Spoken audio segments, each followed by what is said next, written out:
I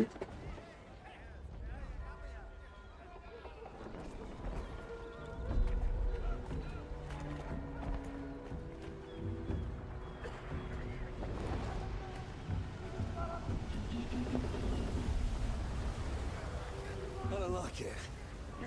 Do me a favor, Sailing please. to an uncharted Get island out of here. with strange folk aboard. Get out of here, man. Keep your Shit, voice I'm down. saying. I just want the captain to hear you. It ain't the captain I'm worried about. It's our priest. Yo, what a badge. If he's a man of the cloth, I'm the Virgin Mary. Trying to get everything turned on. But I wanted to try and get into queue as soon as I could because my pizza just got done. All you seek will soon be yours, Captain. It is indeed the island of legend. So you say. If you're wrong, the price of the voyage will be paid in blood. Yours. And those vagabonds you brought along. They merely seek adventure, Captain.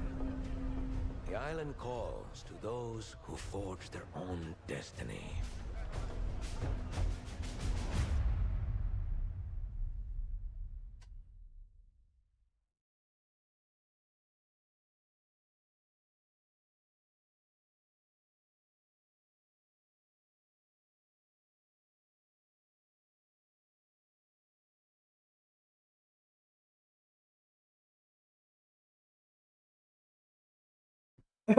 I mean, if you don't want to, if you're not going to enjoy it, and you don't have to. I mean, I just think it's a fun game. I enjoy it, and I know we had fun playing it before. I just know you stopped playing because it was like out of principle, like bullshit that they, made us pay for an expansion pack. And at this point, I feel like you've kind of, you've been away from it for so long, you don't have that itch to really play it anymore or some shit. I don't know. I don't think it'll be bad. I just think it'll just be meh to you. You won't like it or dislike it. You'll just be like, yeah, man, this is New World. Same old, That's what I feel like you're going to run into. So it won't be particularly good, but it won't be particularly bad. It'll just be meh. And then you'll just get tired and go to bed. Get more balls to the pit. Just don't play tank. Just play a healer. You'll be fine. You'll be fine, Edge. Totally fine.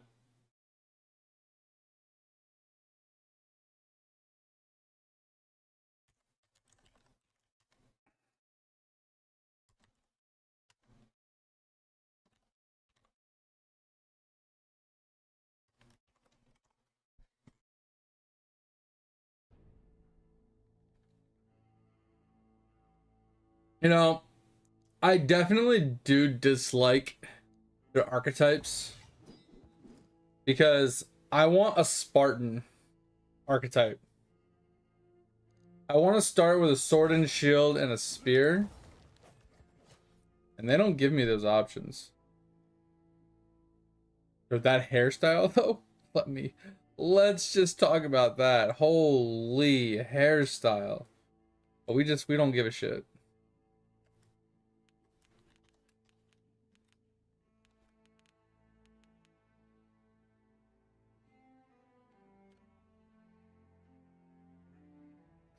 Alright, so we gotta pick a world. It's trying to just throw us into Valhalla. And if I'm being honest, like, that's obviously the highest queue. And I know Hoper said he played on Imp. He made a character on Imp, so I don't know if a healer is worse. Well, okay, it's worse probably is like gameplay wise. Maybe, I don't know, having to target people with heals and stuff, depending on which heal you're doing, right? With like the auto attacks. I feel like that could be definitely a problem for sure. But at least you don't have as many balls in your face.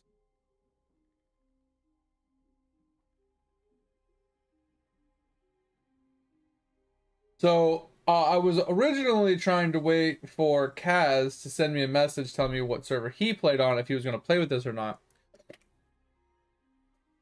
I've given him like 2 or 3 days, he hasn't responded. So maybe he's just not enjoying the game, so he didn't play it. Or he's got real life stuff that popped up that's preventing him from getting on the computer. Either way, I didn't get an answer from him, so I'm just gonna make a character on any server. But I am leaning towards making one on AMP since Topher made one on here and he's already like level 10 or 15, which obviously takes like 10 minutes to get there. So it's not that I'm making it because it's saving him time. I'm just making it because I don't really have any other option.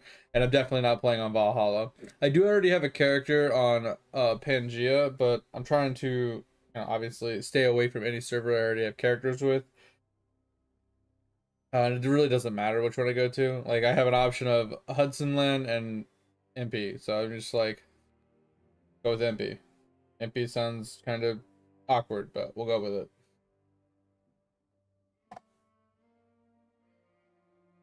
Anyway, so that's what we're gonna do. We're gonna select the world. We're gonna go to MP, US East. We'll continue. We'll see. It says there's a queue, but you know, probably be really quick since it's set of 1 or some shit. Sometimes people do just AFK in games, so it takes a while sometimes. Oh man.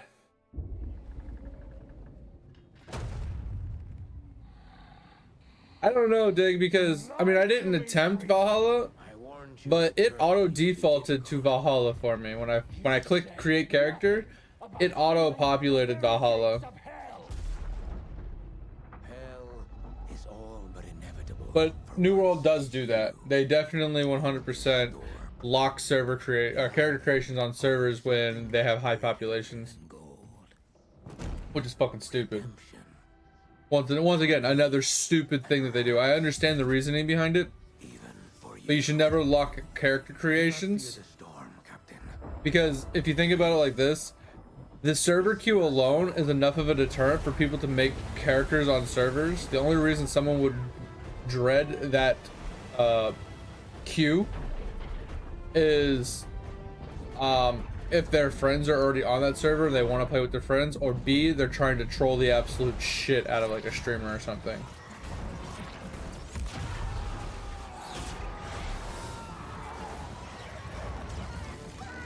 Were they? Oh, I don't know, I didn't look. I wasn't paying that much attention. Dude, I had to log into my work computer because I forgot I left it on, because the dipshit guy that I work with needed to upgrade it to Windows 11, and I told him I'd leave it on, and if this shit's not upgraded to Windows 11, I don't know what else to do for this man.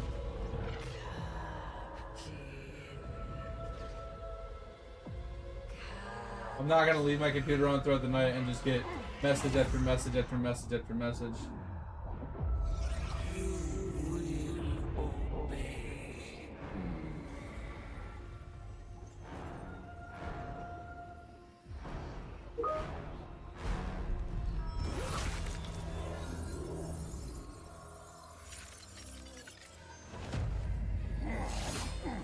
Holy messages, bro.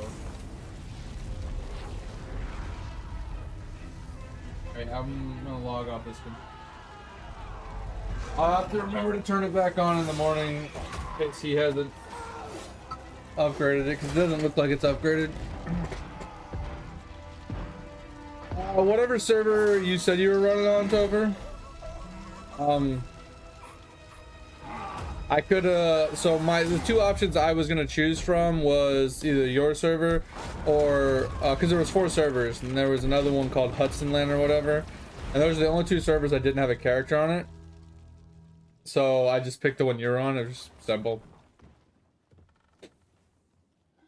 Pizza is fresh out of the oven. I really wish you could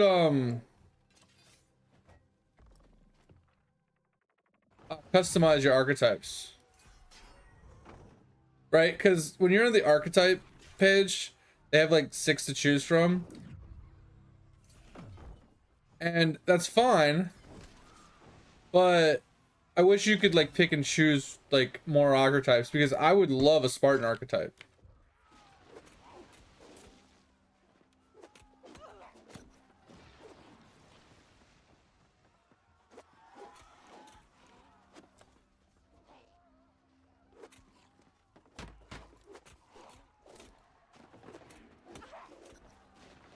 Like a Spartan archetype would be fucking awesome.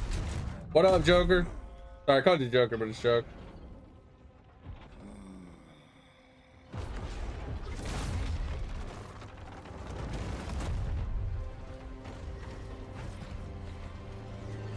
Yeah, I'm not adding people to just random Discords. Sorry, joke.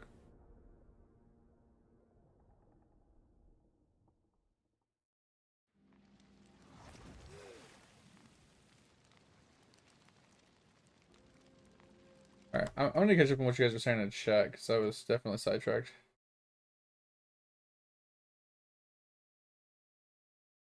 Let's play Lotro instead. That would be a hilarious server name, Dig. They updated their video player and blocks malwarebytes. Interesting.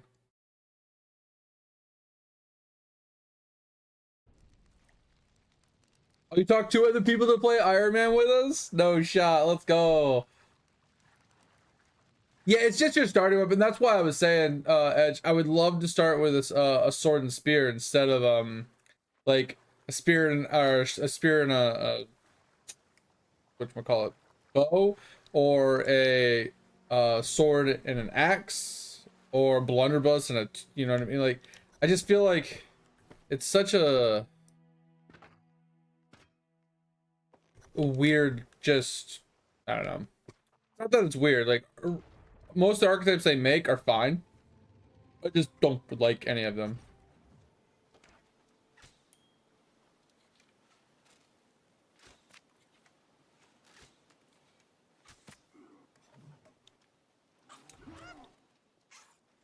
What? I was like, what the fuck? How did I hit him? Alright,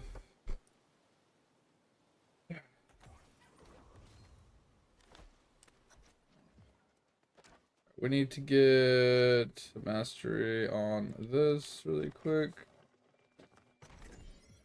Heated pencil skill, hell yeah, that would be a baller ass fucking a skill in this game. No shot. That would actually be sick.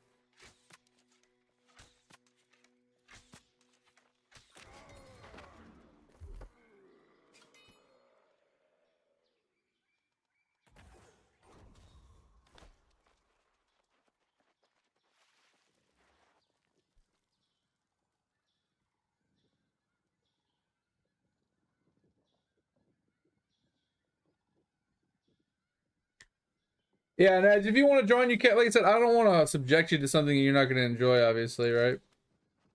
But if you want to pass some time, you want to come hang out, you're more than welcome to.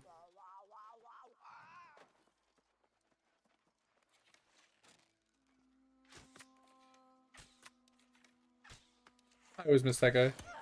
Oh, and he jumped over it.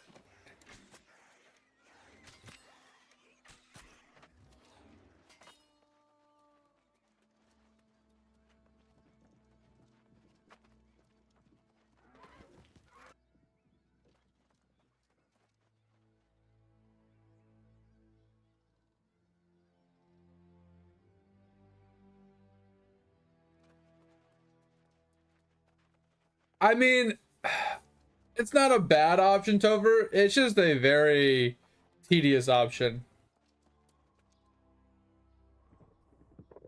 Because then you can't even do dungeons. You can't even do raids. You can't do the new catacombs. You can't do PvP. Like, if you're doing the skilling option where you can only level skilling and you can only make gear skilling, like, you can't do anything. I mean, you can kind of do chest runs, but even chest runs are kind of out of the point, right? Yeah, if it was me, Tover, stick to something that scales with it. And honestly, the archetype with greatsword, blunderbuss is actually a really good combo. That's why like that archetype's actually good. Like two-handed sword is absolutely nuts. You have tank ability from it if you want to tank, and you have like huge DPS output, and then the blunderbuss gives you a little mid-range. But I don't really like any of them. The only reason I'm playing Spirit Bow is because when you get to like level 20 and you have to do those little like, I don't even know what you call them. They're like mini missions where you have to like solo the like a mini boss. I found that running sword and shield spear, I got my ass kicked last time, and I had to actually go in with a bow, even though I hadn't like leveled a bow yet, to actually kite the thing to kill it. So it was just much easier just to run a bow. So I'm just gonna level with spear bow, since spear is one of my favorite weapons in the game, and they both scale off the same shit. So I can just heavy stack dex.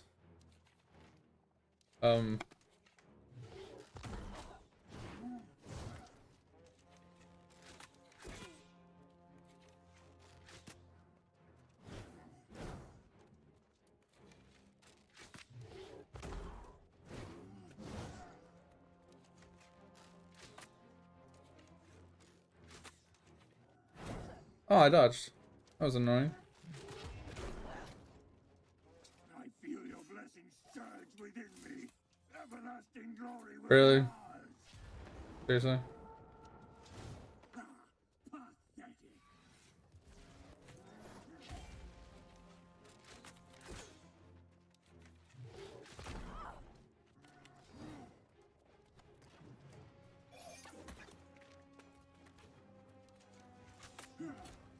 I hit dodge 4 times. There it goes. And I hit dodge again. And obviously nothing, once again.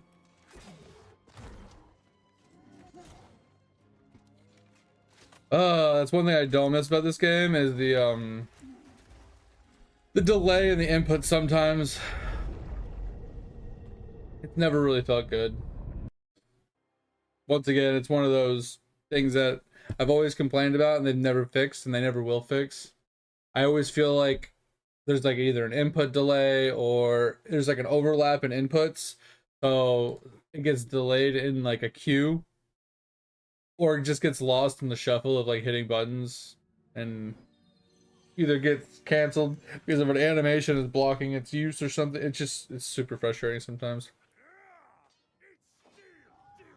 Not a big deal. Can we just skip this shit?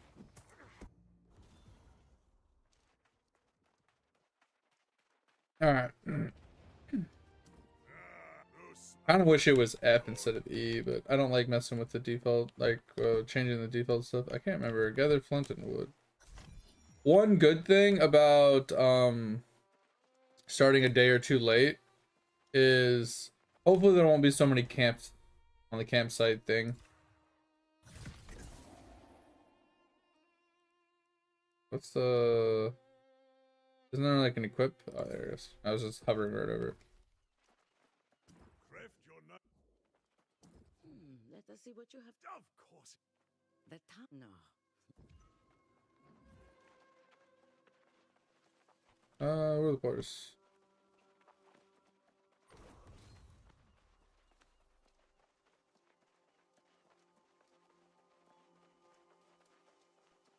Alright, boys. Seriously, just let me have a boar.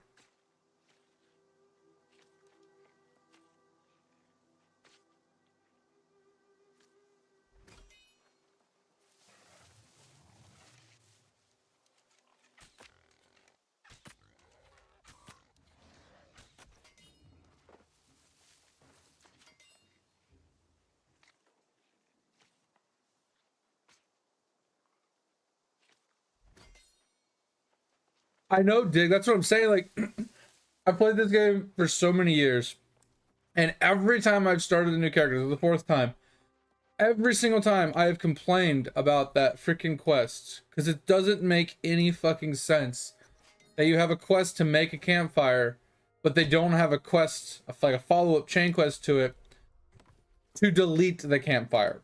It's literally all they would have to do to fix that quest. You make a campfire, you talk to the dude, and he says, oh yeah, well now that you've made it, this is how you delete it. Go blah blah blah blah and go and delete your campfire, and like explain the whole process to people so they can remove their campfires at the same time, right? It's all they'd have to do, and then it wouldn't cause a problem on launch days on any new server or any new update when people are coming in where there's 5,000 fucking tents and you have to run a mile away just to actually make a tent. It's so obnoxious. Wait, is mods on this server? There's no way mods is on this server. There's no way mods is on our server. Somebody like, because it's not dat mods. That's DR mods, obviously, but.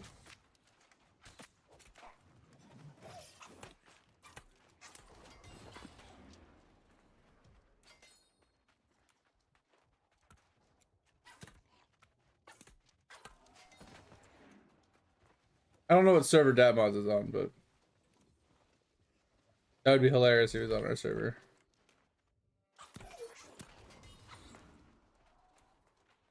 Da da da da da da. Really, bro? Fuck you.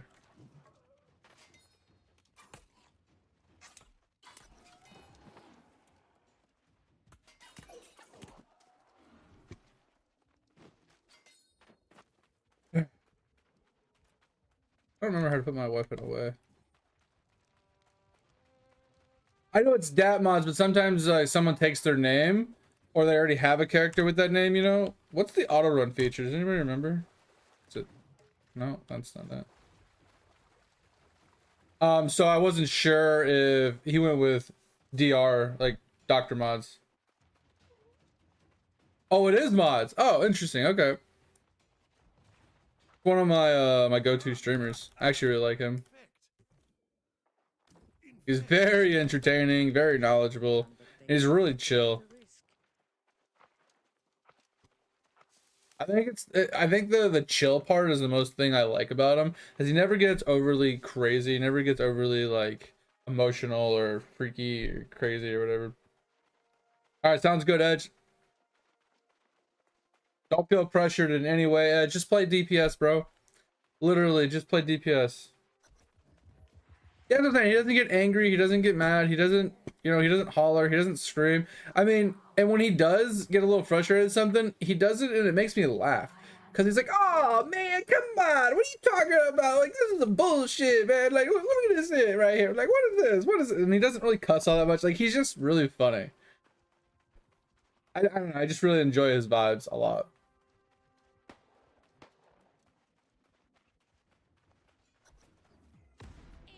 But he also plays a lot of the same games I do too.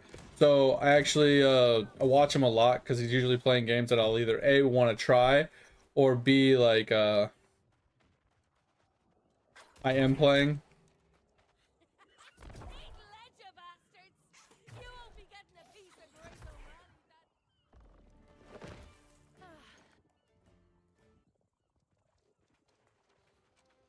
Oh, I wouldn't doubt it that they would transfer, because if a lot of them were playing on Valheim, like, they're just fucked. That server's always had a high population, because that was like the main server for the longest time. Everything got pushed over to Valheim. Oh, I have to wait for her. So that one always had a bigger population. And then obviously when you have big streamers playing on servers, like, everybody joins them, and it's just kind of frustrating. Come on. Like, you should keep up with the player, not like, there we go.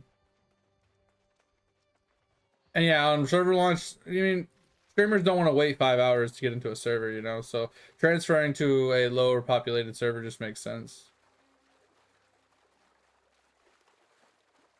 Is he a stoner? I mean, he has that vibe. He does, Topher. 100%. He has that, like, kind of chill stoner vibe to him. I definitely can see that. Yeah, that's what I'm saying. He's got that stoner vibe. Exactly, Dick, and that's the problem. If enough people do the transfer, he's like, oh man, I don't want to deal with this I don't want to deal with this server population. I'm going to change servers.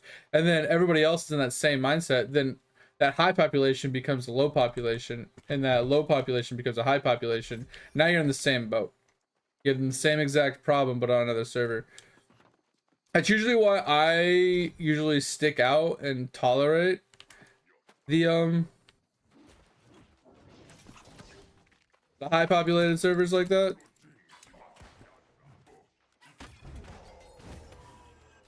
Because I don't want to deal with the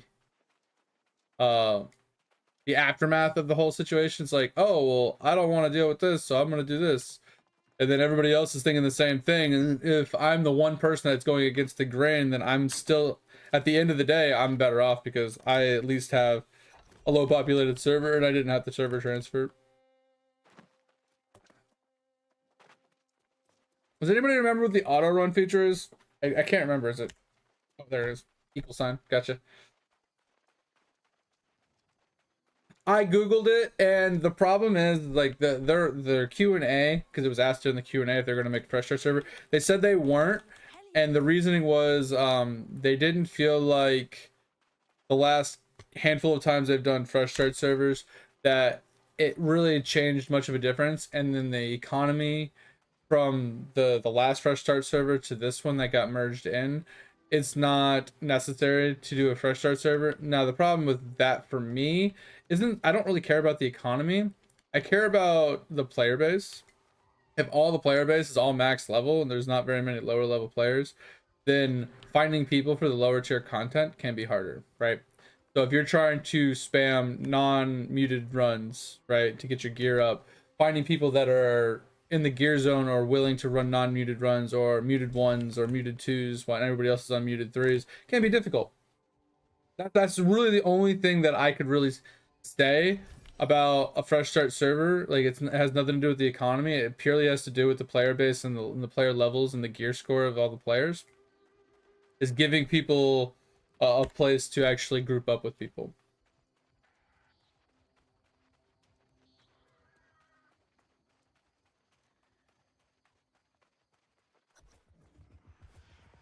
Friends and allies vanish when facing a great challenge. Exactly.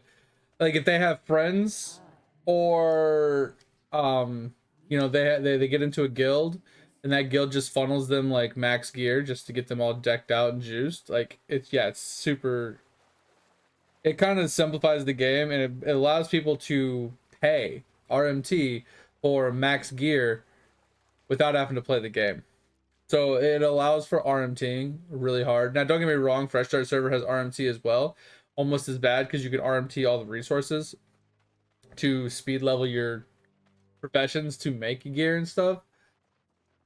But I don't know, they both have pros and cons. I like fresh start servers, but I also dislike it. But their main reasoning is they didn't want to, which I kind of agree and disagree with this, but the main reason and what they gave the answer on the Q&A, because sorry I got a little sidetracked, was they didn't want to split the population. But what ends up happening when they do a fresh start is a lot of people on the normal servers will make a character on the fresh start server, which basically drains a lot of players off of normal servers and puts them onto a fresh start server. But then they're only on the fresh start server for like 2 to 3 weeks, sometimes 4 weeks. And then that population dies. They go back to the regular server, and then now the fresh start server is empty, and they have to merge the fresh start server in with the other servers anyway. That's the problem they've been running into with the fresh start servers, and that's why they opted out of not doing fresh start again.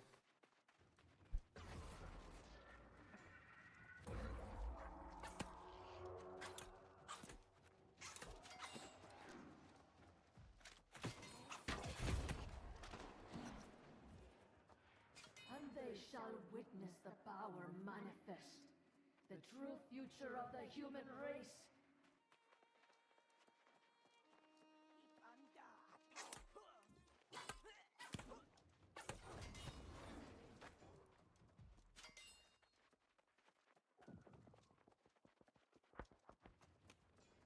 Servers are never their strong suit? You mean making a game was never their strong suit?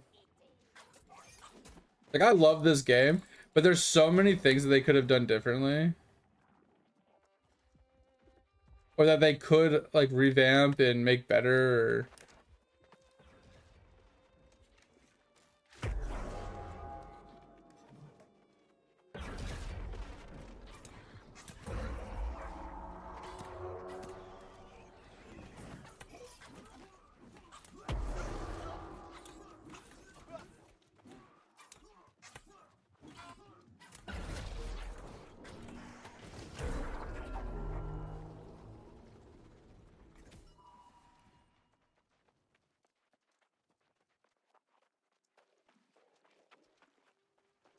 Oh, whatever, they mess up the new Lotro that they're working on? Yeah. It's gonna be funny.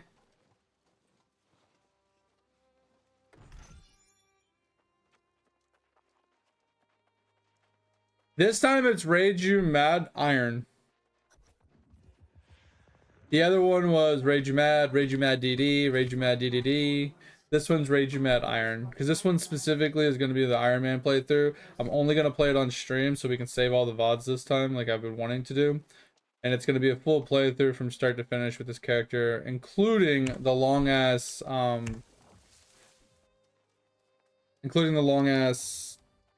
trophy grinds, which are going to take like 100 hours.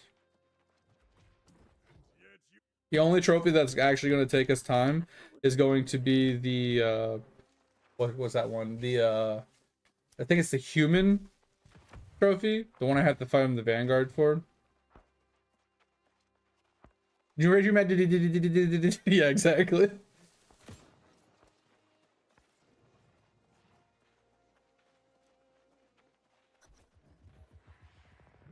closer. It is time you know the whole truth.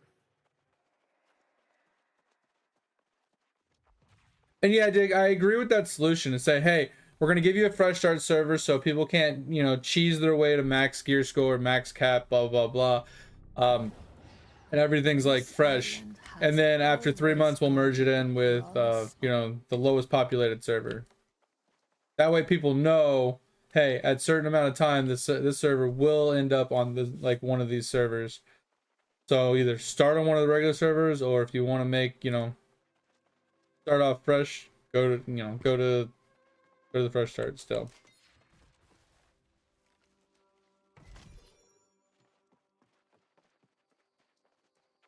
I mean, I wouldn't have to play with the D if someone else would play with the D. I'm just saying, throwing it out there, you know, just a little tidbit. Did you see my car?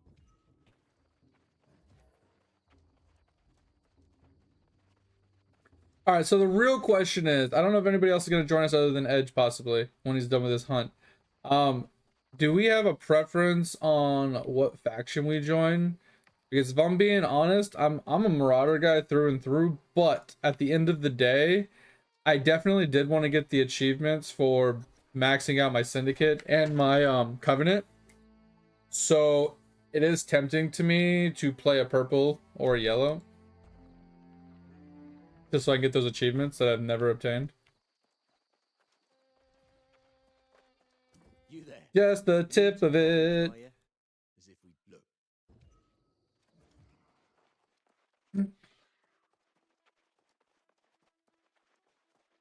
Oh. All right.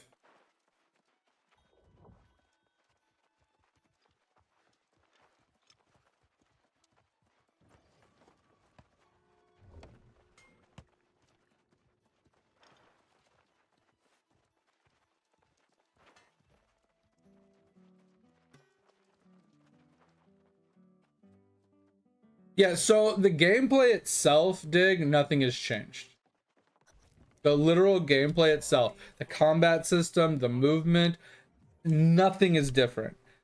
But the only thing that is different is the questing system is revamped. It's more streamlined, whatever, right? The gearing progression is more streamlined. They have more they have more things to do at endgame in general.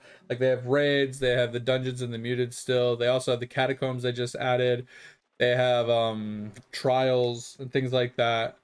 Obviously they still have crafting and everything, town boards and whatnot else. They have the music. The music's actually pretty chill. Like you can actually play songs to give yourself buffs and stuff, but you can play in groups, which I thought was pretty fun. So like I said, overall, nothing has really changed. It's just they've kind of tried to streamline things and make them simpler and easier and smoother progression from start to finish, instead of it being so tedious. Because if you remember back in the day, originally, there was all the quests were like, hey, and they didn't have a lot of fast travels, right? So back in the day, now they have like 10 times more fast travels. So let's say you had a quest, right? It's like, hey, I need you to go over here and kill this guy, and then I need you to come all the way back, and then I need you to go all the way to this guy, and then I need you to come all the way back, and then I need you to go all the way over here, And then I need to come back, and then I need to go over here, and then I need to go over here, and then I need to come back, and then I need to go back over to here, and then back over to there. It was a lot of running. Now, with so many fast travels, it makes it much easier to just go over, teleport back, go, you know, fast travel, run over, teleport back. What, you know, it's much easier. And the teleport, instead of being an hour, is now like 20 minutes. So the teleports are better. There's more fast travels. They cost a tenth of what they used to cost, if not less. And they've streamlined the quest, so now you daisy chain them instead of having to run back and forth so much. So that's what I'm saying. It's like, that's the only thing that's really changed. So if the combat itself was never enjoyable and fun to you, which it wasn't for me, the crafting was, then there's no real reason to play the game, right? Topher, we do have Edge that just joined us. All right, how do I turn on auto compare?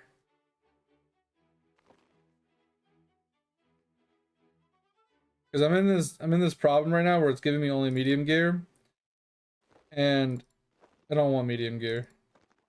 I want light gear. I'm tempted to leave this chest piece on just so I can get light chest pieces. And the hat. Like low key, I'm like, I think I'm gonna leave these on because I want light gear.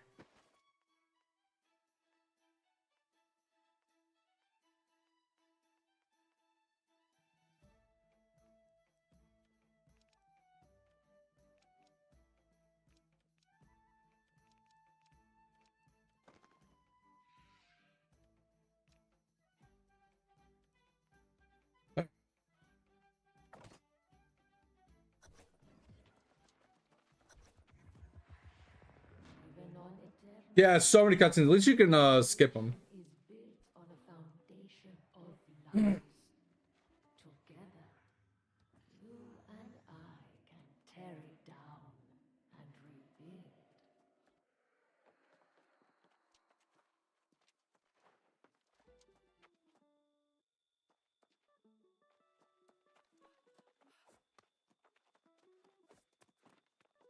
Yeah, Dig, and that's the thing. That's what they did. They made the leveling process much shorter, much faster, much streamlined, much easier to get to the end game. Because, like you said, the end game is really where the game shines, because it focuses heavily on, you know, PvP, you know, taking over towns, fighting for towns, you know, that kind of stuff. Now that they have the raid system and things like that, so I definitely agree that it that's what needed to happen, and that's what did happen. But once again, if you've already had your fill of like the combat and the exploration of the game and stuff, and since there is nothing new other than the 2 or 3 new zones that you haven't experienced, because they have Brimstone, they have Angry Earth, and then they have the brand new one that they just came out with.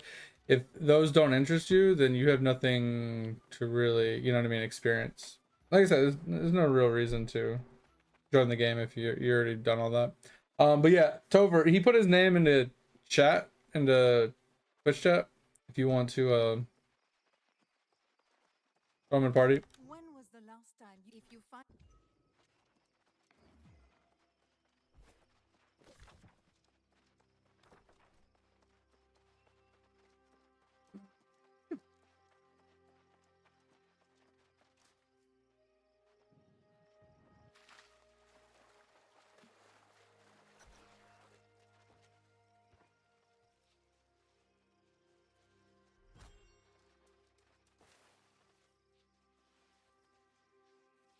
So yeah, they still have the different storages for every town, which is fucking dumb beyond belief. I definitely 1000% agree with. But before, remember, you had to like travel from one town to the other with the goods on you to put it from one town to another, and it was really fucking tedious. Now you can access any storage from any town. You're not limited, right? You can literally you can be in Everfall and you can be putting stuff into, you know, any storage that you've unlocked. So if you want to put it in Rivendell or whatever it's called, you can. If you want to put it in, you know, Ironwood or whatever the fuck they're called, you can.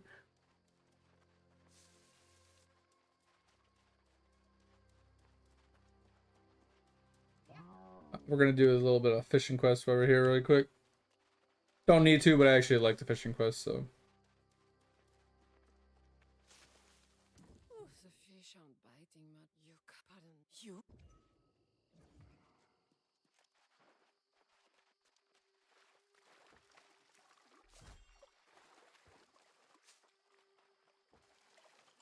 Oh, they finally added swimming. I forgot.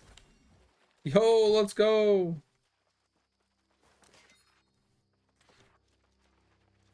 Yes. And for your yes.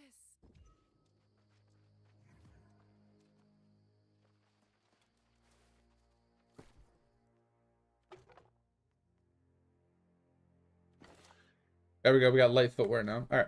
How do I do fishing again? How do you do fishing again? Shit. How do you do fishing? I forgot.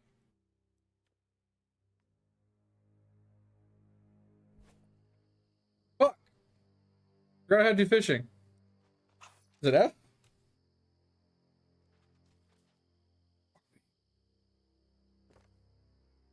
What? F3? Oh. Thank you.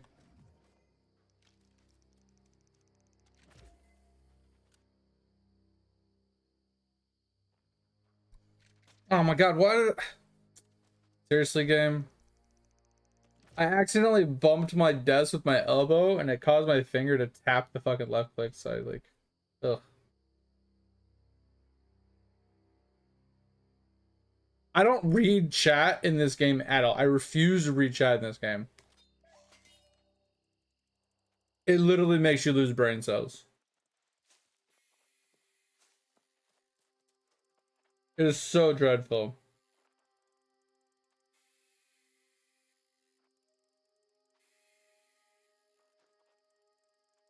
I usually just go to a different chat channel.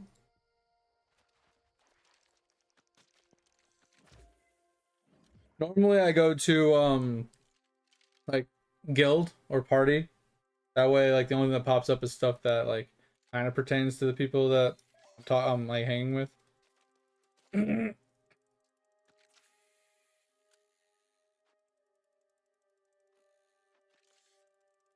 And you're not wrong, Dig. That is every game. I refuse to sit in general chat in like any game. I almost always turn general chat off in every game I play. I even turn like the trade chat, the those like local chat and stuff. I turn off like all chats except for whispers, party, and like a guild. Those are the only three chats that I ever usually leave on, is because those are like, it's a way to get a hold of me. It's a way to like still message me without like being completely oblivious to the game. And like if you're in the guild that I'm in, I'm more likely to want to like read what you have to say. And if you're in my party, obviously I kind of want to know what's going on. Fantastic. The problem is like when I'm playing with people in party with people that I'm in chat with, I tend to not really read in-game chat, right?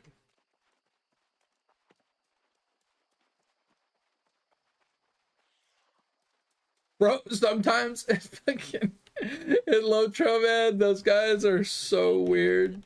One guy was selling like, I don't know, a shit ton of bacon the other day. And one guy's like, man, that's a lot of pig. And another guy replied with, what do you mean? That's Hobbit. and one guy was like, oh!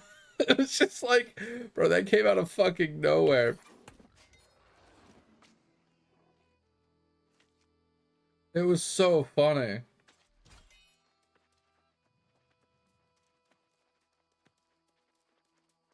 Oh, was that you? It was so funny, bro. I was dying. That shit was perfect.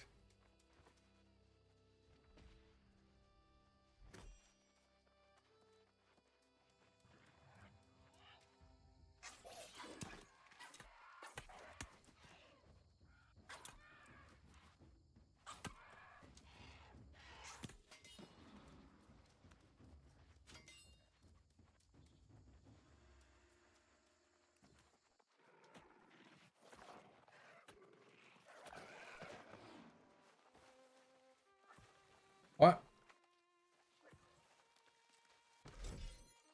I walked up here and I thought this was Topher just standing in the corner.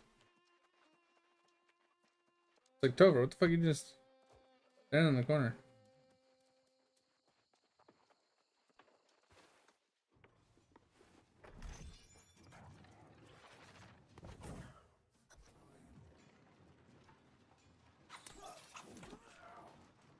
Well, that's not good.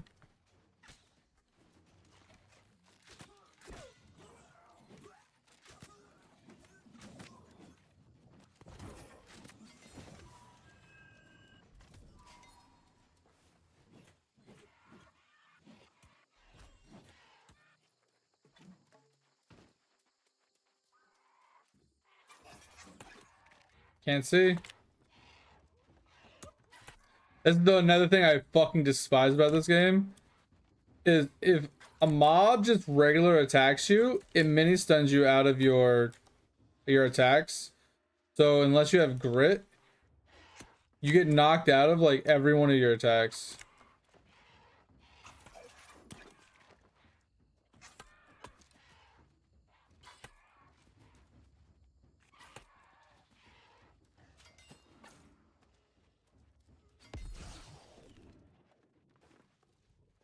It can be super frustrating, especially if you have more than one mob attacking you. Like grit is like one of the most important stats in the entire game. Ugh.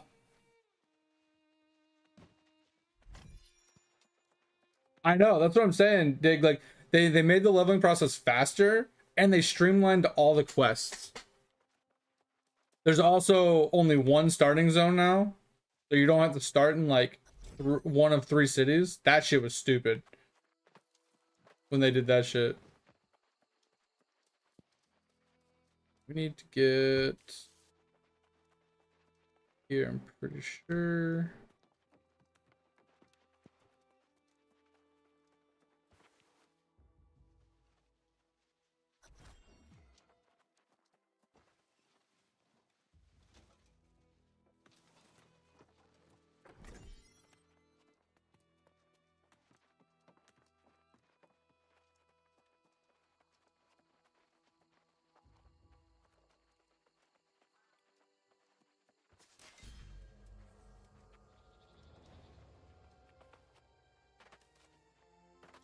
Trying to get to 50, really? Nice. Ain't nothing wrong with that, man. I'll spend days cutting trees. Weeks cutting trees. So mind-numbing sometimes. The main thing that I struggle with is I get into like a crafting frenzy and I end up having to do chest runs because I run out of resources. Like the sandpaper and stuff like that. I run out of all that stuff so fast. I need to talk to that guy. Hold on. I need to get out of this fucking chat. Just keep randomly seeing it pop up in the bottom of my screen and it's just annoying the shit out of me. How do I...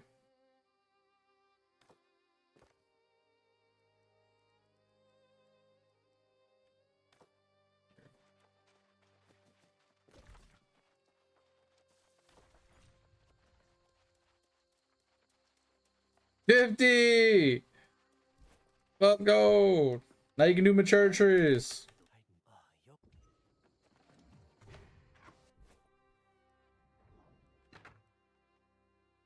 I don't want heavy gear. Light gear, that's good. That's good. Okay, we're getting the right stuff. All right. We'll head back to town soon. All right. We have a quest. Oh shit! Yeah, that's the fishing quest. Okay. I need to eat. I have my food just sitting next to me, and I haven't taken a single bite.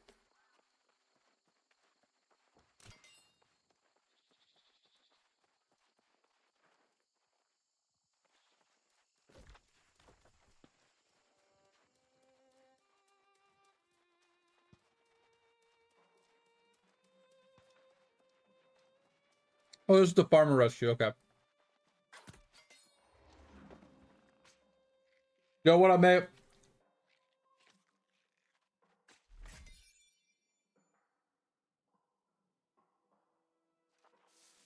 And yeah, so New World has the profession sets for every profession.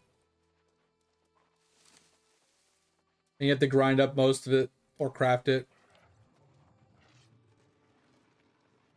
Where is this dude at? Oh, he's in here. I was paying attention.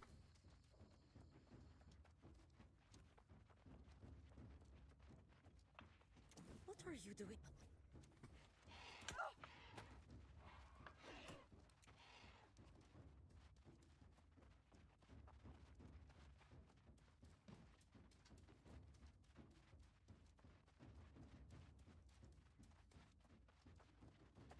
You're doing pretty good, mate. I slept really good today. I got a new blackout film for my bedroom, for my windows. Bro, it's just pitch black in my room now. Absolutely crazy. It's like there's not even a window in my room anymore. Slept like a fucking baby, bro.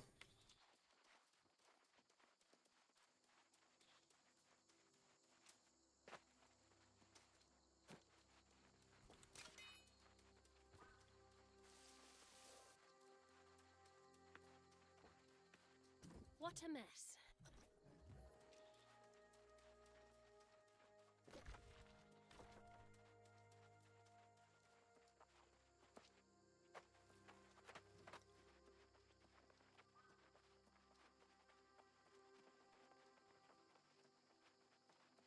Oh, really? Interesting. Yeah, because I remember there was one that we couldn't do anything for because it required us to have enough people to open a bunch of doors.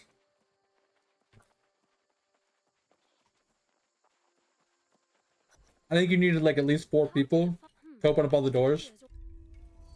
2,000 years ago. Because you needed 2 at like one door, you needed another at one door. And the last guy had to go in and like hit a lever or something.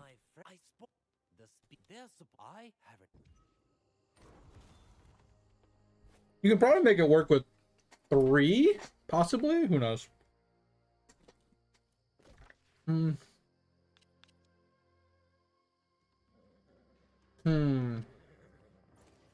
Interesting.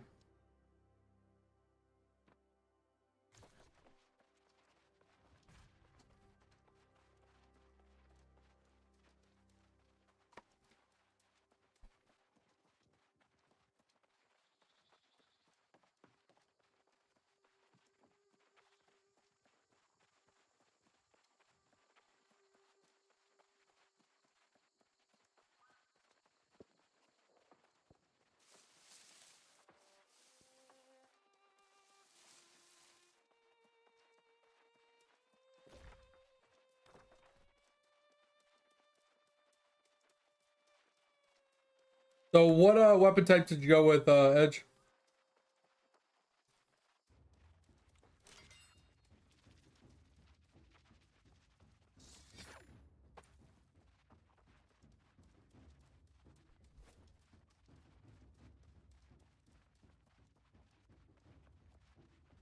Got you.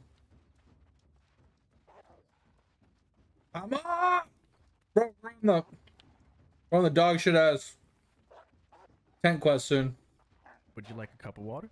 Because you look thirsty as fuck right now. Yo, thanks to hydrate. I'm gonna do that. My comrades were hardened soldiers. Tough bastards, one and all. I will say, hammer's one of my favorite skills, or favorite weapons. But I only use it against weak targets. And the whole reason I like it is permanent grit. And it's probably one of the easiest, hands down easiest,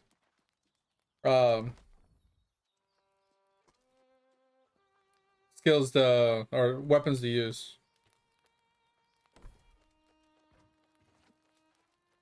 Alright, I'm gonna find a flint and some wood.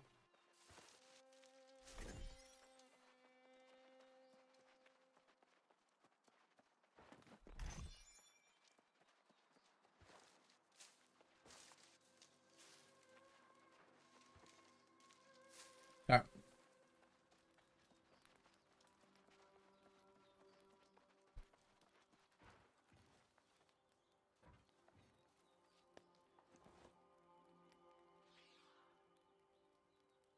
Bro, dual wielding shields would be hilarious. Not gonna lie. Like dual wielding in general would just be hilarious. Why does it say there's like a quest here? Oh, it's over there. Alright, sounds good, mate. I appreciate you. Stick around, you know, as long as you want.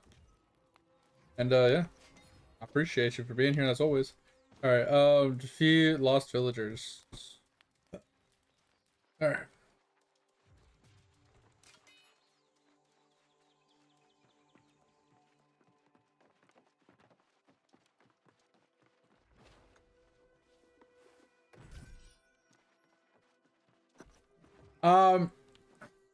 No. Since I'm doing the whole VOD thing, Tover, I'm not doing the group Ironman playthrough. Like I said, it's one of those things that I don't want people to be like, oh, well, how do we know the other guy didn't just cheat and buy it and give it? You know what I mean? Like, I don't need that bullshit in the chat or in you know, the shit. So.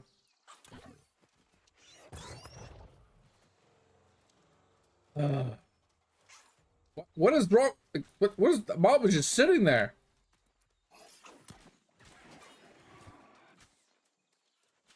So annoying. It like shot me and then just stood there.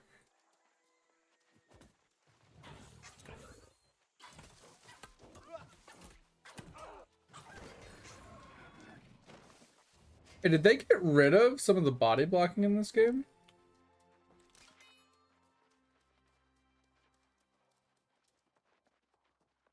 So that's the only thing I would say, Tover, is I just don't want the shit talking bullshit from people. They, oh, how do we know you didn't just cheat, right? Yeah. You could have just had someone buy it, you know, somebody else, and then just play it off like they made it. I'm like, bitch, just shut the fuck up.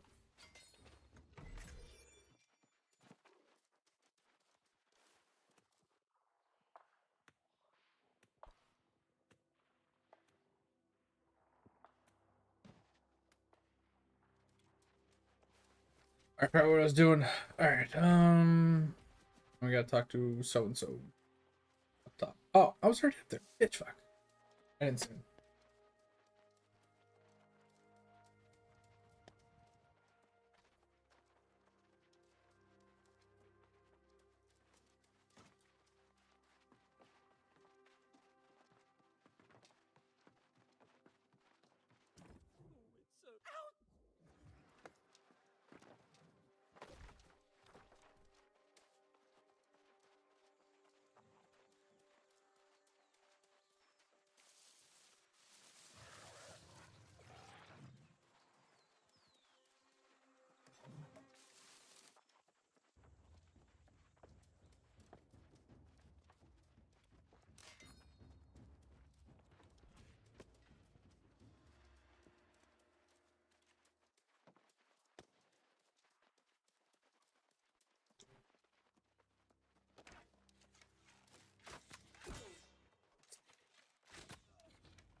Fuck you, bitch. So annoying. I hate that hit flinch moves their hitbox like that, so it prevents you from like actually landing your follow-up attack sometimes. So stupid. Like just because they duck down, like an NPC ducking down shouldn't change the hitbox.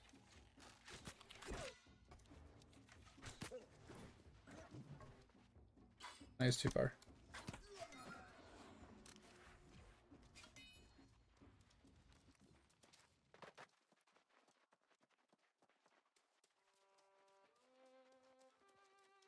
Yeah, because it happens in bosses all the time. Like you'll be like fighting, and he'll like dip down to like do an attack animation. He bends his head down, and like you miss like an entire volley of like triple shots or something. Wrong button.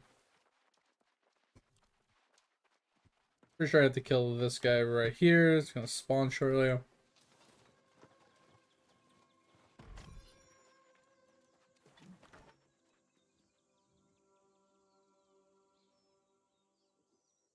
Bro, the mods are so annoying. I think a fly is more annoying, but moths are so frustrating.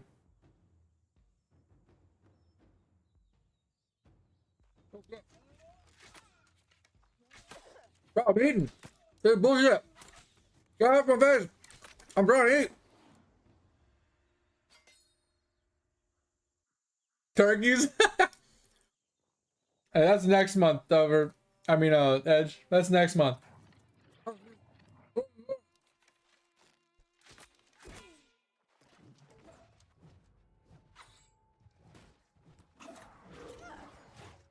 Okay.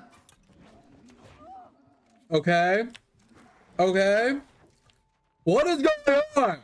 Every time I get away from him, he like dashes across the screen at me again. Holy hell. That was some weird ass desync going on. I was literally like teleporting across the fucking map and shoving me. I mean, he has a charge ability. He charges and slams people with like shield charge. But that was awkward. Like, I didn't see him doing any attacks.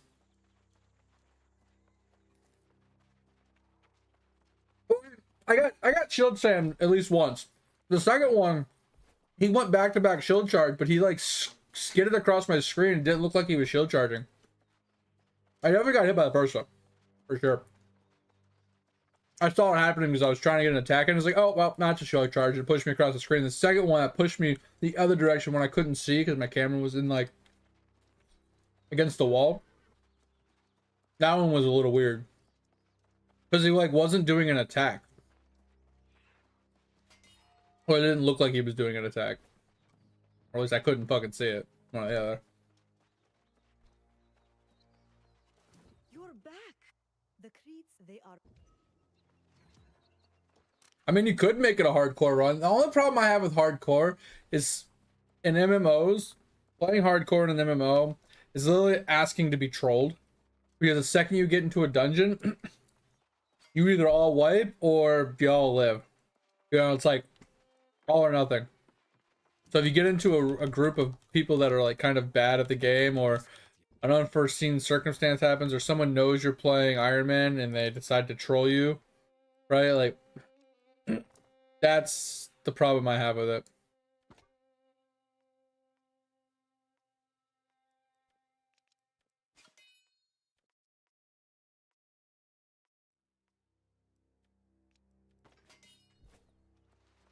Literally my only problem with playing hardcore in MMOs. Like, I'm totally down to play, like, having the hardcore status while playing solo or grinding out quests and stuff like that, as long as I'm not being trolled.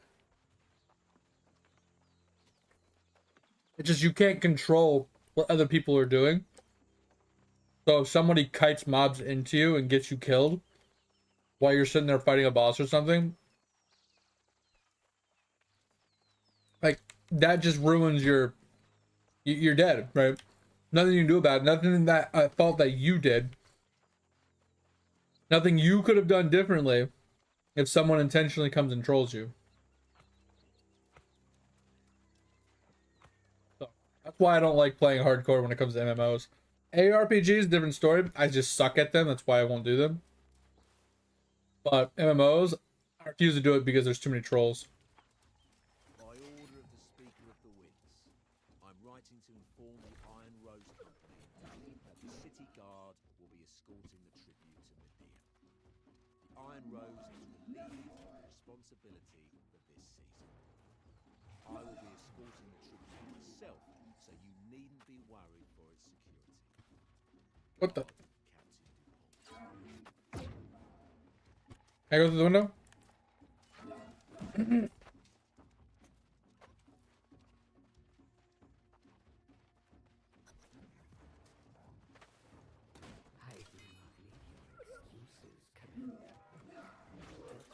Oh shit, we dead. Hey, boys. This is a breach of my contract with the Iron Rose and with the town of Corinth.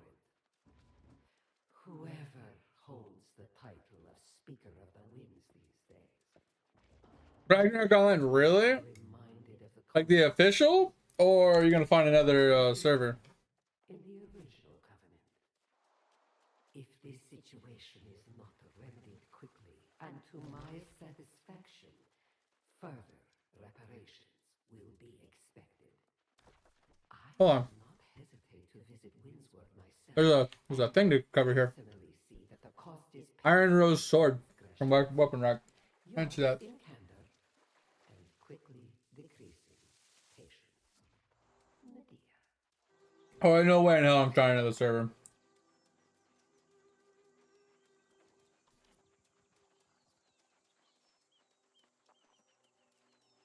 Like, I don't have anything against the game. I don't know enough about it to really enjoy it like you guys do. Bro! Where is this guy coming from?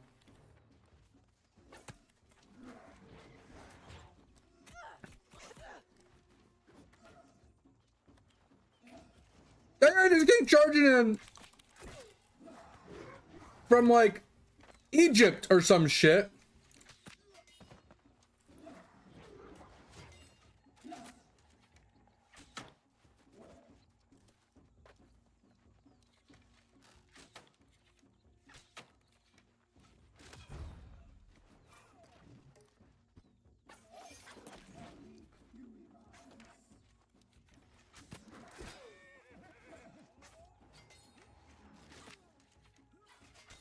Like, holy shit, bro.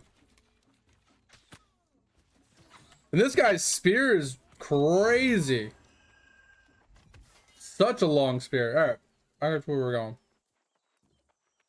Bro, that fucking shielder came out of fucking Egypt. Like, legit. Out of fucking nowhere. Left field. No shit's given. The fuck was that? That was crazy.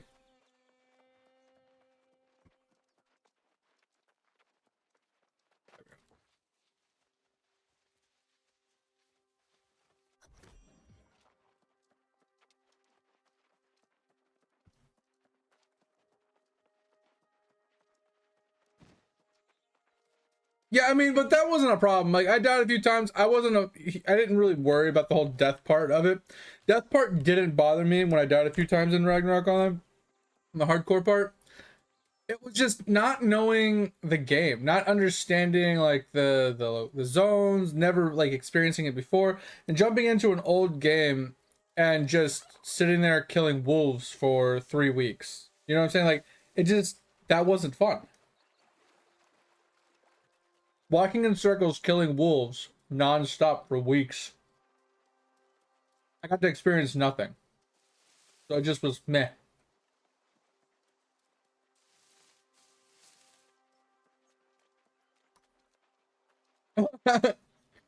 Not wrong, Dig. But I did walk into a blacksmith. I was fighting a dude, and another dude just came running in out of another place. Fucking full sent, full shield charge. Just ready to fucking go ham. He was ready to throw down, bro. It was crazy.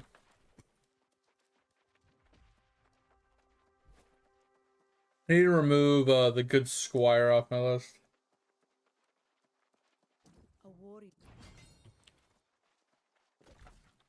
Back to town.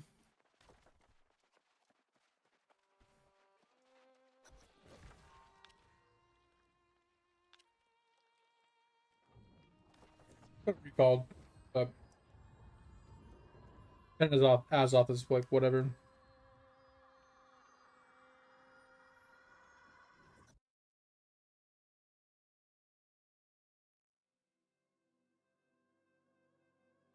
Yeah, Dick, that's the thing. I think if I actually played the game all the way through to the end and experienced like the different zones, the different mobs, actually getting a build together and just, just fully actually experiencing the game, leveling slowly and doing the grind wouldn't bother me, right? Because then I know what I know what I'm working towards. I know what there is to offer, right?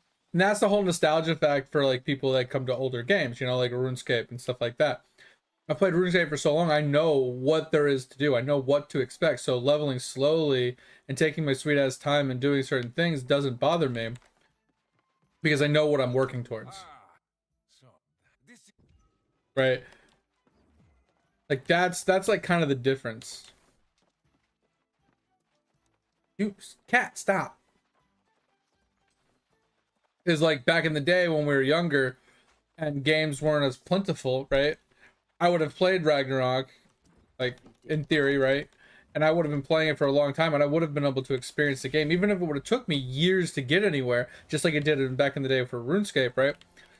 I would have taken my sweet ass time because I had nothing better to do, and then years later, like nowadays, I would know what is available to me, what is expected in the game, and what there is to do, and the nostalgia would like be like, yeah, okay, let's play this game. I know what it's gonna take. I know I don't mind like taking the sweet ass time to grind these like locations and get to the gear, blah blah blah. Like it wouldn't bother me. Like I said, specifically just like it is in RuneScape. Like it's the same exact method. All right. All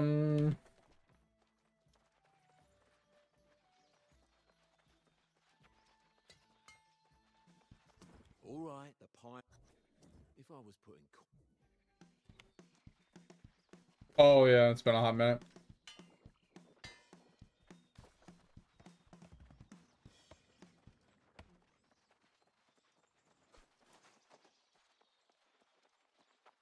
At some point, we're gonna have a we're gonna have to have a music stream where all we do is play music Tell me, for like 6 hours straight to level up our music. honestly, Steve.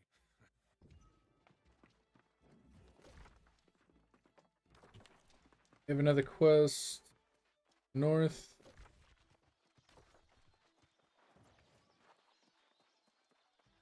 You're not wrong. No, but I mean like in-game music where I'm literally just playing like a flute for like 6 hours straight. And not a skin flute.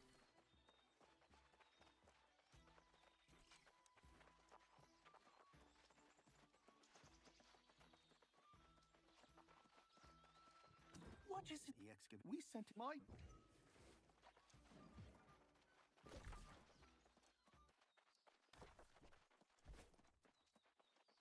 Get it off for mine. Edge wants a 6-hour play session. Let's go.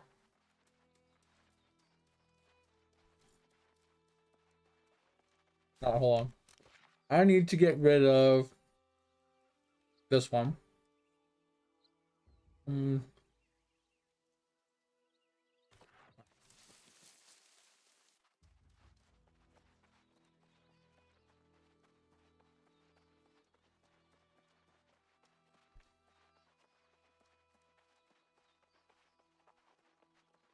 Auto parts.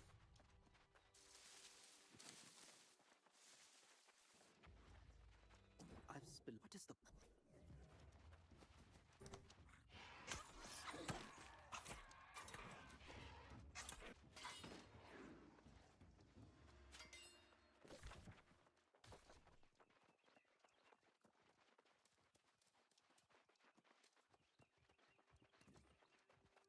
Hey, we're almost ready to do a dungeon, guys.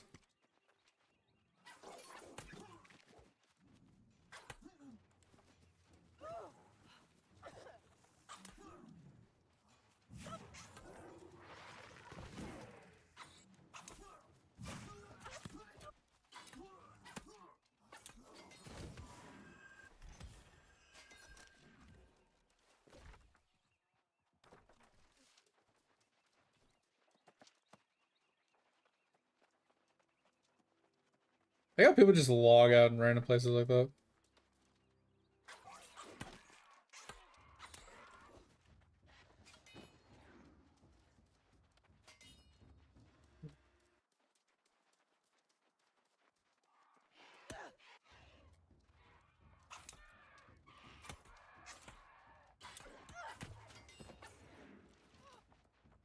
Bags, wait, what? Oh, do you you need bags, or Edge? That's what you're saying? I got my first bag from a quest a minute ago.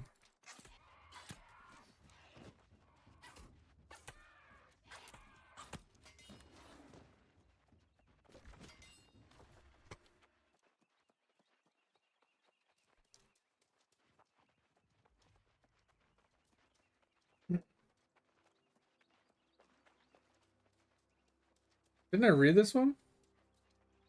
I'm sure I read this one.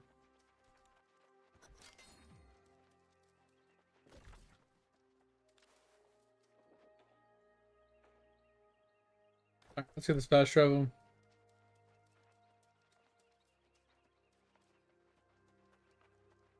Yeah, a good crafting system would be good. That's the one thing I like about this game, Dig. It's like literally the one thing that brings me back to it over and over and over and over again. And the thing I like the most about it is purely the crafting system. The gathering and the crafting.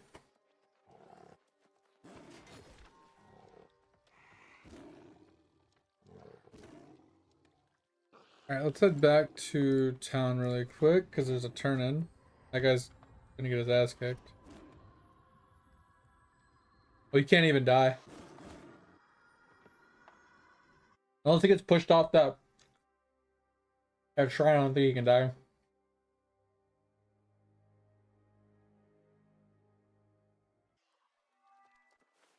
Honestly, Dig, the only one that I'm interested in actually playing, that I won't play until it actually becomes free,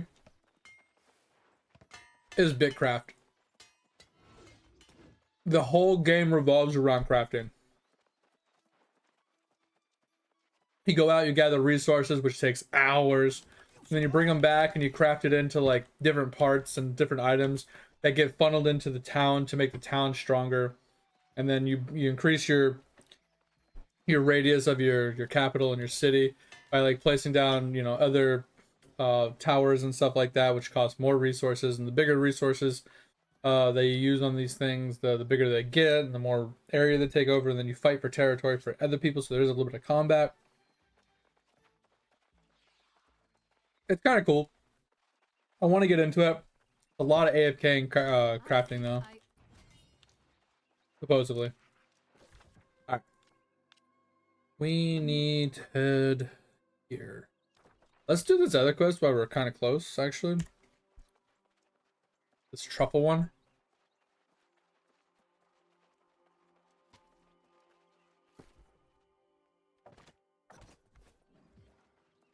All right, I got a stone and wood.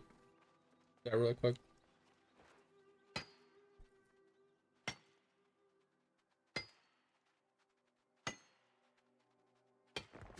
Yeah, I've watched a handful of Bitcraft. It still interests me even with the mixed reviews. Just because it's a game that it's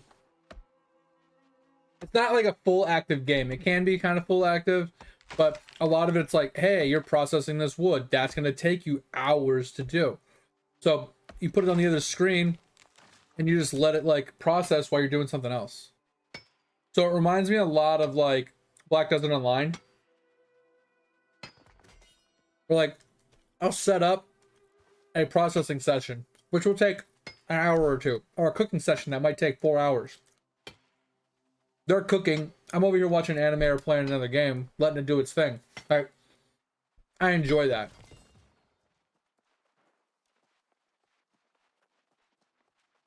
I'm kind of shocked you don't like BDO's crafting, because the gathering in that game is pretty fire.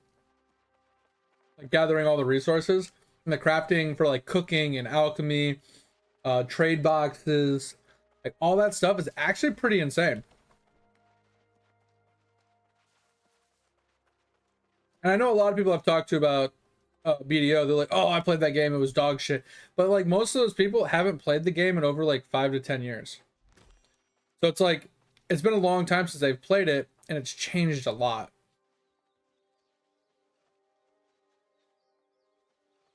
I'm gonna be real with you, Dig.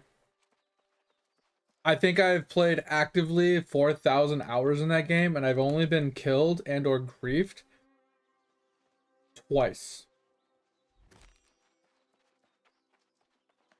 Okay, let me rephrase that. One guy has killed me like 3 times in the same place on a specific server. I switched servers and I've never had a problem again, but he's notorious for it and he streams doing it. You just avoid his server and you're fine. Once he kills you once, you know what server he's on. And he usually stays on one server. So as long as you kind of have a particular idea of where he's at, you never really run into him again.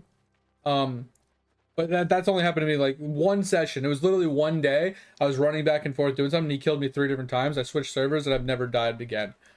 The only other time I've died, I went in. I was running by an area, and I was doing a quest that required me to kill a specific mob, and there was a guy grinding in the spot, and he told me to leave, and I didn't leave because I wasn't reading chat, and he killed me. Because when it comes to grind locations and grind spots, you PvP for the grind spot. But if there's like a PvE location where you're like sitting there gathering herbs or something, people are pretty respectful. And if you're there first, they'll usually ask you, hey, how long do you think you're going to be here? And if it's going to be a while, they'll just server hop, right? They don't kill you for the spot. Now, occasionally you will get some dickhead that'll be like, hey, you want to duel for your spot? And if you say no, they'll probably just straight up kill you. But I've never had that happen. Literally never had that happen in 4,000 hours of grinding. Like I have, okay, I take that back. Third time. There was one other grief I actually obtained, and that one was the most annoying. I was sailing out into the middle of the ocean to go get something, and there was this fucking dickhead. There was 2 of them. They were on a bigger, better ship than me because I was in like the lowest tier ship possible, right? And I was brand new to the game, right? I didn't know what I was doing. I was just sailing out to the other area to go check it out, and these 2 big ships rolled up on me like pirates. And they blew up my ship and left me floating in the ocean. And I basically had to slow swim all the way back to shore, which took hours, literal hours. That was a rough one. That one was a little hard pill to swallow, but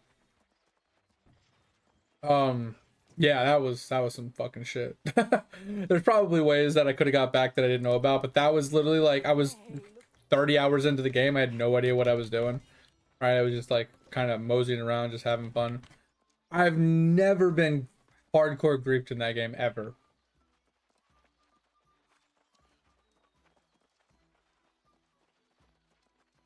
And that's what I'm saying. Most people's recollection of New World is in its early inceptions where people had nothing better to do than to troll people. They had nothing better to do than to PvP and kill people in grief. Now there's so much zone, there's so many zones, there's so many servers, there's so much going on in that game. People don't have time or aren't willing to spend the time to grief people. Unless you're in a location that they want, they're not going to sit there and fight you for it. They're not going to grief you for it. They're going to move on. Because here's the rub, right? There's like 30 channels that you can choose from. So you have 30 different channels you can server hop to, and there's like a 5-minute delay between server hopping, right? So if you see someone in your spot and you don't think you can duel them for it, right? Then you just server hop. And after you server hop a few times, you know, you can either do something else. But if it's a grind location, which is typically the only time you have to server hop, if you can't win a duel, is they have Ulvia's locations. So every location has an Ulvia, which is a private instance of the location. So you go there, if someone's there and you don't want to server hop, you enter the Ulvia for an hour. You have a 1 hour private session Ulvia instance, and it has an hour cooldown. That's literally all you have to do. So you go in for an hour, you leave, you go do something, right? And you come back and you grind it again. If the guy's still there, you know, you wait for the hour and you go back into the Ulvia. It's that easy. And then when it comes to PvE grinds, right? There's so many places to do grinds, but obviously there's the best in slot places to do them, right? So it's like Bear for like herbs and stuff. Like, so if you want to go to Bear specifically to farm herbs, you might have to server hop a few times to find one that doesn't have somebody there, right? If you're farming scorpion and snakes, there's one specific spot that's good for it. You know, you might have to server hop a few times. But I'm going to tell you from personal experience, since PvE, like the grinding and gathering is bottlenecked by energy, which once again, I've talked about this before, their energy system is actually very good. In my opinion, they did a very good job of like tweaking it to a point where it sucks early, but if you learn the game and you actually put the mechanics into the game and the time, the energy system is actually almost non-existent, because you can gather, or you can grow your energy to such a high amount. Like you can get up to like almost 700 max energy, right? And since you get 1 energy per 3 minutes of being logged in, or 1 energy per hour when you're logged out, that's not a lot, right? So you turn your game off, you come back 12 hours later, you only gain 12 energy, but you have energy potions that you can buy off the marketplace from other players, or you can make yourself by consuming energy on, you know, alt characters. And it's a 4-to-1 ratio, so you consume 200 energy to get a 50 energy potion. That is a 10-minute cooldown. And then as you grow your mastery level and your levels of your gathering, it reduces the chance of consuming an energy point every time you were to consume one. So it's like a 30% chance to not consume energy. So in theory, a 50 energy potion is more like, what's 30% of 50? Like another 15. So it's more like a 65 energy potion, and very few energy grinds will consume that much energy per hour or per 10 minutes. There's very few of them that will. There are some, but there's very few. So you can technically stay somewhere indefinitely depending on, you know, your mastery level, your level of your stuff, the level of your energy cap, the if you have Camo Blessed running or not, which, you know, not everybody does, which is fine, because that's like one of the buffs that you typically have to pay for, unless you get one from an event, which I did yesterday.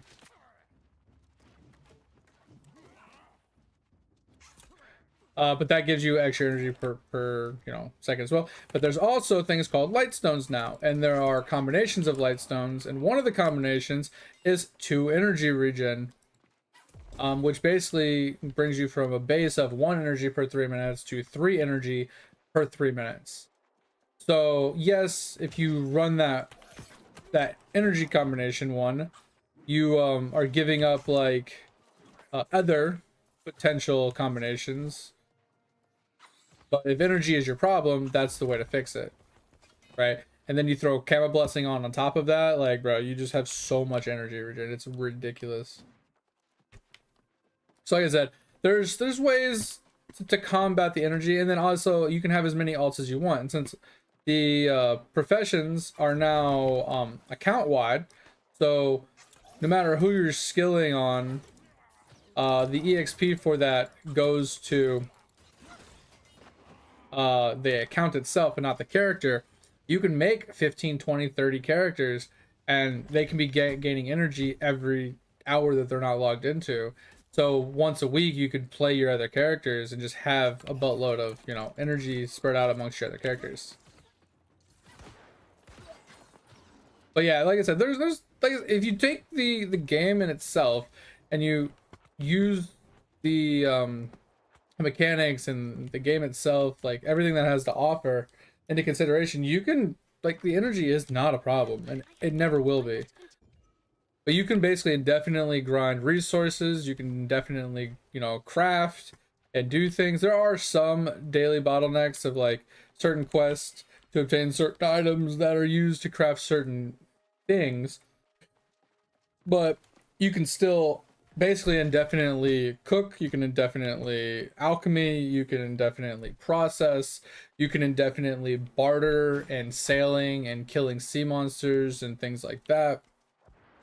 Like, there's so much to do on that game, and all of it revolves around doing that content to gather resources, to then use those resources to craft other gear that you can just sell to players or use to upgrade your own stuff. It's fucking phenomenal, and I'm never gonna like try and sell people on a game, but BDO is one of the only games I would say to this day I can't find a better game. The only reason you don't see me streaming it is because there's a lot of the grind crafting and processing and stuff is a lot of AFK stuff. So it boils down to, you set it up to, you know, process some goods or whatever, and it might go for 45 minutes to an hour. And I don't want you guys to sit here and watch my character just auto processing something while we're just kind of AFK, staring off into space, kind of just chatting in a way. But I don't want that to happen. And since it is a open world PvP, I don't want some random trolls from the internet to show up and, you know, just troll me. Because that's, once again, it's like playing EVE Online. You don't play EVE Online without expecting to get fucking trolled, right? Like, all right, so we need to defeat Pirate Dude. I think he's up. Is he up there? He might be up there. Oh, there it is.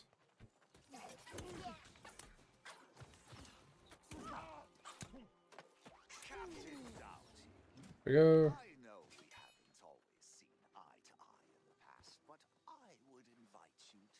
Not interested. Like I said, I'm not trying to sell you on it. I'm just trying to give you the information. I fucking love that game. Like, no one's ever going to like convince me that otherwise. Like, it's just, you know, some people like things, some people don't, and that's just purely a game that I absolutely love.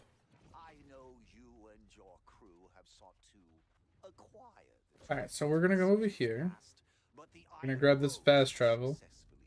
We're gonna go north to the other quest, and then we'll head west to do that quest. With the assurance that the Iron Rose will not be unhappy. In fact, you may find Guard Captain DuPont is very quick to surrender when you confront him on the road. In exchange for Dover, you're not wrong, bro. I think I've probably fished in that game as of recently, like this year alone, maybe 500 hours so far, maybe more. I've been doing 24-hour fishing sessions pretty much 6 days a week for a few months.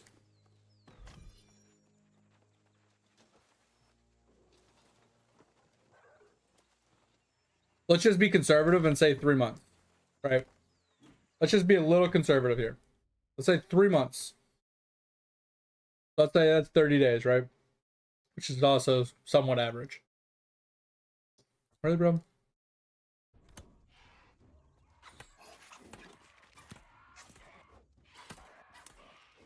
No, I haven't been doing it all year. I only started doing it more recently-ish. Like maybe the last 6 months. But I haven't been doing it for a year. I had the game off for a while. But yeah, let's just say last 3 months, that's 90 days. Oh, wait. Sorry. Let's take it back. It's 4 weeks. So 4 times 6. 24 days a month times 3. 72 days. Times that by 24 hours. Yeah. Let's not talk about roughly 2,000 hours. And I've hardly touched the game. Most of that time, I would say strawberries, blueberries, squash, or corn.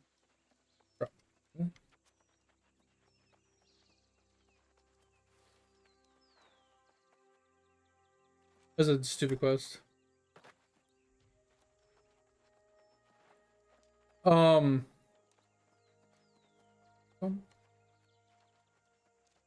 Yeah, so like 2,000 fucking hours, bro, of just fishing. But like I said, I have been logging it. Like I check it like once or twice a day, and I'll switch characters to go and gather some like truffles, or I'll go gather some ores, and then sometimes I'll go and gather some herbs. And then I take him to the trader to get rid of the fish that he has.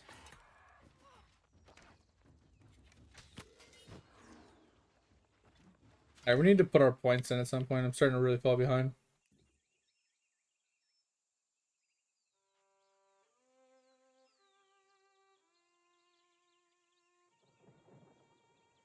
Really? That's funny.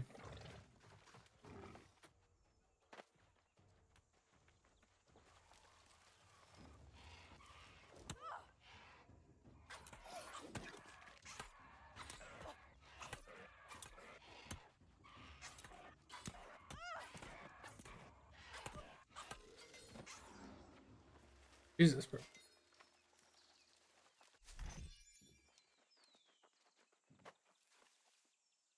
Oh my god. Alright, so that cabbage wasn't one of them. I was paying attention. Bush. Okay, so we need to find a random blueberry bush for a run around. Saw one earlier. Kind of have an idea where one is.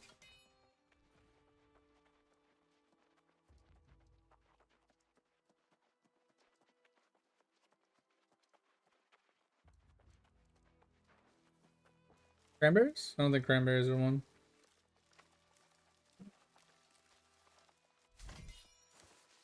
I'll grab them over here.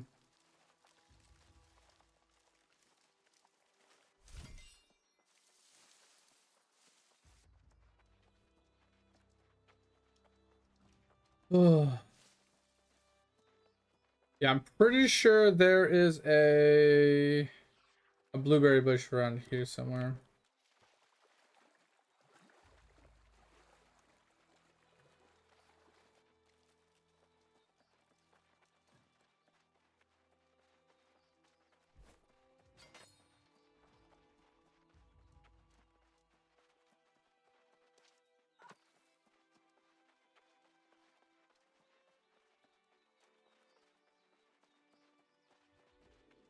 Jeez.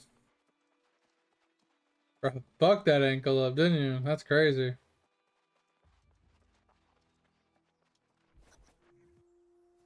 withering comes from the very earth here. I'm sorry. You see, oh, not the virgin. I must. I said. Leave.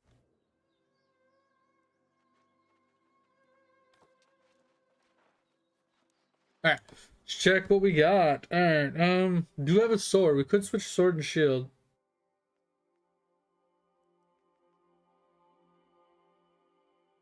Alright, we're gonna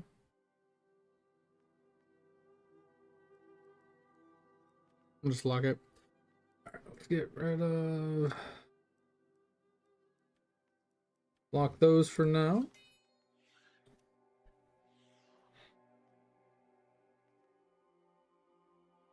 Alright, I'm getting rid of all this medium shit. Max health. Alright, what do we got? We got light, light, medium, light, light. I wonder if I put this on. Okay, yeah, so I need to get light gloves still.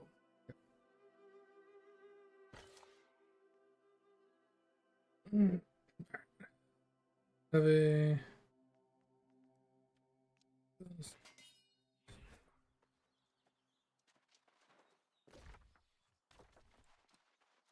Up we go.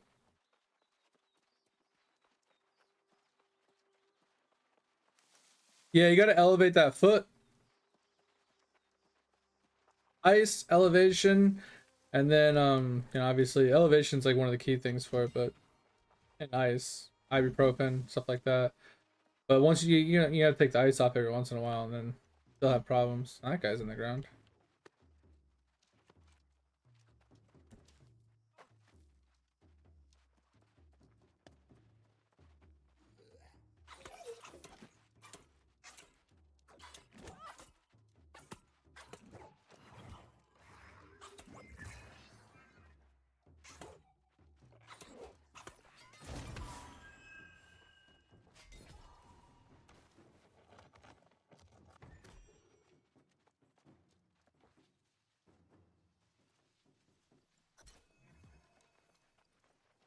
Honestly, ankle is one of the worst, but I would definitely say lower back and or your ass. Like your hip. Oh shit, bro. I never remember what these are.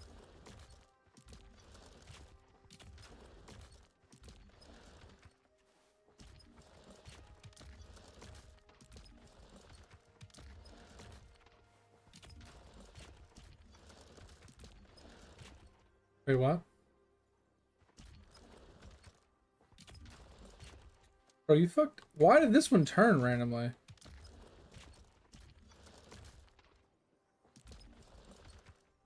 Oh, that's so frustrating. Does anybody remember the name, the answer to this quest?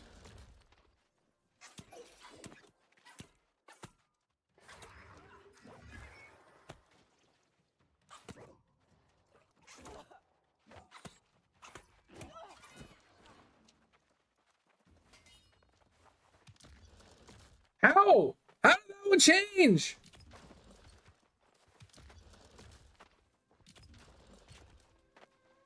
So fucking frustrating.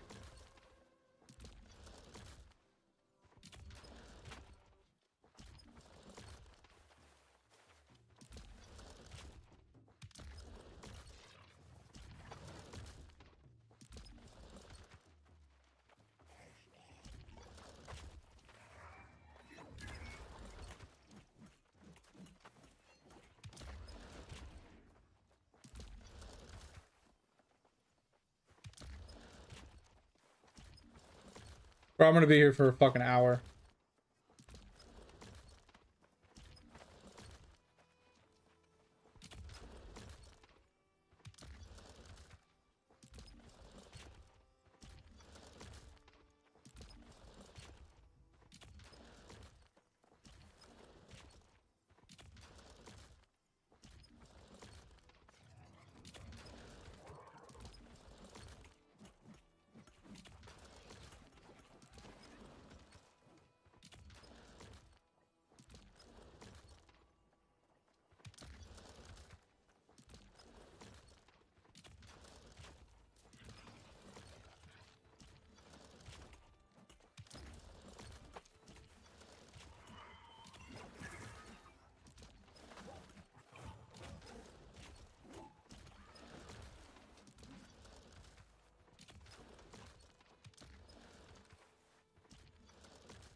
Ugh.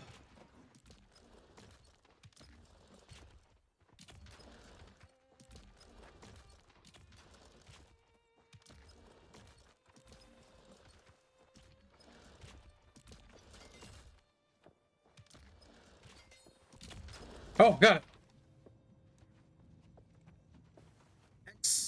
XP Trident. Holy fuck, bro.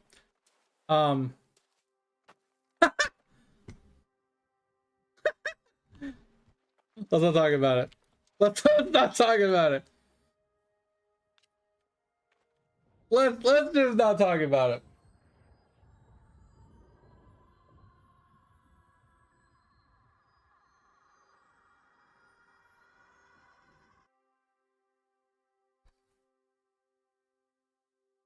It's all good, Dick. I appreciate you, man. Thanks for being here. Thanks for hanging out. Sorry we're curing insomnia for you, but thanks for being here.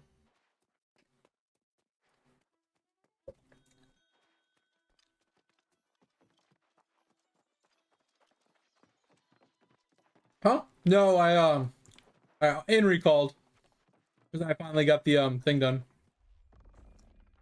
I'm sure we can find.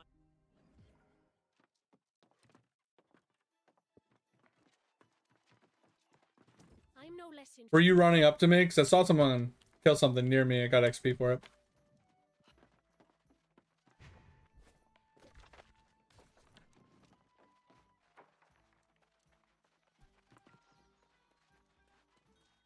Well met. And with a Eternum's ruins tell the tale of a magnificent.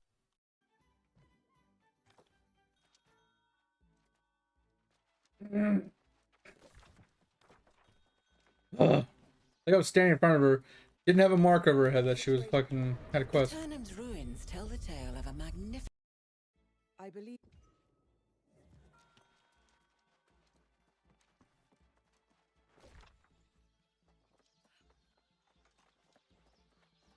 All right, Time to head east.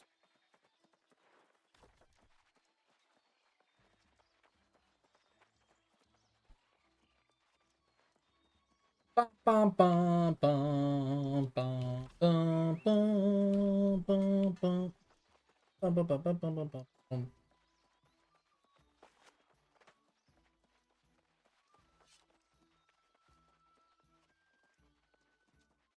Rotate answer? Wait, what? Oh, turn around. There's an archway at the doorway. I think it was XP Trident. But when I turned around to leave, the writing on the wall, there was literally an archway that had the answer plastered on it that was glowing. Maybe it was glowing because I got the right answer, but it was definitely there on the wall, written in clear as day.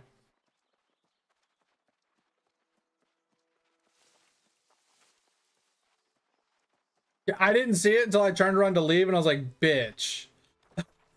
Are you kidding me? And what was even funnier is I turned around to leave, I saw a guy jumping up and down at the archway. I'm like, and I looked, I was like, oh, motherfucker.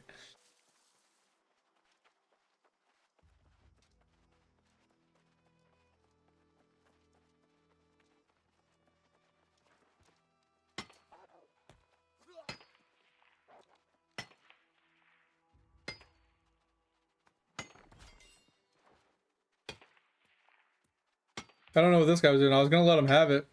All he has to do is kill a level 6 wolf, and he could have had it. I was letting him. He got there before me. He was like skipping across my screen, like he was fucking or like he was speed hacking. I was gonna literally let him have the iron node. What was this, blueberry? Yo, let's go. Found some blueberry. Yo, Edge, if you need a blueberry quest, blueberry quest right here. Blueberry bush. Bunch of them. If you happen to be on that quest that requires a blueberry.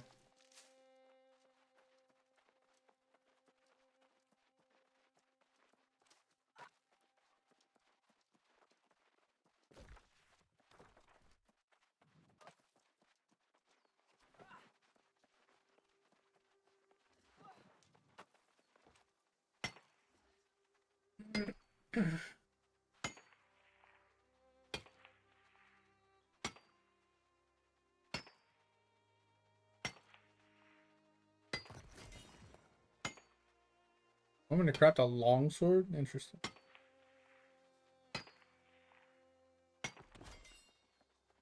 Oh, also, Edge, I think there's a way to customize your UI completely.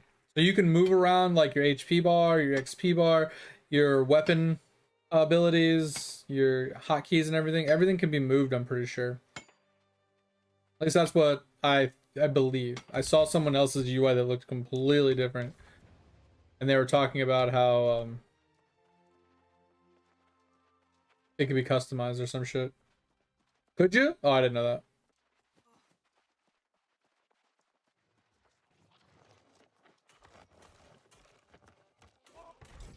Never knew that.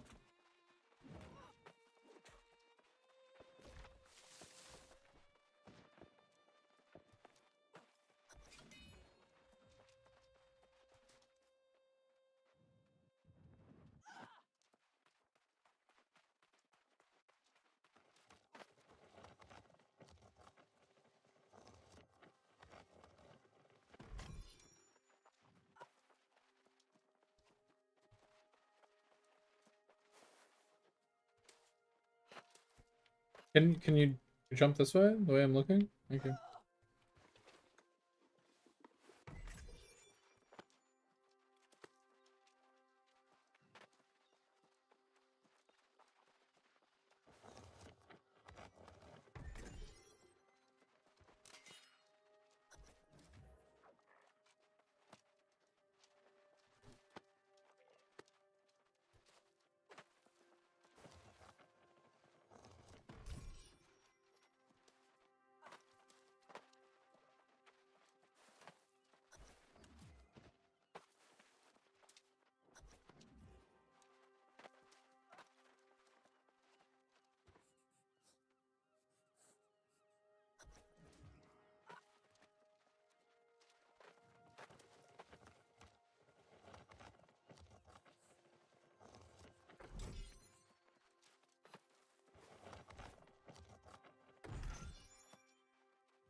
Recall back to the inn. I do have another turn in over here, which is interesting.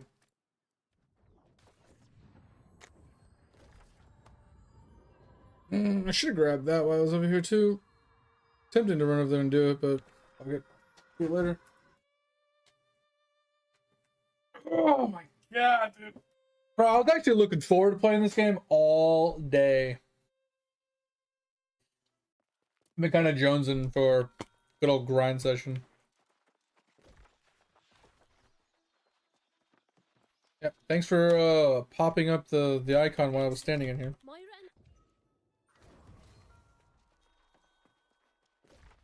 I still find it weird that they've never added a mini-map to this game. I kind of like not having a mini-map because it doesn't clutter the screen or whatever, but I would like the option to turn it on as, you know, situations depict. Would be kind of nice.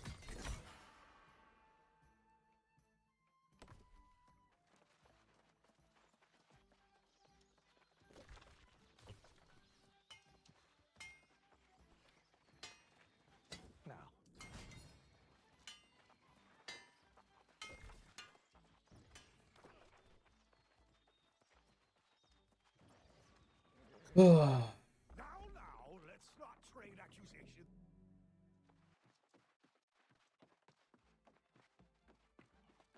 Before they bid me. See now, that the pirate. Look.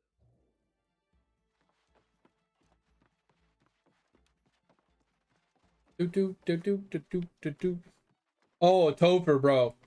Not gonna lie, that series you showed me, the account Iron Man for World of Warcraft looked awesome. Like, I don't know how I feel about the whole hardcore portion of it, but the idea of being locked to what you can craft on your account was pretty sick. Now, I don't like the idea of not being able to use quest items. So that, well, you'll be. But I think that's just kind of tedious. Not really worth my time, but it definitely was pretty cool. All right. So yeah, I wish I would have picked that up. That would have been easy. We can head over, turn this one in. I think we'll just teleport and then we'll run.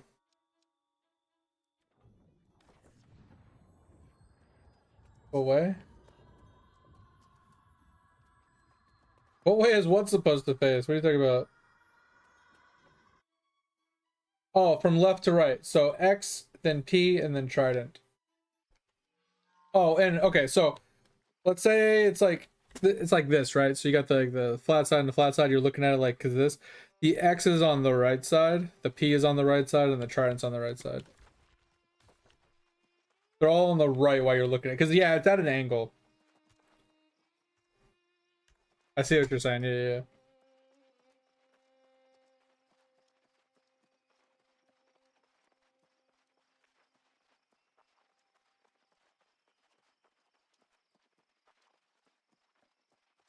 Oh, gotcha.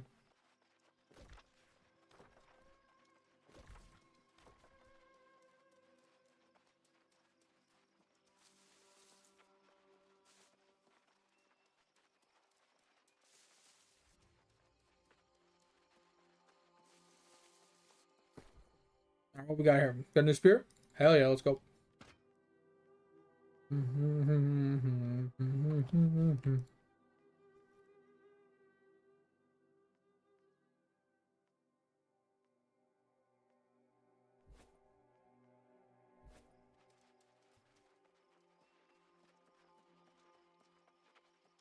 Oh, stop it.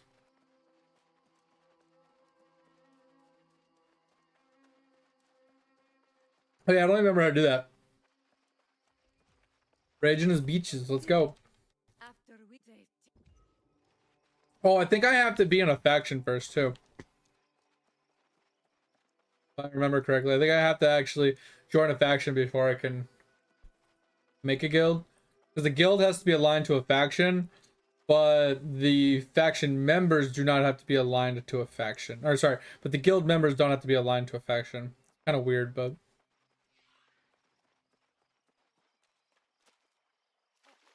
rage in a cage.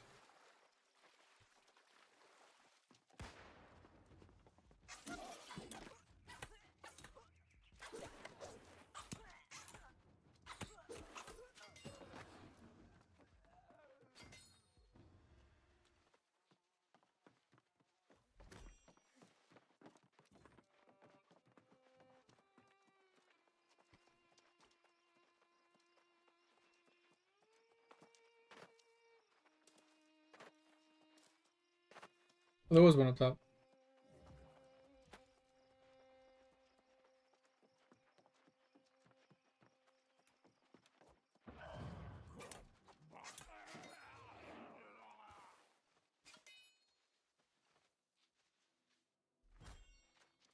PK Pip, what a name. Dude, reading people's names in MMOs just makes me laugh most of the time. I don't know what it is with some of these people's names, but they're just so cringy sometimes.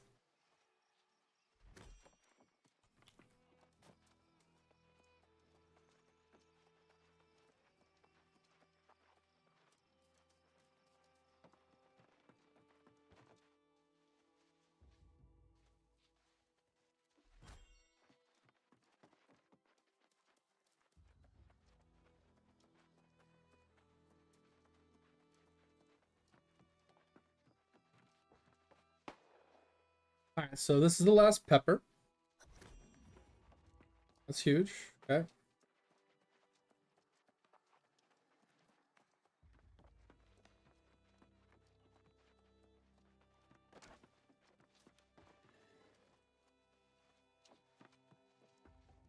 Blast those. Need one more saffron, and then I just need to kill 7 more guys. I have fishnets on. Fuck.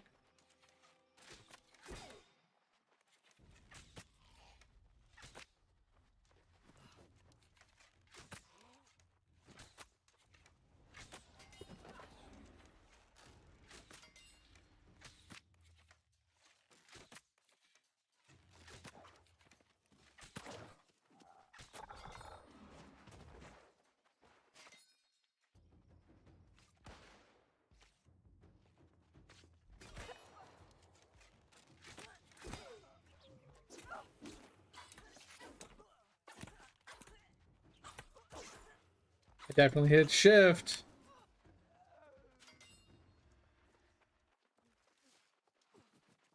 I almost want to turn on the you know that like the overlay you can do that shows like what keys you're pushing and when, so you guys can see what I'm saying, bro. I literally like wasn't hitting any other keys on my keyboard or my mouse, and I literally hit shift and my character just stood there and kept auto attacking for a good 1 second. Like he finished another auto attack even though I wasn't clicking the button. It's just so stupid, man. How do I wanted to discover that, but I have to go all the way that way to do it? Okay, hold on.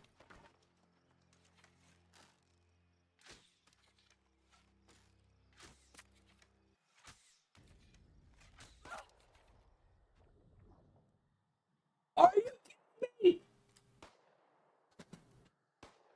I hate this game! Wait, okay, please, for the love of God, can somebody tell me, was there ever a single message, other than maybe in chat message, that the game was going into maintenance? It's not even maintenance day. Maintenance day was yesterday.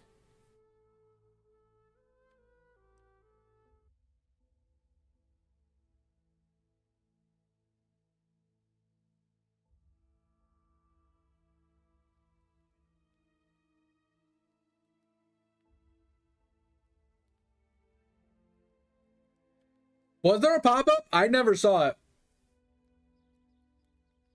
I see it here now. I didn't see this when I first logged in. Bro, I am so annoyed. This is one of the key reasons why I quit playing New World.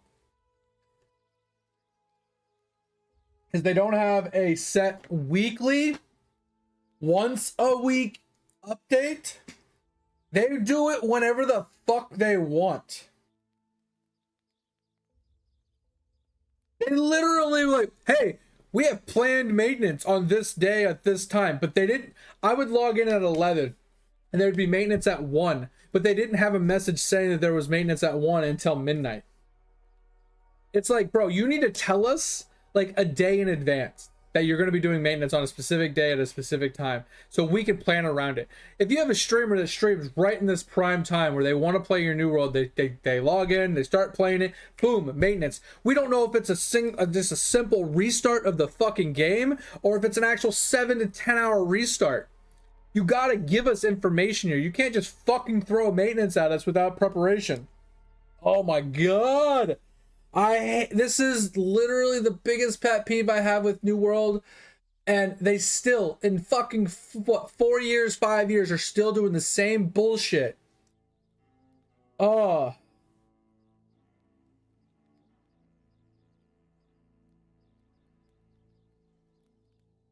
So fucking dumb. I mean, I know it's funny. It's comical at this point.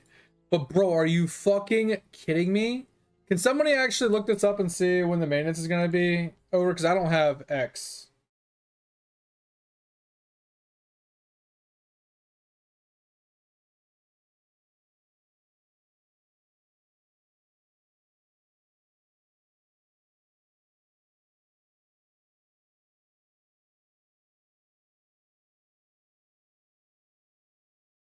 Bro, I went to their website. Server status. I went to US East. Where are the servers? Where are your servers? Oh, that's what they are. Okay, I got it. Yeah. So these are full. You can't character create, and they say they're all online. They don't say they're in maintenance. Why doesn't their fucking website say it? 90 minutes. That's what I'm saying. Why are we going to send out updates on X when you have a server status webpage on your webpage that you could simply just update with information on it? Oh my god. Instead of it getting lost on fucking Twitter or whatever the fuck it's called. Oh. New World, bro. New World. It's a love-to-hate relationship. Fucking telling you right now. If I didn't love your crafting system and your gathering system, I would burn it to the ground. I swear to God, I would burn your shit to the ground. So fucking dumb. Honestly, I think with how dumb this is, Blue Protocol looks a lot more appealing to me. And I don't like that game. I would rather go and play Blue Protocol at this point and grind for nothing than to get hit with random ass fucking maintenances out of nowhere for no pre-planning sporadically throughout the week. Yo, low-key. Okay, here's what we'll do. So I don't want to leave the New World category. We will do what we did before. We will do a window capture, right? Where's my window capture?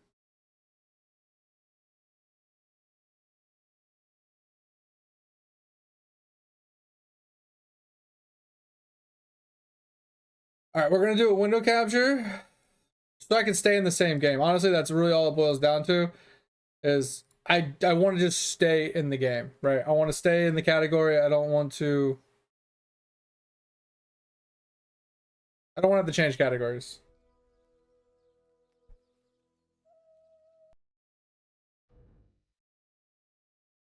The door of my dorm room, I have a British flag. And my neighbors decided to put that up. And then they taped this letter to my door with an actual seal on it. And here I'm thinking it's going to be some, formal declaration of war type thing. It's a formal declaration of war. It's the most formal declaration of war I've ever seen. This mad lad printed the entire Declaration of Independence, and both of them signed it. So yeah, this school year is going to be pretty interesting. That's really funny. That is really funny. I don't know if it's more comical, but it is funny. Like, I don't know if that's like a funny haha or like, you know what I mean? Like, it could be bad, but I think it's fucking funny. All right. So while New World is a piece of shit, let's go play some Megabonk. Topher brought up a valid point. So the other night, off stream, YOLO, I actually killed the final boss. So we did complete a new achievement in Megabonk. Sporadically. Bro, Edge, is this bringing back flashbacks from like 3 years ago when we would be playing and I would just snap at New World for having random quote-unquote planned maintenance that was 4 times a week? Bro, every time, Edge! Every goddamn time. I'm like, hey, let's play some New World. You know, I start playing, hour or two into playing, boom, maintenance. Never fucking fails. It's like, hey, is this guy online? Oh, he is? Let's hit him with maintenance. Every fucking time I try to play New World, this is what happens.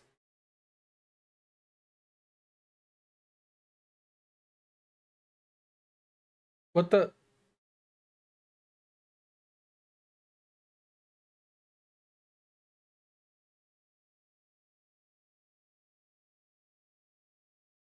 What?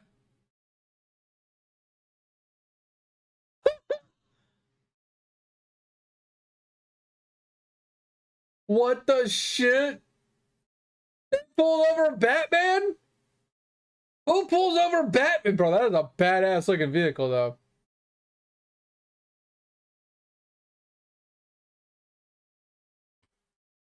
Bro. All right, anyway. So like I said, guys, we did get a good play yesterday. We got a 30k kill count game. We killed the final boss. We actually did the unlock for the last tome as well, which required us to charge every single charge pad or charge shrine in all 3 stages without leaving them. We actually got that done as well. So we did pretty good. We have every weapon done. We have every character done. We have every tome done. The only thing we have left is the items. So shouldn't be hard. This one, we just have to play as Vlad and get to level 50. Shouldn't be hard. Defeat the final boss 2 times, so just gotta beat him again. Kill the first boss without taking any damage that run. Now this is definitely doable. It's just RNG. Max HP at 50, a little bit RNG. Pretty easy to get though. We gotta play Birdo. Not a big deal. Defeat the stage boss. Defeat a stage boss as Athena, landing the killing blow with Aegis. This is going to be interesting. Because Aegis doesn't do a lot of damage, has X amount of charges, and if you're scaling damage with all your other skills, the odds of Aegis landing the hit is so random. So, pure RNG here. I mean, we could just straight up level, like, 1 weapon, 4 tomes, and just juice the fuck out of Aegis and hope for the best. What are you sending me now, Topher? You're not wrong. That's funny.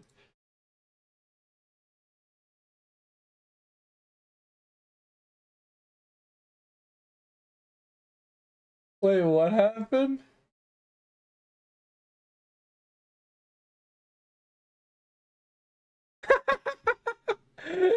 That's funny. All right. So this one's gonna be hard. Upgrade attraction to 8.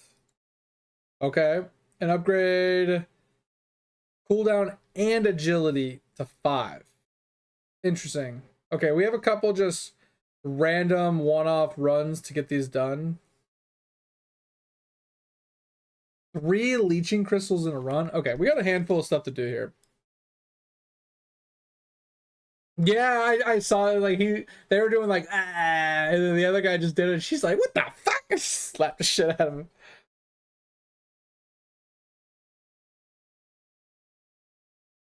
That's funny. Okay. All right, so we did everything we wanted to do on this guy. The only thing we haven't done is these two. Or sorry, these two. So defeat the first boss under 6 minutes and then get him to 100. We got him to 83 from that really long run we did. So we could play him a little bit more. Okay, so maybe we go for a first stage boss kill of 6 minutes. Try and get that done. We're just gonna do a one stage speed run of 2 minutes. That's actually crazy. Interesting. There's a challenge we can do on here. That's 4 minutes, 14 seconds. So it's this one. So there's no point in even. I mean, we could just go into the challenge run. So if it doesn't, if we won't do challenge run. No point. Because if we're going for the books too, because there was oh, I don't remember what the name of the books were that we needed to get. Like one was like agility and something else. There was like an attraction one.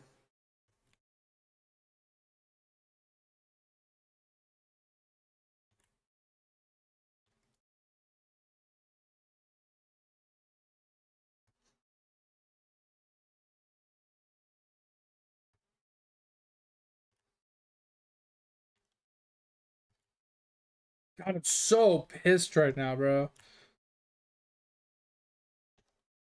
Like, I wish I could just have a conversation with him for like 2 minutes. And be like, please explain to me how you guys can have quote-unquote planned maintenances sporadically throughout the week with no pre-planning and no warning towards the audience, like 24 hours in advance. If it's planned, then we should know 24 hours in advance. It's that fucking simple. Because what that literally says is it's not planned. I mean, it's planned in a sense that they're intentionally doing it, but it's not planned as in they had intentions of doing maintenance that day. So it's not by definition planned, but it is intentional. Because I think the reason they're using that wording is because they want people to understand that the servers aren't just randomly down from being DDoS or whatever. They intentionally turn them off so they can do an update. So fucking annoying.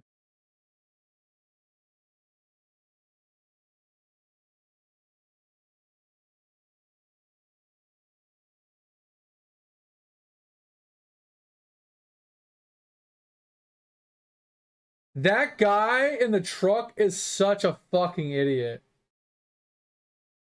Oh my god. I hate people, dude. People are... That's karma, and I love it. Is it bad that I love that that happened? Am I wrong? Am I wrong to feel that way? I wish that would happen to more people. I truly wish that would happen to more people.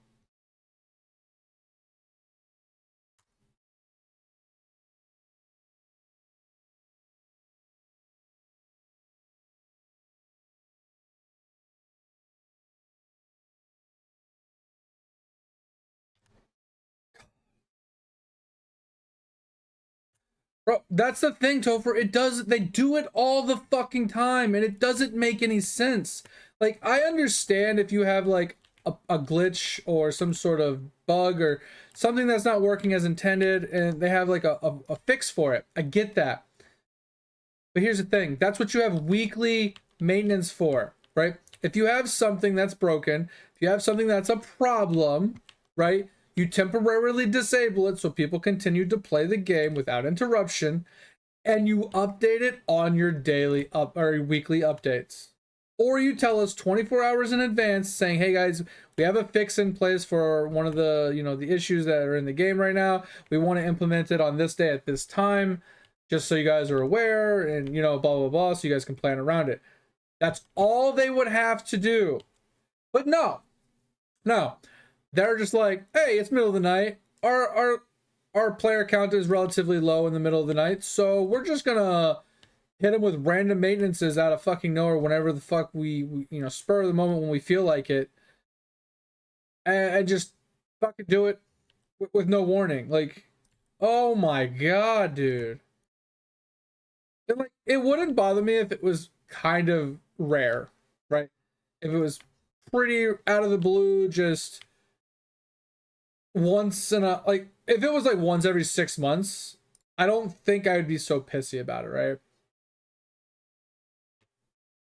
But they do it all the time. Like, there's been times, I'm not even exaggerating, Topher, in a week they've done like 5 fucking updates.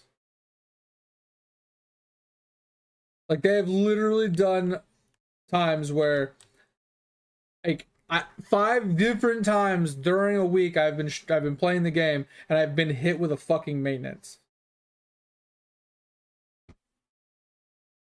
And some of them are like really fast, like just quick restarts and shit, right? With like a minor like update or some stupid shit. And other ones have been like 15-hour downtime because whatever they tried to do broke. And then they like were fixing it for fucking 15 hours. Like, no shit, to Edge. Like, is it really a fucking New World like release if they don't fucking break the game every time? Like, and that's the fucking crazy part too. Like, Edge is like, it's not even that they hit us with a maintenance.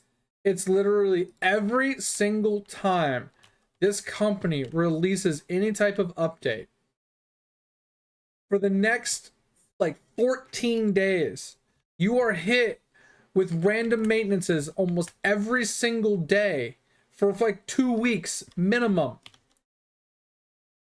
Like, they'll release it on a Monday, and on Tuesday they do a maintenance. On Wednesday they do a maintenance. On Friday they do a maintenance. On Saturday they do a maintenance. On Monday they do another maintenance. It's just, bro, at this point it's just fucking comical. I can almost fucking set my watch to it. It's crazy.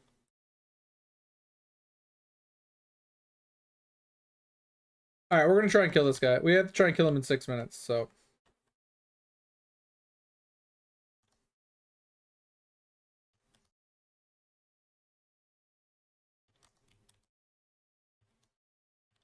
I want to kite him to, I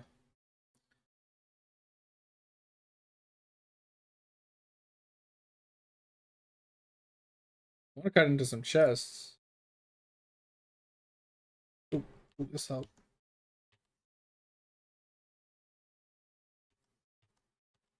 Come on, we got 50 seconds to kick his ass.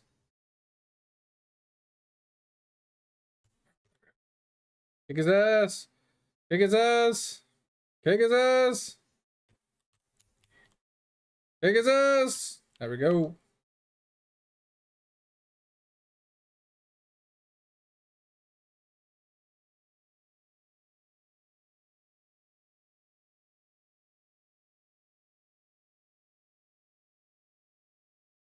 So one is the agility tome. I don't remember what the other one was. Does anybody remember what the other tome was? It was like agility. There was an attraction tome, but I don't think that one's turned on. I'll have to look those ones up again. But we did get the 6-minute kill on this guy, so I don't really care about the rest of it. Oh, there was getting an ages kill too. Alright, we'll just stay here. I'm not even actually gonna move.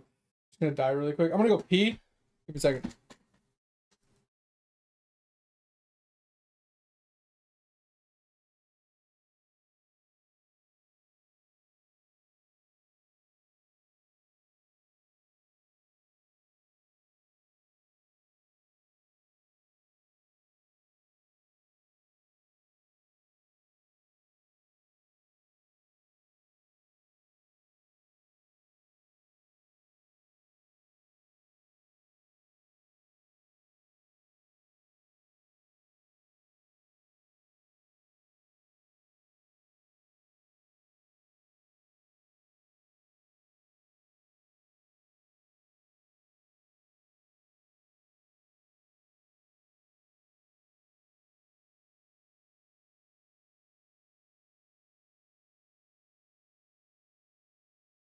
Oh, all right. You know, it's funny too though. New World is like it's an okay game, right?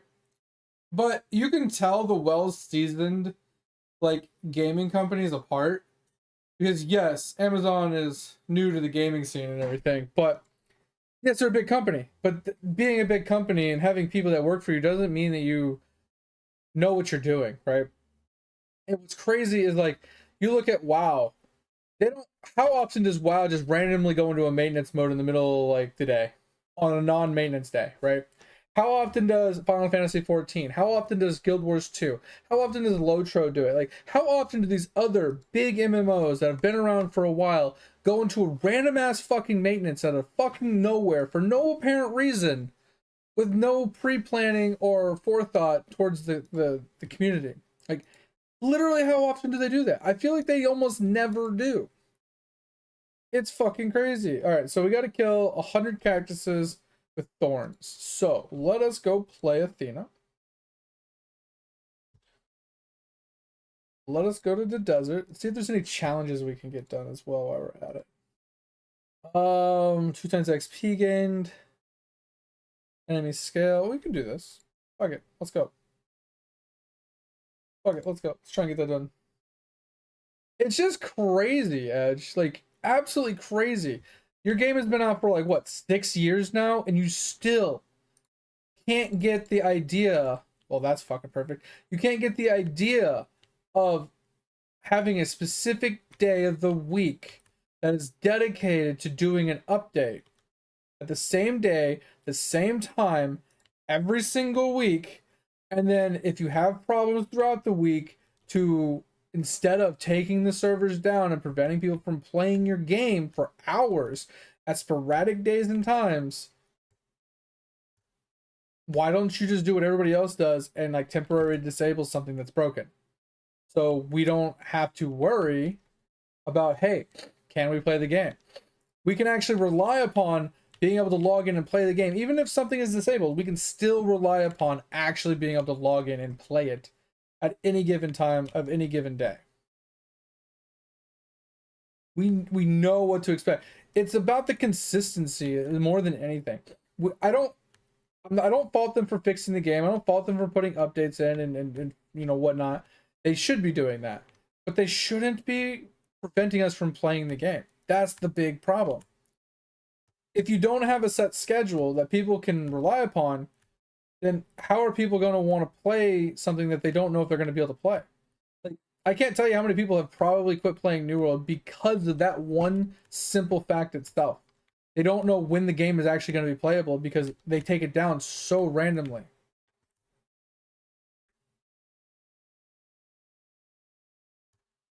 I feel like that hurts their company more than any of the other things that they have ever done in that game. We need to get... I'm okay with wrenches. We need to get...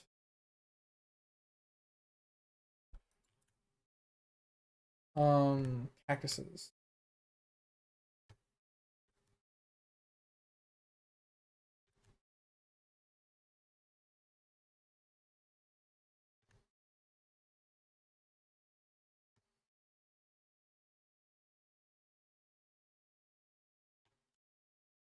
The fuck? Oh, I'm so pissed, bro.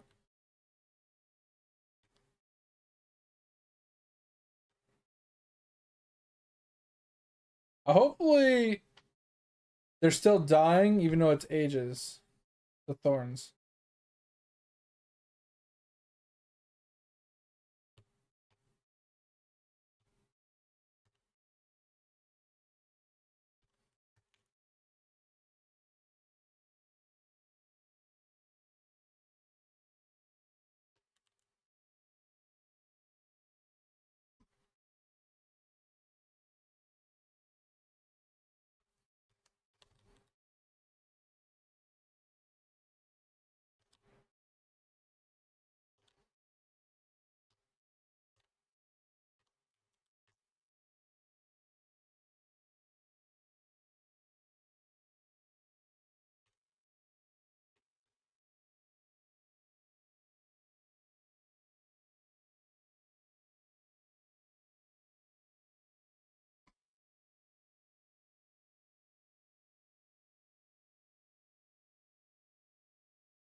Oh, boys, that hurt.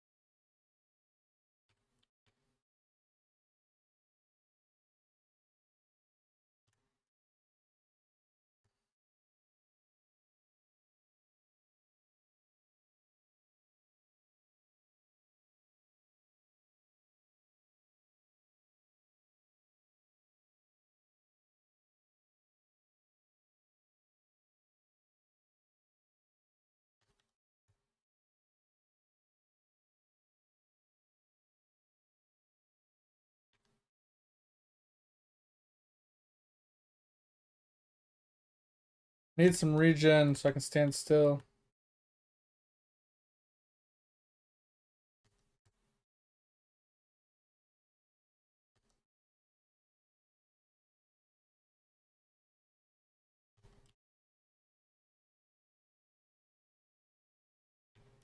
Nico!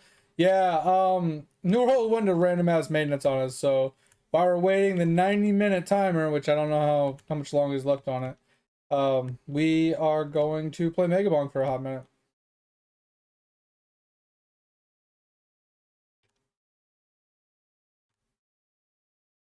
Yeah, because it started at 1 our time, right? And it's now 1:30. Okay.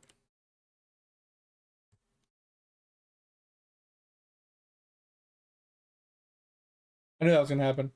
All right. I want to see how many kills we got though. I kind of was okay with dying there because we had a really bad situation going on.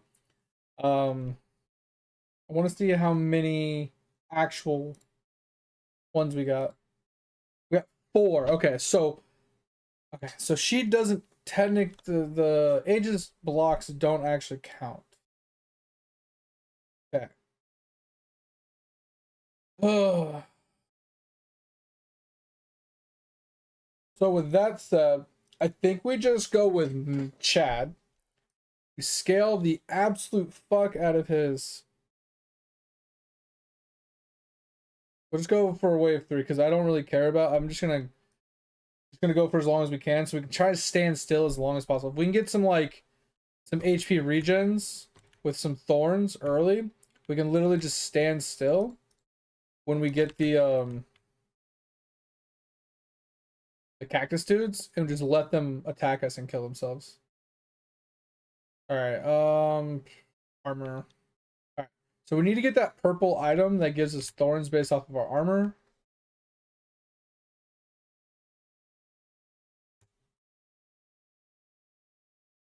Yeah, you'll be able to catch up pretty easy, Edge. I'm not that worried about it. Sorry that it happened, but I appreciate you, man.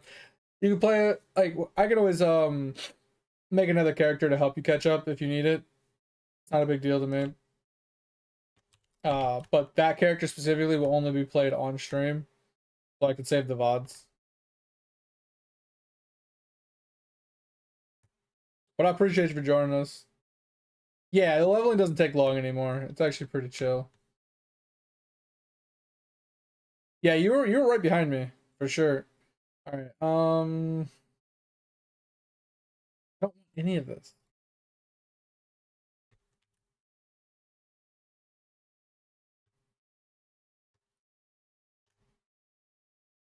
Anyway, have a good night, Edge. Thanks for being there with us. Thanks for hanging out. Hope it's not going to be too bad for you. Like, I'm not saying you're going to enjoy the game, but I hope you at least don't hate it so we can play together a little bit, you know? I haven't been able to, like, chat with you all that much lately. You've been busy, and we haven't got the game in a while either, so I'm hoping we can at least, like, occasionally hang out and play. But have a good night, man. Thanks for being here. Thanks for hanging out. Appreciate you. Alright, we're gonna go with size. Because if we can get this size of this aura, like, juiced out of its mind, that could be awesome.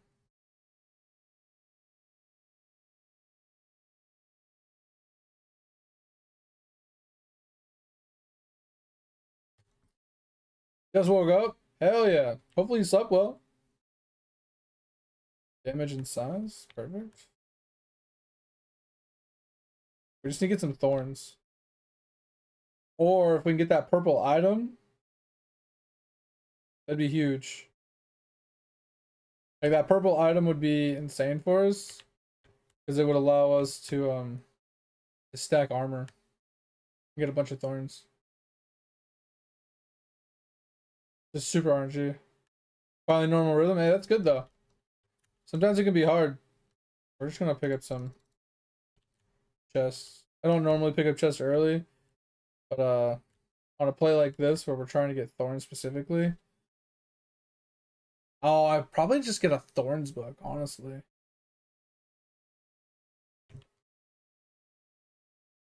I could probably just get the thorns book. I'm probably not turned on though. Probably tinker around with our items a little bit for our thorns playthrough.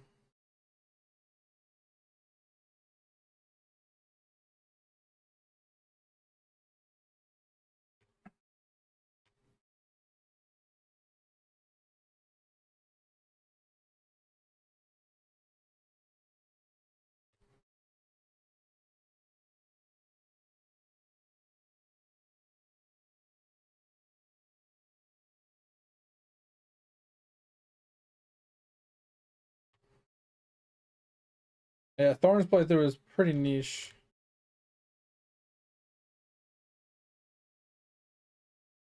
Like this achievement isn't meant to be done in like a one go either. It's meant to be like chipped away, you know, on and off.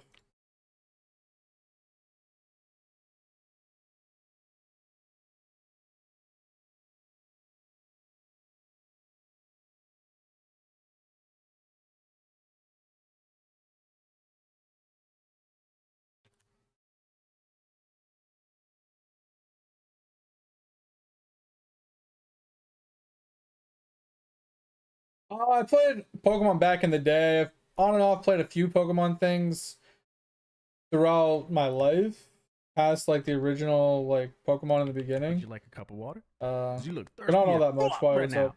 Yo, mate, thanks for that.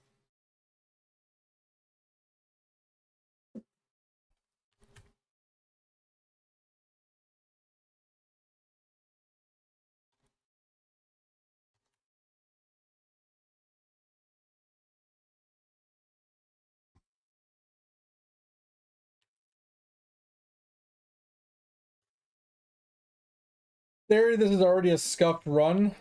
We haven't gotten the cactuses, we haven't gotten any thorns, we haven't gotten any items for it, and I've been picking up the wrong weapons and tomes.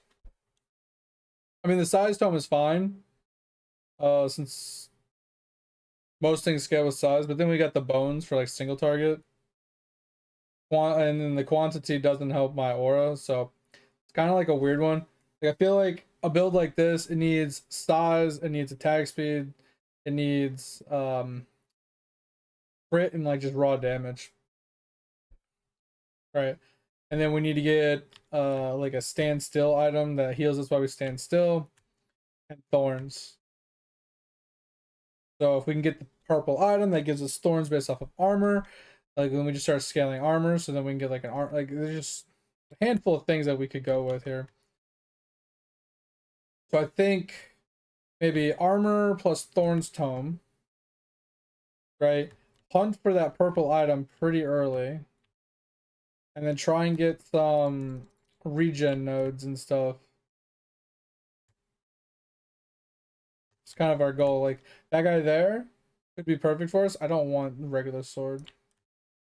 The only reason why I picked up the bones is because it was like there, and it's here it is, and it's really good for single target, so it helps us with our boss potential. I just feel like the size tome is kind of lost on it. But now that we have some thorns, because we have some armor, right? So our thorns is only 32. We need more, obviously. But if we can get an armor tome or some armor items, we could really start scaling it. and it could actually be pretty strong. And like I said, I need like a campfire would be good, and then maybe the shrine HP charge one. So if I stand on a shrine while standing still, I'll have so much regen that I could probably just eat every single hit from cactuses and not have to worry about it.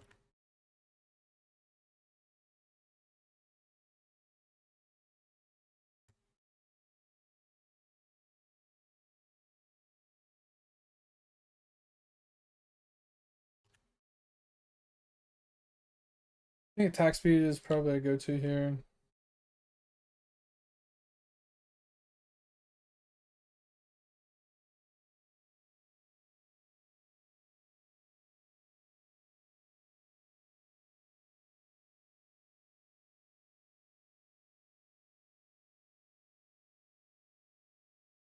Oh.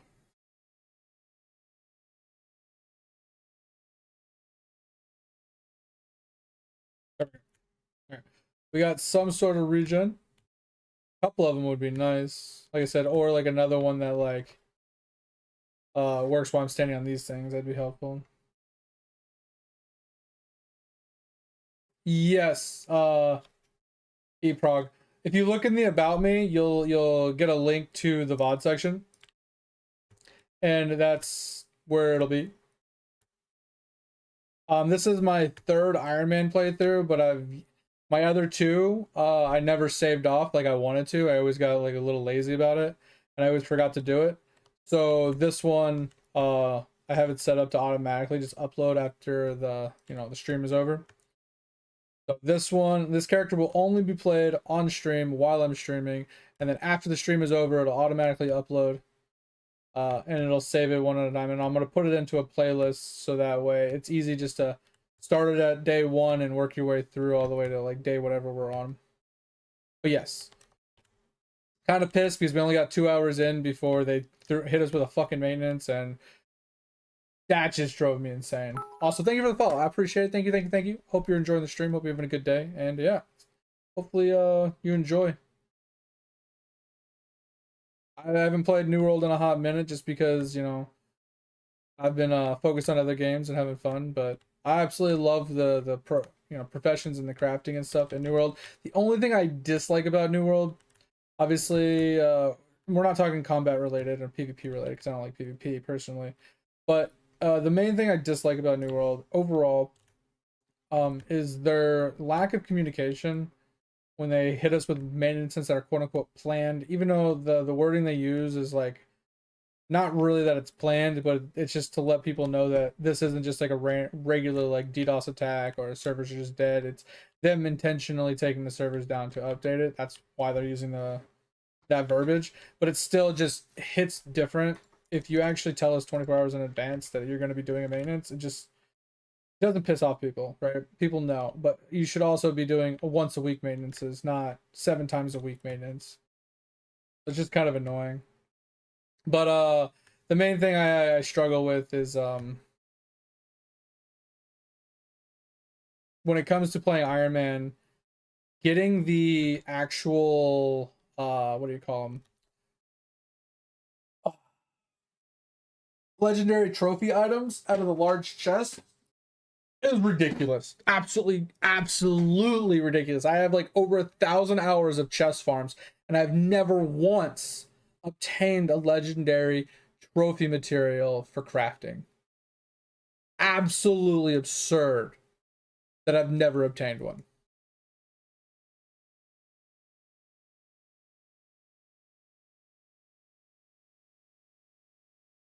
And that's the thing too, Prog, is like I've played a lot of New World, right? And I'm not the best. I'm not the greatest. I'm no trendsetter. I'm a pretty standard player that I do things that are kind of mediocre but are very recreatable and consistent, right? I go over like farming routes that I use constantly, that I show constantly, and I'm always running them and having to tweak them because people are using them as well.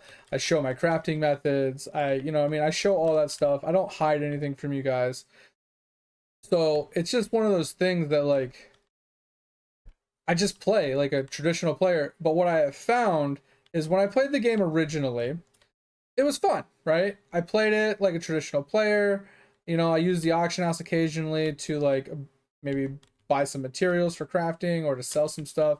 And it was nothing insane, right? But I got bored really quickly. Because the way I look at New World is like, it's about the destination, right? And it's about getting to the end of the destination. So if you just farm money every single day and you gather a bunch of money and then you take that money and just go to the auction house and buy the best in slot gear, you didn't actually obtain it.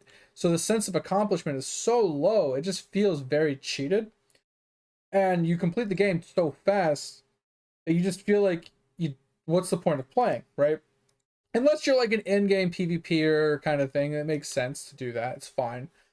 But I found that playing it as an Iron Man, like, increased the sense of accomplishment and enjoyment of the game like tenfold.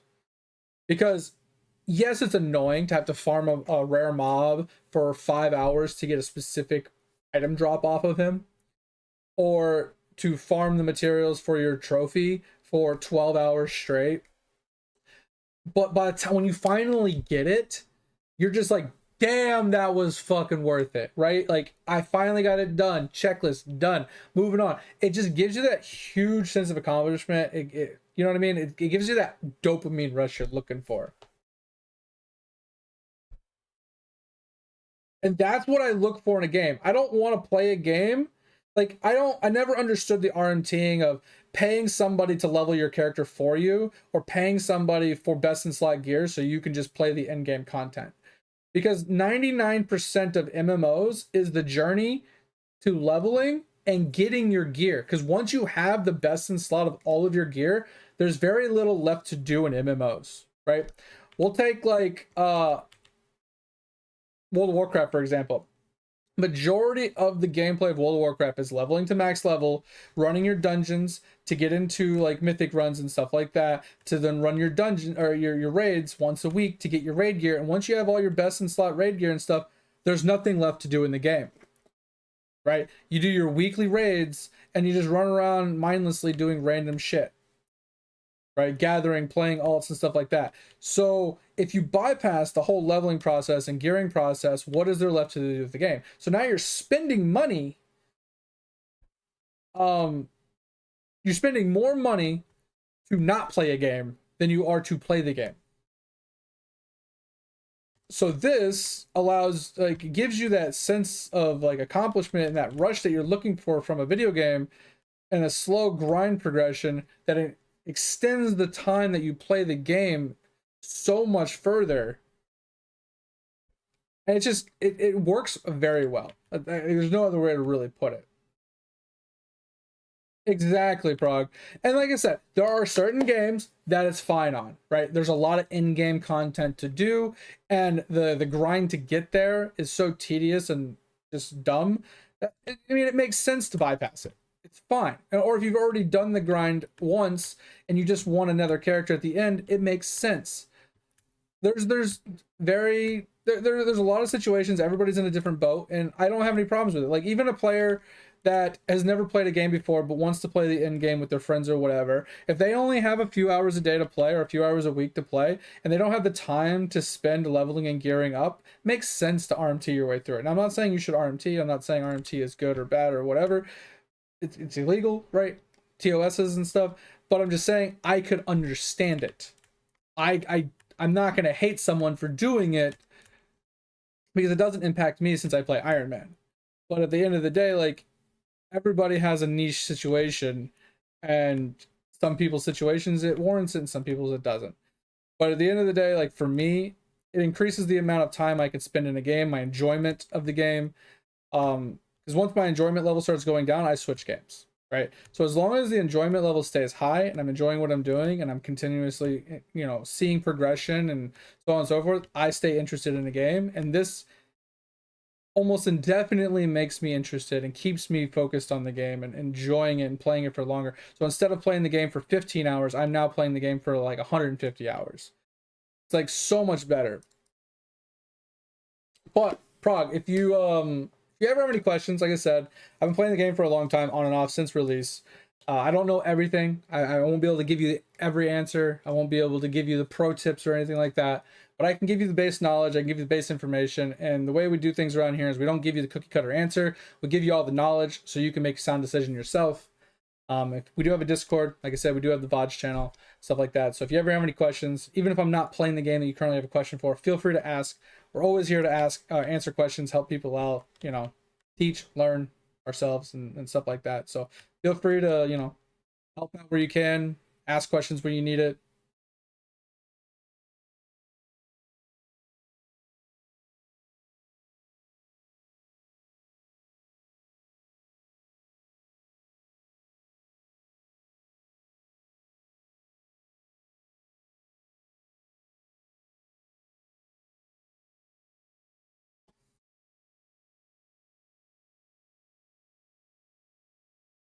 I'm trying to catch up on chat.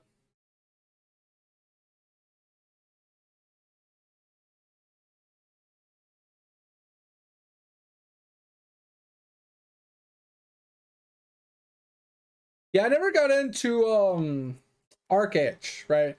Back in the day when those games were popular and those games were hitting hard and everything, I was a RuneScape, Counter-Strike, World of Warcraft player, right? That's all I ever played. I played that for so many years. I still play RuneScape to this day. Oh shit, I just got two tapped. I don't really play Counter-Strike anymore because it's just fucking bullshit. But, you know, it is what it is. We kind of got cucked on that run. I also want to check tomes. So we want, I think we're going to go Thorm's tomes. I think we're going to drop EXP tome. The goal here is purely getting thorns, getting HP regen, standing there and just picking the absolute fuck out of these, letting these guys just hit us in the face non-stop while we regen through it. Only reason why we'll go tier 2 this time instead of tier 3 because I don't plan on going to the end. I mean, it's probably better to go to tier 3, honestly, but I want to just try and get this achievement done. I forgot what I was talking about, honestly. So if someone can remind me what I was talking about, we'll continue talking, but I forgot. Anyway, like I said, I never really played it. I played the other games, and I've seen it, but I don't know much about it. I heard things like it had some weird like currency exchange stuff or whatever you call it, where you can like make real money from inside the game or so. I don't know. I heard some weird things about it, but I never really got a chance to play it. It looked kind of cool, but I never really, you know, got into it. I pretty much just stuck to the games that I have always played and I'm still playing. All right, we need healing and then we'll be good pretty much. But yeah, if you have questions, feel free to ask. Once again, just want to do my best to help you guys out and grow.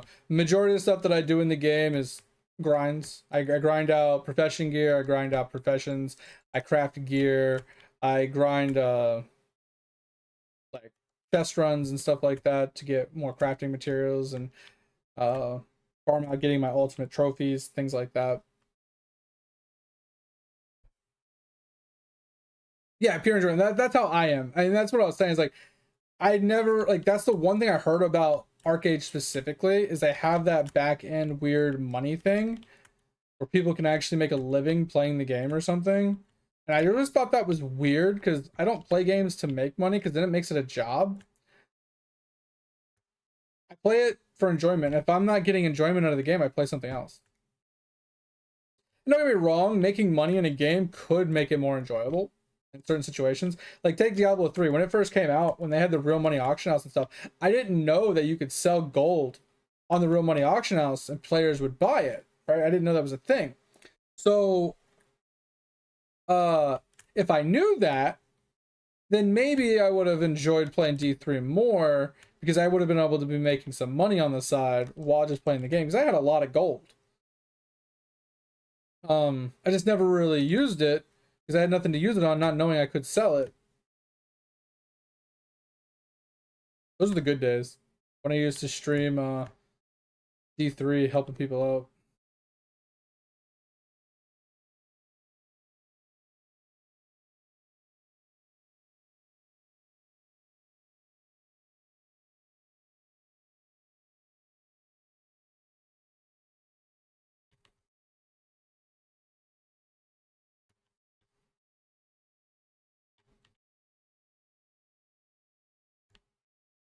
I think I killed 2.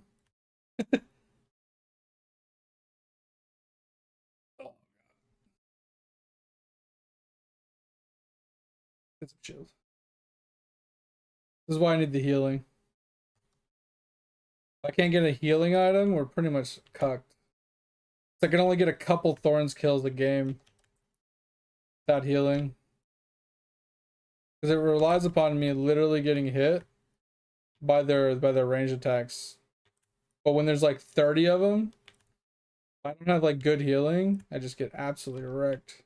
But at least we actually got cactus guys this time. Could go straight up max HP, but we still need healing. We're gonna go with straight up damage to increase the thorns for now.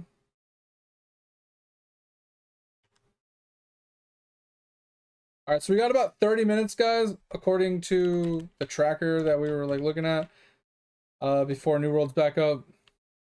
Also, got a couple questions for you, Prague, if you're still hanging out. You say you're brand new. What level are you?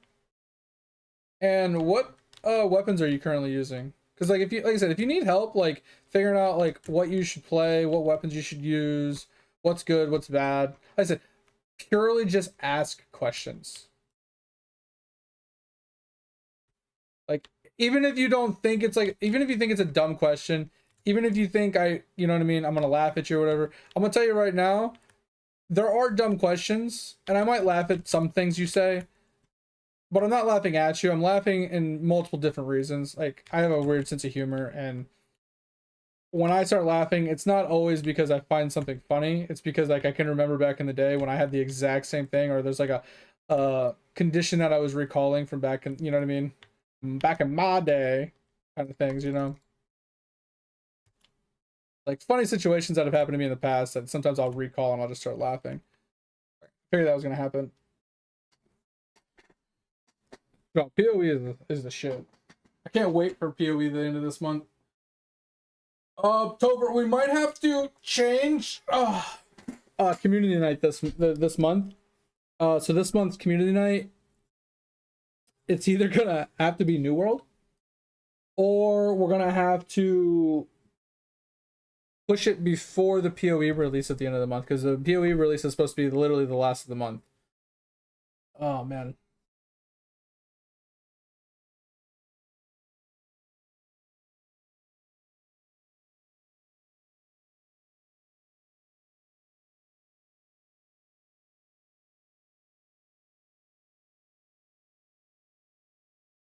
Also, Prague, I just read your message. Sorry, I'm when I'm focusing on this, it's hard to keep up with chat.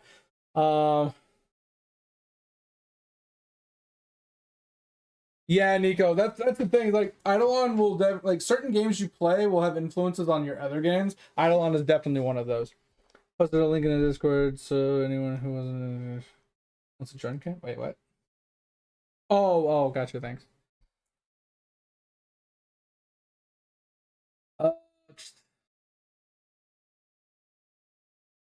Oh, you're level 25? Okay, good job, good job. Took you a couple days to get there, but, you know, hey, when you're first time through, you gotta figure out the quest, you gotta figure out what you're doing, makes sense.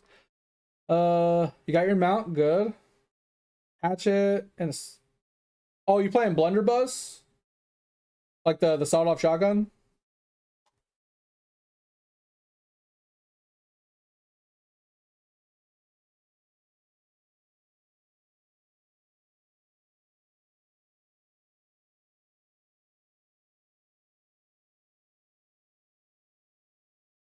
No, mate, no. Yeah. Okay. So depends on your play style, Proc. So we'll talk about weapons first, okay? So for your weapons in New World, it depends on your playstyle 1000%. But there's a few caveats to that. Okay. Every build kinda like there's a lot of overlap in perks, but some builds require certain perks than others, so that's like in a more advanced section. But the generalistic idea is, do you like playing melee, hack and slash? Do you like playing mid-range? Do you like playing long range? Do you like healing? Do you like tanking? You know, do you like CCing? Do you like dots? like there's a whole slew of things, right? Because every weapon kind of has its own thing. Let's just New World weapons. We'll just pull up each weapon really quick. Right. So each weapon has its own kind of thing, right? Depends on your playstyle, depends on the aesthetics you're going for, it depends on how you like to play, and it depends on the type of damage styles you want to do. For example, Hatchet has multiple ways you can play it, right? Of course, it's not going to show us. Maybe it'll show us here. It's poor. Wish there was like a better. Hold on.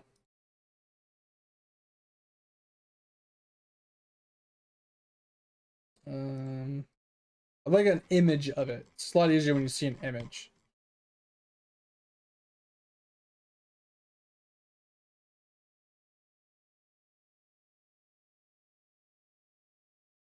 Obviously, I'm seeing a few images, but I would like one for like a hatchet. All right.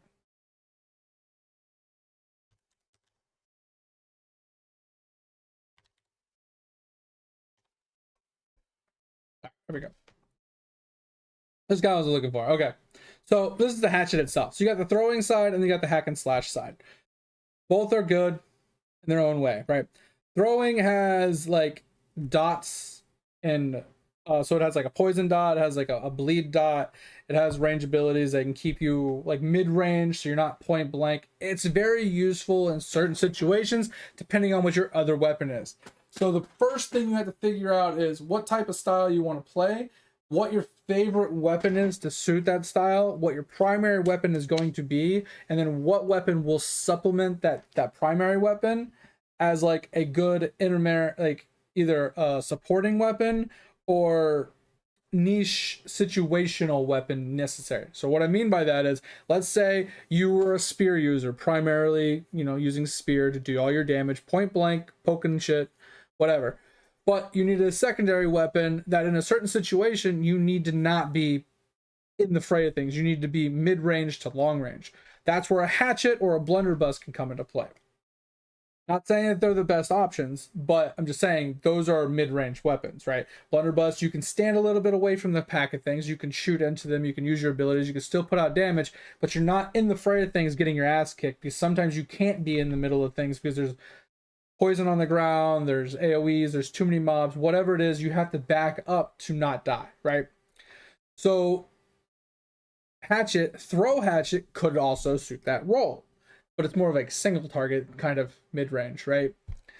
So there's many ways to go about this. It's a long conversation to figure out what you want. Like I said, I don't give cookie cutter answers. I ask questions and that steers the conversation to what we're looking to give you an answer on, right?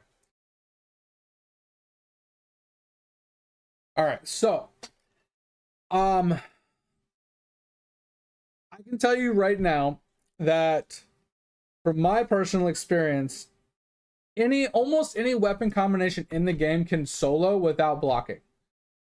But almost every single build situation requires upon dodging. Because if you don't dodge, you get somewhat stun locked. Because if you get hit by an ability while you're not, okay, it's going to bring us down a rabbit hole. So there's a buff called Grit, right?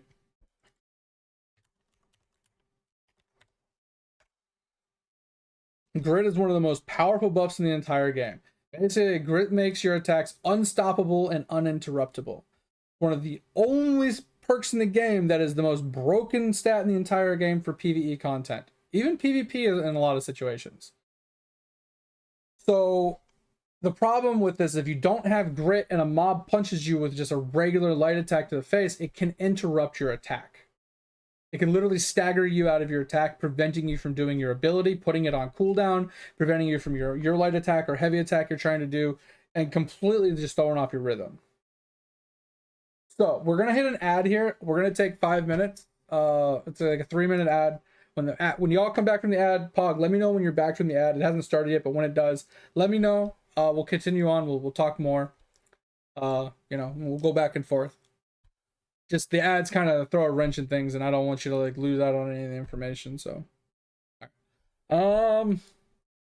Can we just run tier 1s and just try and get a couple kills at a time? Or we just go for tier 3 and hope for an actual good god run? Maybe we go for just god run and just we get lucky with like items and stuff. We can sit there and eat the cactuses. Would you like a cup of water? Because you look thirsty as fuck No, right now. Loki, I actually have no more water. Oh, I do have. No, I don't have any water. Let me go get some water. I'll be right back. He was like,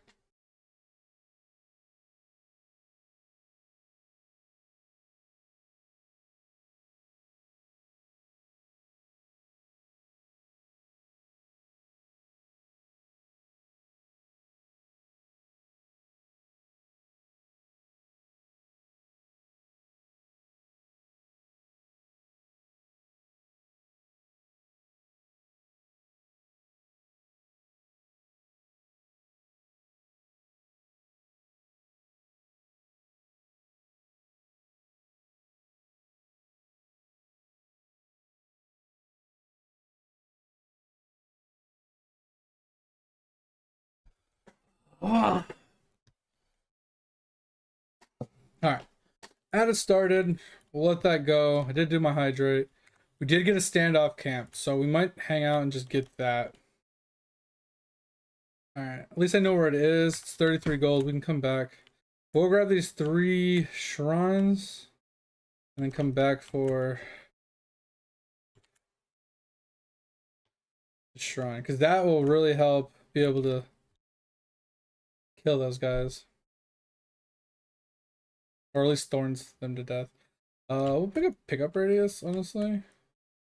So we get more XP while running around. It's not really the best item, it's kind of dog shit.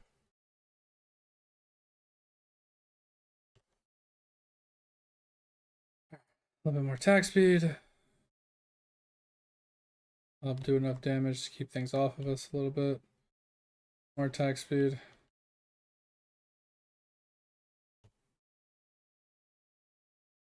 I kind of want this. But I know if we don't, since I know if we don't grab the attack speed now, we're gonna get cucked later. Oh boy, we just got another one. That's actually nuts. That's huge healing. Yeah. Oh man, 3 minutes ads, man. It's crazy. All right, double healing. We're gonna have huge heals. Now we just need to get some thorns. Damn. All right. Pick up more damage there.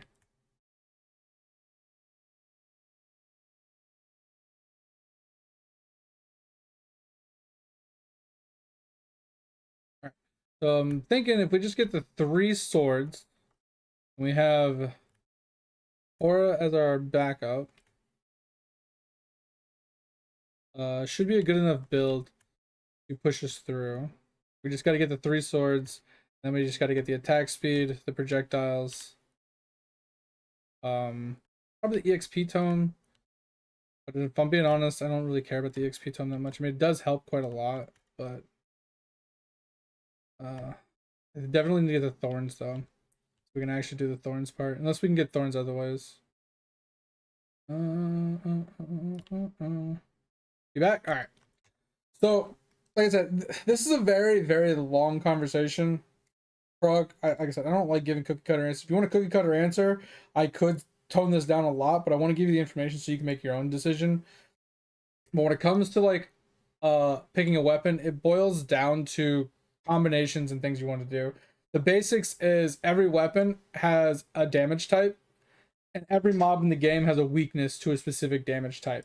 So you typically change your weapon depending on what you're fighting, so you can try and get the best damage output you can for PvE content.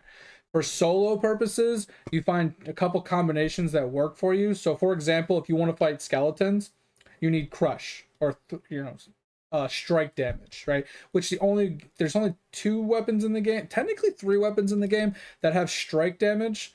Warhammer obviously being one of them, right? So if we click on strike here, you'll see what I mean. You have funny, it only says Warhammer, which is incorrect, but as you can tell, the Lost take 10% more damage which are like the pirate guys, the little ghosty pirate dudes, and then the ancients, which are skeletons, take 20% more damage. But here's the thing, is they also have other weaknesses. I actually have it on my, here, I'm just gonna pull it up on my Discord. Probably changed since then, but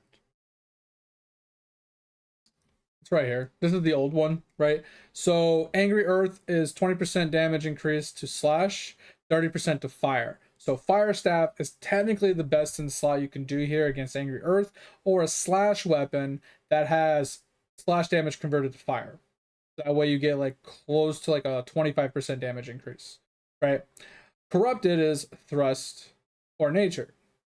Obviously, if you're doing a thrust weapon, you don't need to convert it to nature. Nature is purely the life staff.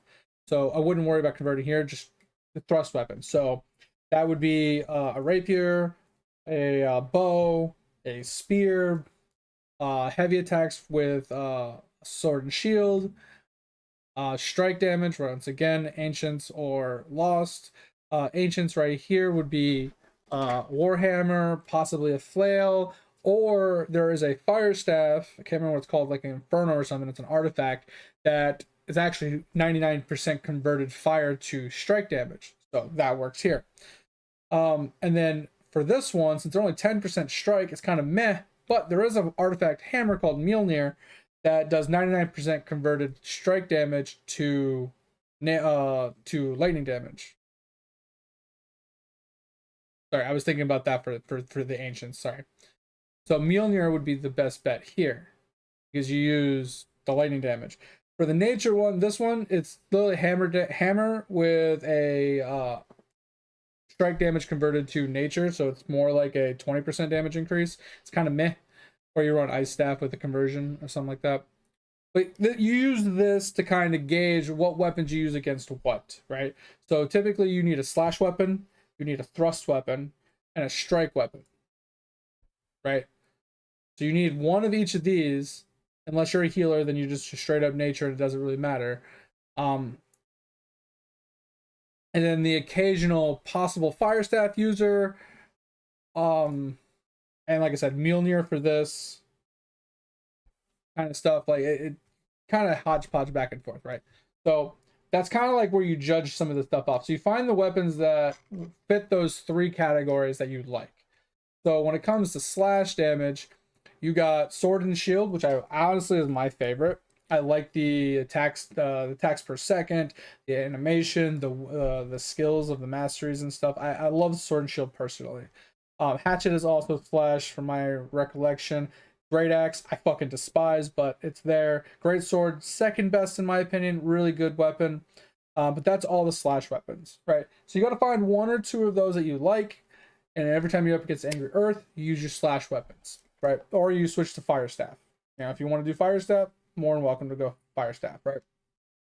When you go up against the ancients guy, you're not going to have Mjolnir for a while, so hammer's best. I honestly love the hammer because it has built-in grit when you're doing heavy attacks with cooldown reduction on every heavy attack.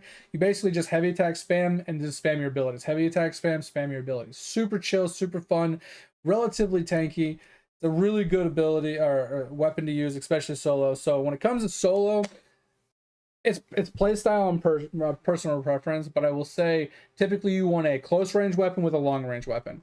So if it was me and you wanted to have a pretty simple leveling process, you want to go with a long range weapon as your starting weapon. You poke them for a bit. When they get close, you switch to your close range melee weapon. Either have built-in CC on it, so you can crowd control them, stun them, slow them, knock them down, or whatever to pump out more damage, and then maybe back up and switch to your long range weapon. That's the best way to solo in the game. It's best to level up every single weapon, Prog. So with the different artifacts that there are in the game, with the different play styles there are, and the different types of like fights that you're gonna be thrown into, every fight you might want to use a different weapon sometimes. So you're gonna fall into your favorites. You're gonna fall into the ones you love, but you're also gonna run into some niche situations where what you love isn't very good for that situation. You don't need to invest into the life staff unless you purely just want to complete it, unless you do plan on healing or you want to put together some sort of paladin build or something. But Void Gauntlet, it has a very good synergy with ranged weapons. There is an artifact for Void Gauntlet that even though it's in your offhand, you don't even have to pull it out. But it applies Disintegrate on every ranged attack, which basically lowers their armor and makes them take damage over time. It's an insane ass item to put on as your offhand. You never even have to use it. But it does have a life leech mechanic too, that you pull it out, you put the ability on a mob, you switch back to your bow or whatever, and you pelt them, and you have life leech while it's active. It's crazy.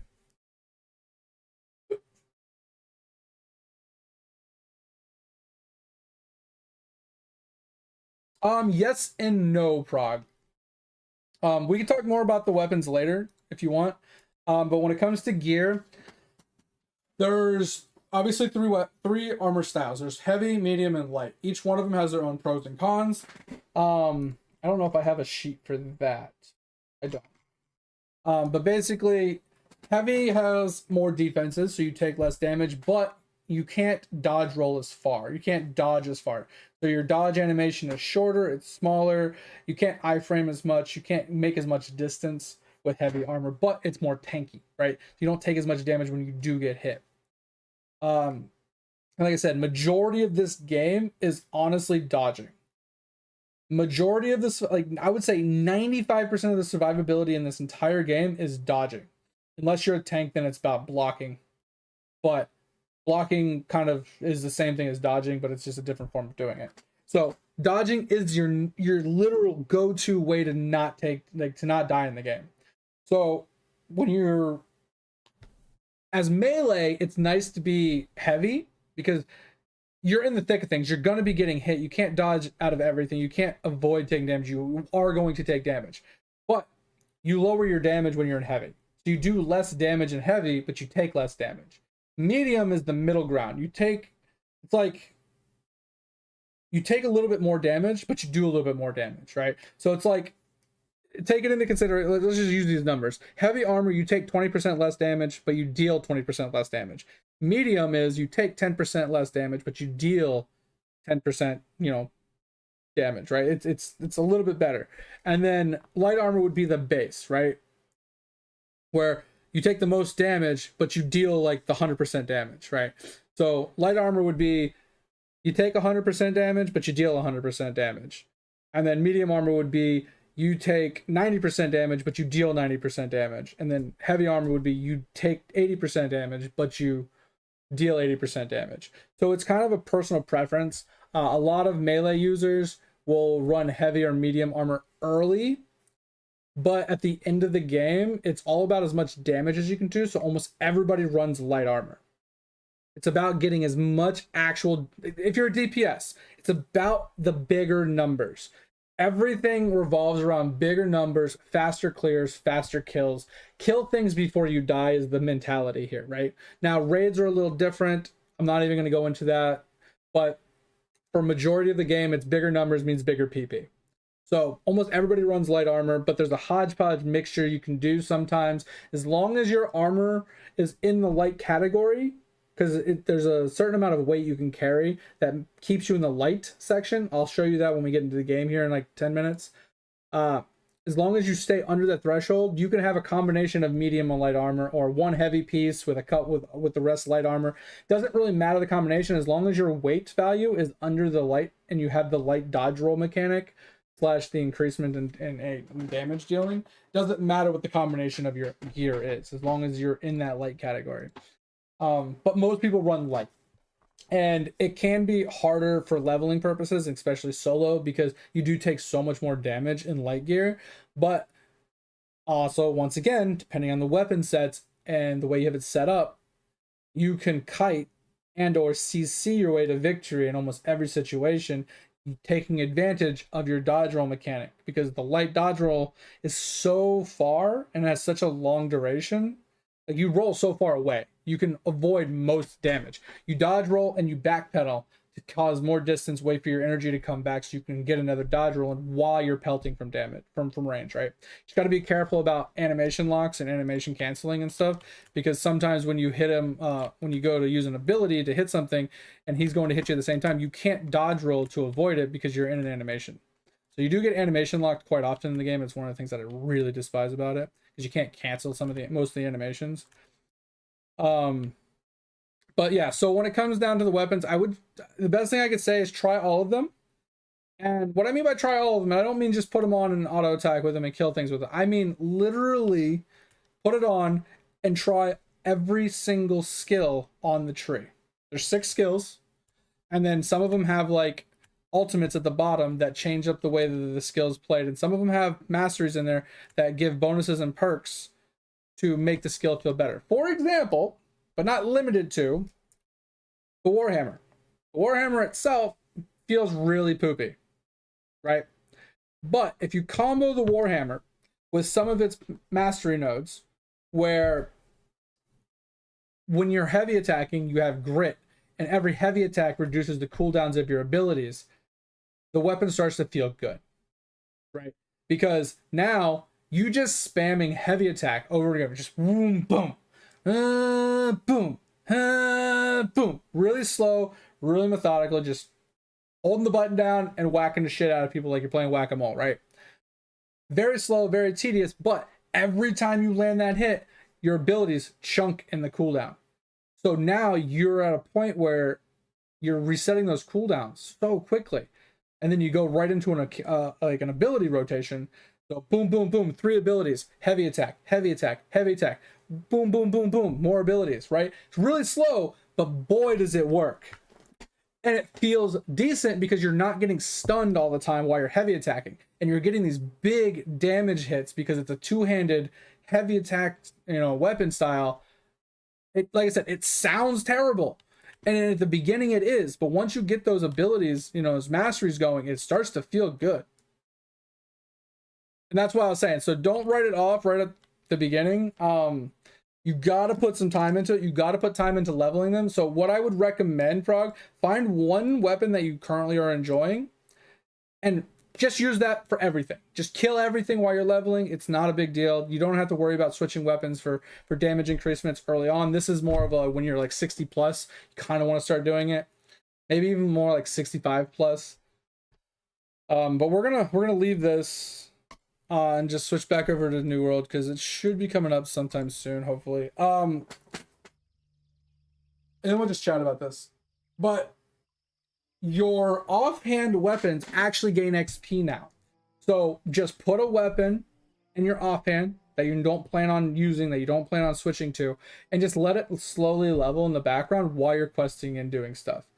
It'll level, you'll be able to put points into your masteries, and you'll be able to test things. And here's the thing, it's free to respec your masteries up until a certain level point, so you can test so many different things without having to spend anything. So it's just about testing in this game. It's about trying things out. I can't give you an actual answer, but I can give you information. Like I said, you said you wanted something to solo, but here's the question. Do you want to range? Do you want to like use a bow? Do you want to use a musket? Do you want to use a fire staff? Do you want to use an ice gauntlet? Do you want to use a void gauntlet? Those are all the range weapons in life staff. Do you want to use any of those for range? And obviously you got blunderbuss and like throw hatchet, but there's so many questions here, so many weapons, and so many ways to play it. You need more information to be able to pick a good weapon, right?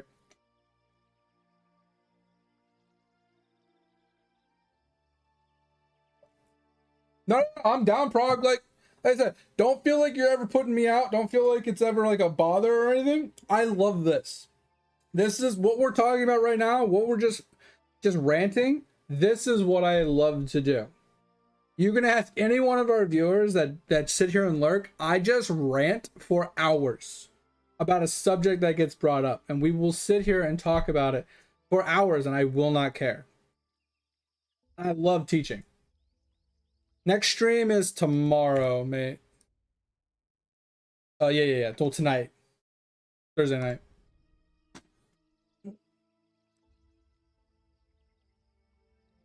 So that's why I was asking. You want something to solo. There's a lot of combinations that can solo. Like, I know people that run Fire Staff and Rapier, because Rapier has a lot of like disengage and stuff like that, and it has a parry and stuff. And they create distance with the Rapier and their dodge mechanic, and they kill things with Fire Staff. I know people that run I call it the brain dead build, but it's bow spear, which is what I'm running right now.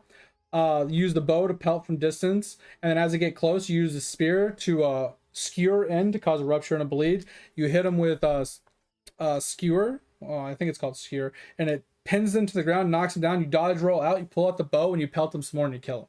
Right? It's about that CC close range killing distance kind of thing. So, like I said, always just come in, ask a question. Doesn't matter what it is. And if I'm getting off topic, put me back on target. Give me some like more information to work on, and I could try and pinpoint what you're actually asking, or at least get you to the answer you're looking for quicker. I tend to go on rants. I tend to go on tangents. I tend to just talk. So, all right, sounds good, mate. I appreciate you for coming, letting me know you're gonna be here tomorrow as well. But yeah, there's a lot of combinations, man. Like even the hatchet, like melee hatchet is actually fire because it has berserk, right? Berserk gives you a huge heal, quote unquote, because of the life leech and stuff. It gives you a huge damage boost. It has really good abilities like I want to call it rupture for some reason. I think it's rapture, where it's got the 4-hit combo, does huge damage, and then there's like a perk that goes with it that like reduces its cooldown every time you hit with it or something. So you can almost permanently rapture over and over and over again, depending on like your setup. It's kind of insane. Not sleeping yet? Okay, sounds good. But like I said, that's pretty good. I personally love the sword and shield. I don't block a whole lot with the shield, but I love the attacks and the weapons, right? Because the way that you can so I'd have to show you in game with the sword and shield. Hopefully it comes up soon. But the sword and shield is fire for me because they have a leaping lunge ability, and I love it. It lets me leap off of like mountains and like get huge distance. It lets me jump from building top to building top that you normally can't do. It lets you like traverse a little bit in certain niche situations. But I love it in combat because if I go right from a heavy attack, the heavy attack animation is kind of long and it takes you a while to be able to attack from it again. But the lunge strike actually will cancel the heavy attacks animation and go right into a lunge strike. So you can get a 2-for-1 hit basically in one animation. Basically a good way to cancel the animation right into another ability. So what I'll tend to do is, since the sword and shield has a mastery node that gives you empower for like 5 seconds after you heavy attack, you go from a heavy attack into a sword lunge into a triple attack, or like into a triple attack in whirling blades. Because once again, at the end of your third attack, your light attack, it has like a spin attack that does that has like a long like reset before you can start attacking again. And at the very end of that third attack, if you hit whirling slash or whatever it is, you do a spin, which is another damage that you can do, and you can do all of this in that power animation timer, and it gets you out of that third light attack chains animation. It's kind of like a really good combo. Right, and then you still have your third ability that you can use. I personally use all the left side tree stuff, so I get I think it's, what is my third one? I'm trying to think what the third weapon is. Is it the backstab? I think it's the backstab. That one's a niche one. It hits really freaking hard if you can like set it up properly. I've seen people hit like 9,000s with it or 12,000 damage with it. It's absolutely absurd. But it has a long animation because you do like a reverse backstab. So you like stick the sword behind you and you stab the target from, through your back, and it's awkward, but it can do a lot of damage.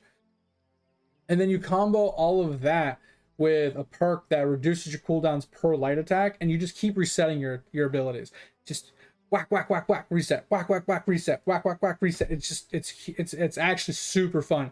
And then if you take the left side, which is the DPS side of the sword and shield, you can get leadership, which is your ultimate, which increases all the DPS for everybody in your party, including you, by 10%. So you get a damage boost to everybody that's in your party plus yourself while you're using sword and shield instead of being a tank. I fucking love sword and shield. Hands down my favorite weapon. I play a Spartan build 99% of the time, which is sword and shield with spear. It allows me to have thrust attack damage and slash attack damage all in one build, so I can go back and forth. Also, my spear has 1 CC on it, and then my shield has the capability, my sword and shield has the capability to block as necessary from ranged attacks. Plus, a little bit of gap closing, a little bit of damage. It's really fun. I absolutely love it. Yeah, sword and shield is my absolute favorite. And my secondaries, I run either spear with it or I run a hammer. I always swap out the spear. Like my secondary slot, either I swap out the spear for Warhammer or vice versa. I always keep the sword and shield on me. I like the aesthetics of having the shield on my back. But even if I took the sword off, the shield doesn't count.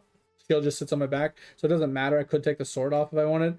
But I like having the sword because if I'm ever in a party, I'll take the damage loss using a sword and shield for my DPS to give 10% bonus to my team. So if my team is using the correct weapon sets, you know, let's say one guy's like, we have a hammer guy using Mjolnir, right? And we're fighting the skeleton guys. I will run sword and shield with leadership to give him a 10% boost in damage, so he is crushing, right? Certain niche situations where I'll take the damage loss for myself, but give it to the rest of my team.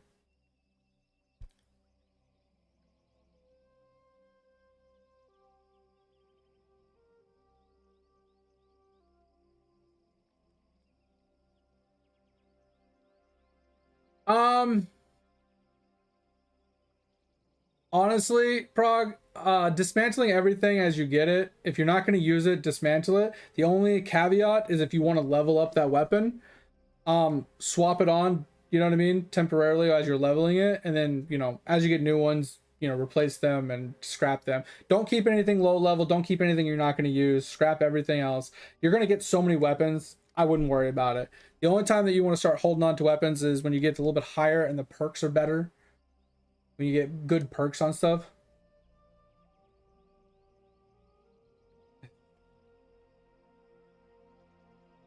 It's the same philosophy, Mirage. Like, I'm not trading players. I'm not using the auction house. I'm gathering everything myself. So I get into a party. I go and farm a rare mob until I get the drop I'm looking for. I go and run a dungeon until I get the drop I'm looking for. I don't buy anything off the auction house. I farm, you know, chest runs until I get the items I'm looking for. I farm, you know, bosses, whatever. I go and gather my own iron. I go and gather my own star metal, my own mithril. You don't. What? Okay. I'm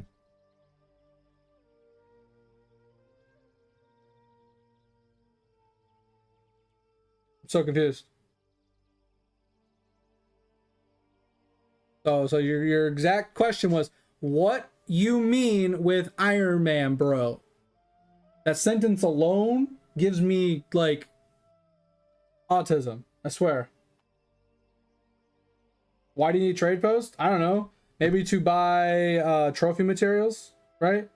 Have you ever tried to gather a precision tool?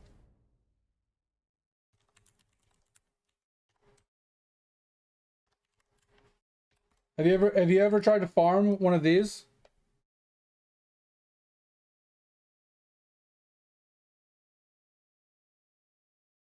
Oh, so you can just, okay. So you're telling me this trophy right here, this major armoring trophy, you can obtain it from a dungeon? You can obtain this major armoring trophy from a dungeon? Yeah. Okay. So you can craft it. Okay. So here's my question. To craft it, you need ironwood. Pretty simple. You need orichalcum. Pretty simple. Mahogany stain. Simple. The basic trophy. Once again, you craft it. You still have to obtain this. Tell me how the fuck you obtain this. So you have to farm large chests that are in a level 50 plus zone that have an hour-long cooldown, and there's not very many of them in the game, and you can't speed farm them all that much. You could probably do roughly 60 a minute or 60 an hour if you're really efficient.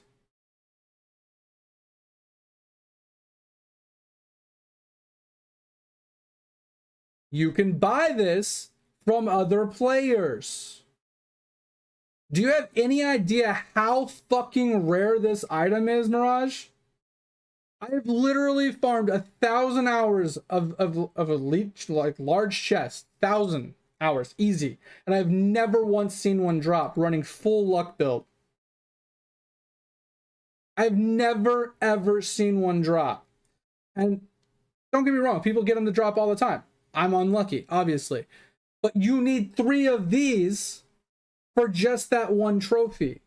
Then you need the other 3 for engineering. You need the other 3 for armoring, or for weaponsmithing, or whatever the fuck. You need so many of these really, really rare legendaries, let alone you need the fucking other ones for the basic one, which is the purple version. So as an Iron Man, to obtain every single fucking trophy in the game is so goddamn time consuming. You can't tell me there's not a reason to use the trade post.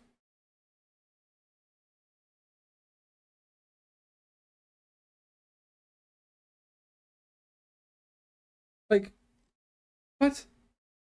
You don't have brain cells. What are you talking about? You can buy tools from your covenant. What does that have to do with anything? What does buying tools from your covenant have anything to do with making your trophies?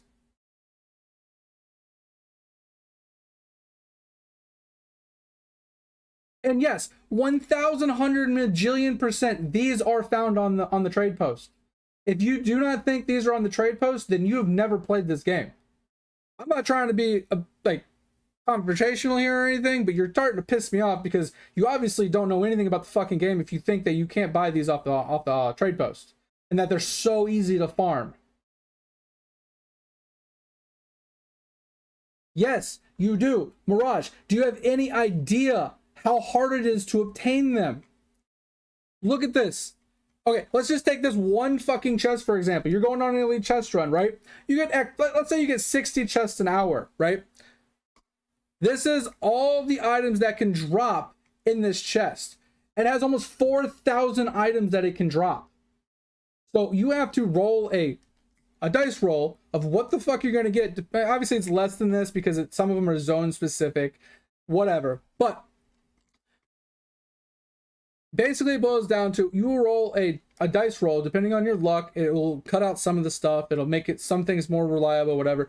But for basically 3,000 different items that it can roll, and you have to hope that you land on a legendary fucking crafting material 3 times.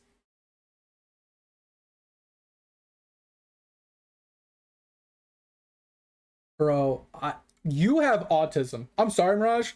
I'm done with this conversation. If you honestly think it's easy, how many have you found? How many precision tools, how many ultimate trophies have you crafted without using the trading thing? And how many of them you sold to other players? If you say you found over 100 of these, I'm calling bullshit. I've never found one. I have over 1,000 fucking hours doing it.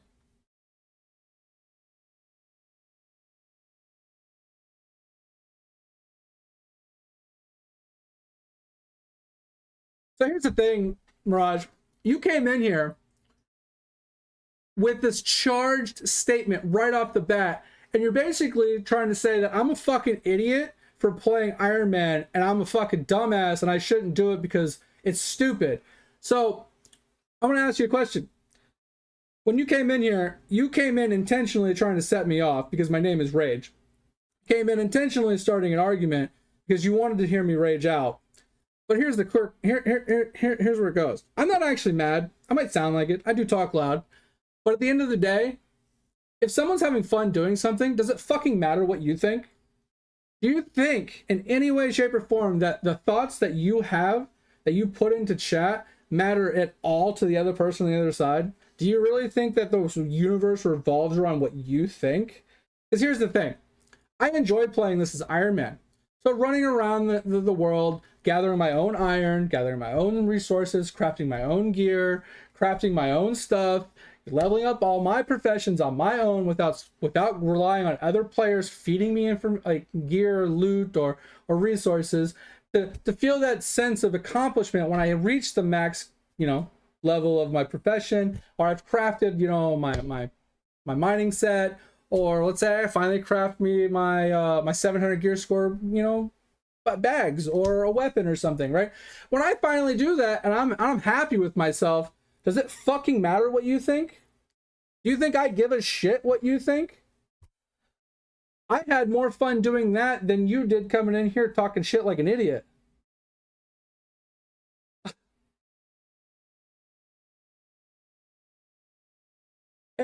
I'm gonna put you on blast here again, Mirage. Do you think you're gonna get trophies out of the raid? Like, you cannot get trophies. Trophies themselves do not drop. You have literally the IQ of a 2-year-old. Trophies have to be crafted, except for the few green ones that drop, or the ones from what are the events, like the turkey one and stuff like that. They cannot be just dropped as a whole. You have to farm the materials to craft them with furnishing or buy them from another player. Oh my god. You got it from a PvP session, bro. Oh my god. Like, I went and PvP'd and I claimed my reward from my progression, and bro gave me a fucking trophy. Oh my god. Holy shit. Which trophy did you get? Tell me. What trophy did you get from PvP? What trophy did you get? Give me the exact name. I'll pull it up on New World DB. And I guarantee you're right. I know you can get them from PvP. But which one did you get? Gathering? You got a gathering trophy.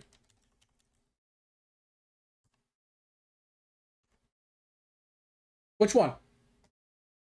Which one? Did you get fishing? Did you get harvesting? Did you get logging? Did you get mining? Did you get skinning?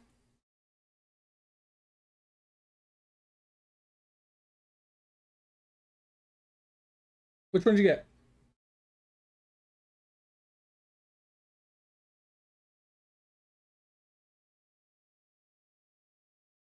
It's in maintenance. It's in maintenance. Unless they fixed it. Oh, what's up? All right, sweet. There we go. Good job. I guess it just came up. It just, I think it came up in like the last minute or something while I was pulling that up. Yeah. Noob. You're such an idiot. Call me a noob because when I last looked 1 minute ago, it was still down. But I'm the noob. Just because it just came up. You literally are an ignorant piece of shit. So that's the thing, Bob. Mirage here is trying to say that trade posts in New World are useless and unnecessary and unneeded, right? He's saying that you can farm anything and everything you want in this game, which is technically true. But he's saying that you can farm up all of your trophies just by doing elite chest runs, running muteds, and doing PvP. You don't have to do anything else. You can easily get these uber legendary, ultra rare crafting materials for your trophies, but he's also saying you can just drop trophies. Like, every trophy in the game is just droppable. You don't have to craft them.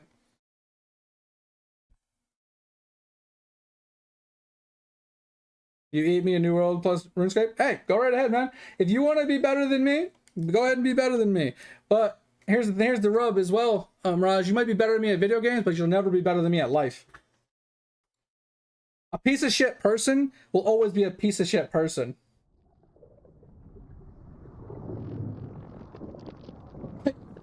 Frog, what the hell does that even say? Is that gibberish? Oh, you're on ad break. What is that? Here's that. Yeah. I'm logging in now. So I don't care if you're better than me in a video game, Raj. I will always be better than you at life. I will always be a better human being than you will ever be. I will be more understanding, more compassionate, just more enjoyable person. I have a better personality. I don't have the need to go into some random person's Twitch chat to talk shit out of my ass just to cause a rise out of somebody because I have nothing better to do with my day. I don't need to know anything about you. Only thing I need to know about you, Raj, you could be a billionaire. You could literally be Mona Teresa in real life, but your online persona is a complete douchebag. You are literally the epitome of douchebaggery online. If you have the audacity to come into somebody's stream to talk shit to them and downplay their way of living, their way of playing video games, and tell them that they're a fucking idiot, then you are a douchebag. I don't need to know anything else about you, but your online persona and personality is a douchebag. And that is actually too nice because douchebags are at least useful for something. So is dog shit. Dog shit's even useful for something. You have no use. Nobody has any use for you online. Go be Mother Teresa in real life. Go hold the door for your grandma. Go pay for people's lunches and dinners. Make tons of money. Have lots of drinking buddies and friends. Be that great person in real life. But stay off the internet because no one needs you. No one has any inkling or wants or needs for your words. Your thoughts. Your brain cells are not needed here. Like, you are literally the epitome of what everybody hates on the internet. And once again, log in, tell me what fucking trophy you had, or shut the fuck up. Come to Discord. Oh man, I'll whoop your ass, man. We can talk about this. I'm gonna just, Bro, shut the fuck up, bro. You know what's funny about this? Is I'm actually having a laugh over here. You think I'm mad, and I'm actually fucking smiling because I know how fucking dumb you are. TikTok, drop TikTok on my ass. Do it, bitch. Do it. Drop me on TikTok. Make me famous. Please. I don't give a fuck. Hey guys, I found this streamer. He has a stream tagged as Iron Man Day 1, and he's playing an MMORPG as an Iron Man. What a fucking idiot he is. He could farm everything he wants. Why does he need to play Iron Man? That's what Iron Man is, you fucking idiot. Like, Iron Man isn't getting it myself, obtaining it myself. You don't need the trade post. That's the fucking point. So go look like a fucking idiot on your TikTok, you dumb piece of shit. Bring him over here. I'll tell him how dumb you are. Bring me all your ignorant pieces of shit friends too. Make me fucking famous. I don't give a fuck. Suck my dick, bitch. You ain't gonna ruin my fun. Not even a little bit. If I want to do something, I'm going to do it. If I want to go to Chipotle for lunch, I'm going to go to Chipotle for lunch. I don't care what you have to think. You think Chipotle is fucking dumb? I don't give a fuck because I like Chipotle.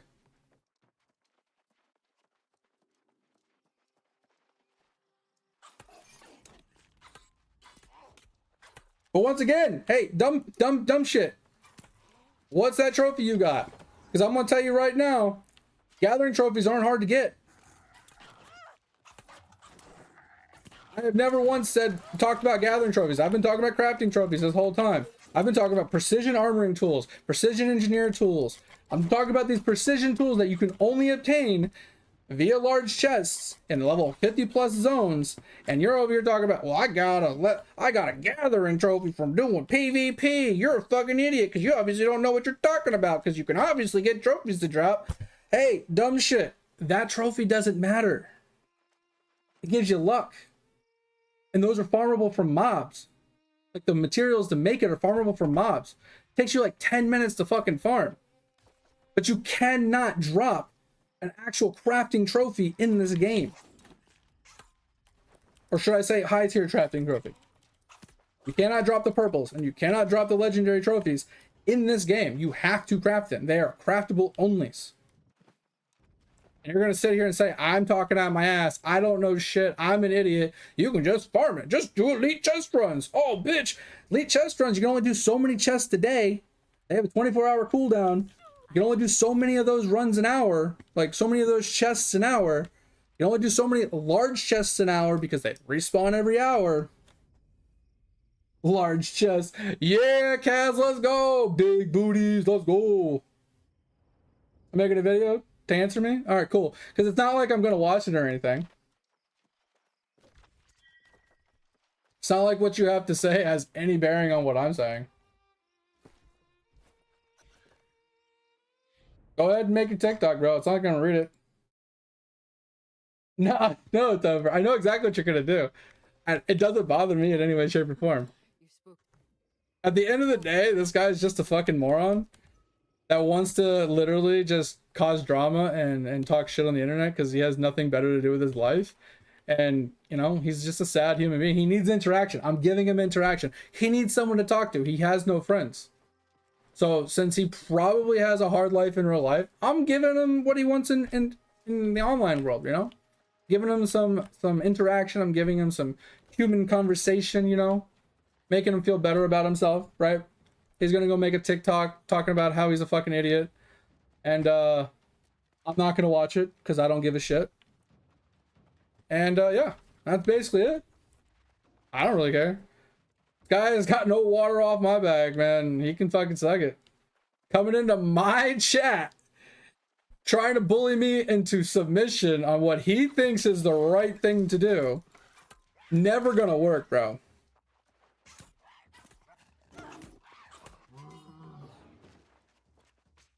I'm just gonna be real with you for a second too, Mirage. Like, if you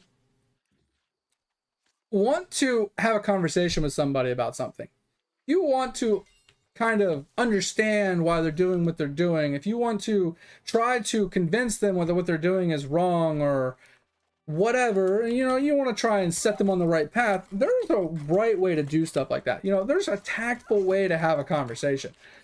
But to come in with a charged statement and basically flat out tell that person that they're an idiot, you're just starting off on the wrong foot. Like, there's a way to come in here and be like, hey man, I see you're playing Iron Man. Is there any real reason why you're doing that? Because I feel like from what I've played, you know, it's kind of like, you know what I mean? Like, you could lead the conversation that way without sounding like a complete and utter tool. You don't have to sound like a douchebag. It's so easy. We have these conversations every day with people asking about the whole Iron Man thing, right? They're like, oh, I don't understand what Iron Man means. Why does it matter? Like, is it really that big of a deal? Blah, blah, blah, blah. We talk about these things all the time. I answer questions. I give them my thoughts. You know, if they don't like it, they don't like it. It's that simple. Like, it doesn't matter all that much. It's personal preference. Just like playing Iron Man in fucking RuneScape. You don't need to play Iron Man in RuneScape. It's not required, right? You can literally just buy things off the auction house. You can, you know, do whatever the fuck you want to do. You don't have to do it that way. But some people enjoy it, right? Same thing with this. What does it matter if I'm not buying things off the marketplace? What does it matter if I'm playing it as an Iron Man playthrough? What does it literally matter? At the end of the day, what is the choice that I am making to play this game as an Iron Man have any bearing on your play, on your day, on your thoughts? Like, how does it impact you? How does it hurt you or change what you do on a regular basis? How does it have any bearing on you in any way, shape, or form for you to have the audacity to come in here and tell someone that they're wrong for doing something that they like? That's the real question here. It has nothing to do with Iron Man. It has nothing to do with New World. It purely and utterly has to do with you as a person. Exactly, Topher.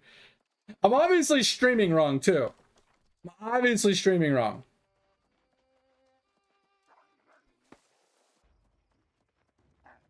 So, like, yeah, don't get me wrong, guys. I am raising my voice. Like, that's, I just talk loud when I'm kind of passionate about what I'm talking about.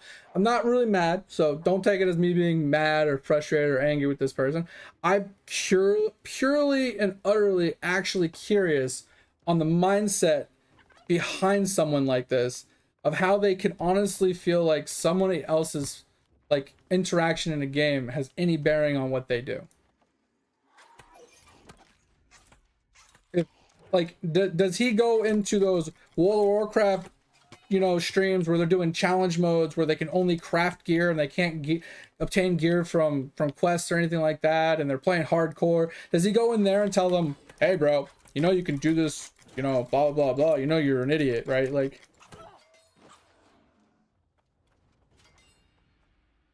you know what I'm saying? Like, I'm doing pretty good, King. How you doing? Thanks for stopping by. Sorry, I have a viewer that came in, and if it sounds like I'm being a little angry or dismissive or whatever, it's just purely because I'm ranting to this one idiot in chat that basically came in and says, I even read you the message. His first message. What do you mean Iron Man, bro? It's not RuneScape, man. Thing is, you don't need to trade post in New World. Like, that's just a charged statement right off the bat, like setting the tone for the whole thing. Try New World again? Yeah, it's pretty dope. Like, I've been playing it on and off since the release, right? I came back for Brimstone for a while, came back for Angry Earth for a while. Like, it was pretty dope. It's pretty chill. I didn't hate it or anything. There is some things that I still dislike about the game. Mostly like hitboxes and attack animations, and just the combat itself just feels clunky still. But overall, like, they've done a good job adding quality of life, changing things, modifying things, streamlining the leveling process and stuff. So I'm kind of liking it. I liked it back in Angry Earth as well, but it feels pretty good right now. I thought my ability was off cooldown.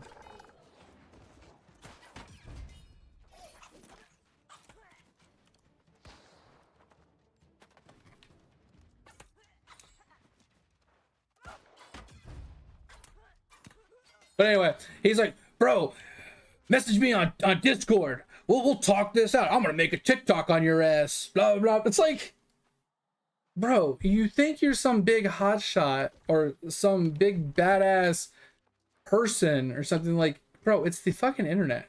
Like, why are you coming into somebody else's domain? Why are you coming into somebody else's chat? Someone else's like place of, you know, I don't even know what you want to call it. I wouldn't say worship. Worship's the wrong word. Like, it's like a me zone, right? You don't walk into somebody's house and be like, bro, you don't know how to do dishes. You know what I mean? Like, you don't go into somebody else's house and be like, bro, your dishes be nasty. Do you not know how to wash dishes properly? Like, you know what I mean? Like, you don't go into somebody's car and be like, yo, have you never vacuumed this bitch? Like, I mean, obviously you can and you probably would, but I'm just saying, like, I'm trying to give an analogy here, right? Llama boy! I know, right, Llama? How you doing, man? How's life? Is Llama still streaming on and off? I know he's been dealing with a lot of like RL stuff. I saw him live the other day.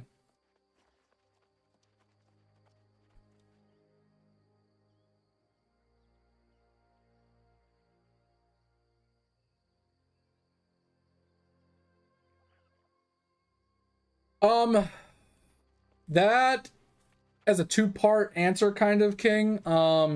It depends. So it depends on your primary and your secondary weapons and the reasoning behind both of them. In my opinion, if you have a primary weapon that can solely be a primary weapon and your secondary doesn't matter all that much, then sticking to one weapon type. Okay, let me give an example. Okay, if you love using a bow and your bow is your primary weapon, right? You can combo it with other dex weapons, right? Like spear or what, hatchet, I think, or whatever, rapier stuff. You can combo it with those. That's fine. But if you use your bow 99% of the fight and you're splitting your stats slightly and lowering the damage of your bow to also buff the damage of your off weapon, but you're not really using it all that much, you're kind of wasting stats. Okay. But let's take into consideration artifacts, right? Let's say you're running a bow, but you're running the Void Gauntlet artifact that gives disintegration on ranged attack. You don't even have to pull out your Void for it to work. So what's the point of scaling your Void weapon with stats if you're literally on your bow 100% of the time? And don't get me wrong, there are reasons to pull out your Void occasionally if you need more lifesteal or something from like a Void Gauntlet ability, but you're not really using the Void Gauntlet to do damage. You're using it for utility and stuff like that. In a situation like that, 100% all dex, maybe a little bit into endurance so you don't die or something, or maybe a few caveats for like extra crit or something like that. Like, for example, attribute wise, right? So if you get here, right? Damage increased to backstabs and random critical hits, right?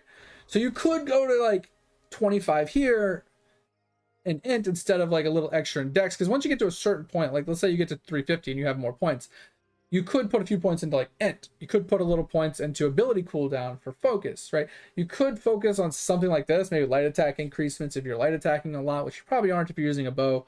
But you see what I mean? Like, it depends on the weapons. It depends on the combos. Depends on what you're using and what like priority you're using them in. Now, if you use both your weapons pretty regularly, maybe like 60-40, right? Let's say you're using something like sword and shield with a spear, right? And you go in, you use your sword attack abilities, you pump out some damage, you switch over to the spear, you use some CC, and you use your pref rate and your skewer on it, and then you switch back to your sword. In that situation, you would want to kind of divvy them up, like to make both weapons somewhat damaging, right? Because you're like 50-50 using them. You're trying to get damage out of both weapons in that situation, right? Depends on the situation, depends on the weapon combo and the weapon like setup item wise and stuff that you're going with, right? That's what I would say, if I'm being honest.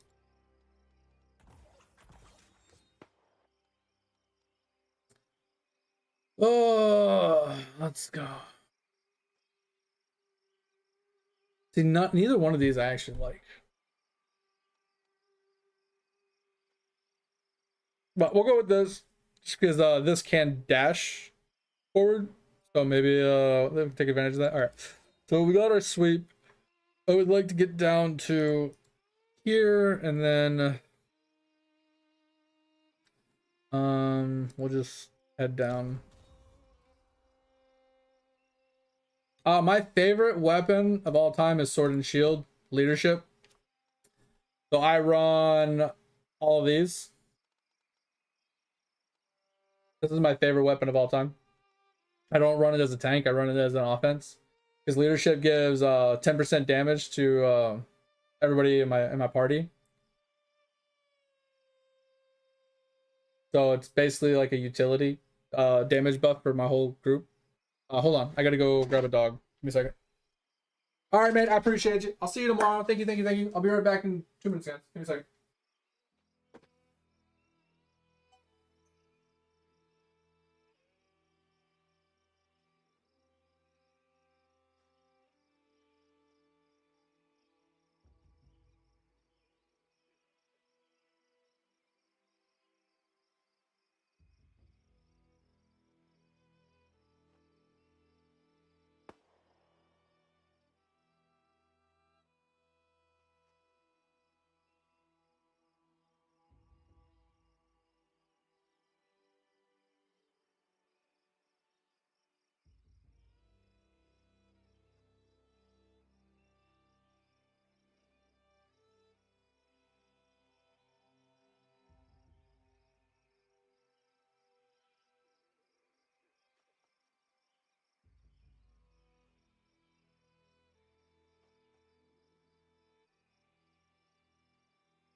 All right, I'm back.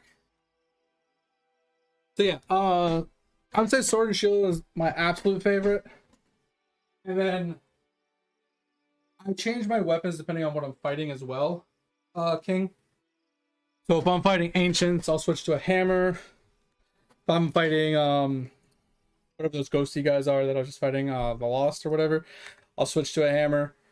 If I'm fighting like corrupted or beasts, I usually use my thrust weapon. If I'm using, which is my spear. If I'm fighting angry earth or humanoids, I'll use like my slash weapons and stuff.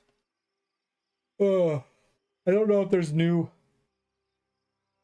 mob types with the new zone yet. I haven't looked that up yet. But more or less, I use this. I follow this, right? So for vanguards and angry earth, I use slash weapons. And then for corrupted and beasts, I use thrush weapons. And then for lost and ancients, I use strike weapons. But with the strike weapon caveat, I get the Mjolnir artifact for lost specifically. And then I have another hammer that I use for the lost. And I usually try and get one that has like a nature conversion. So I can do the best that I can here. Everything else I just rely on 20% damage.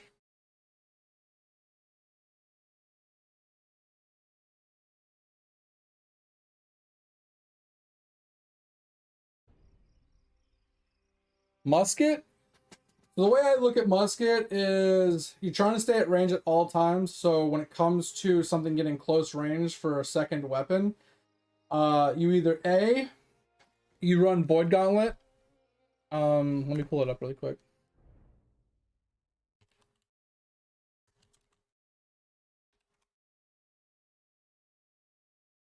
You either run Void Gauntlet.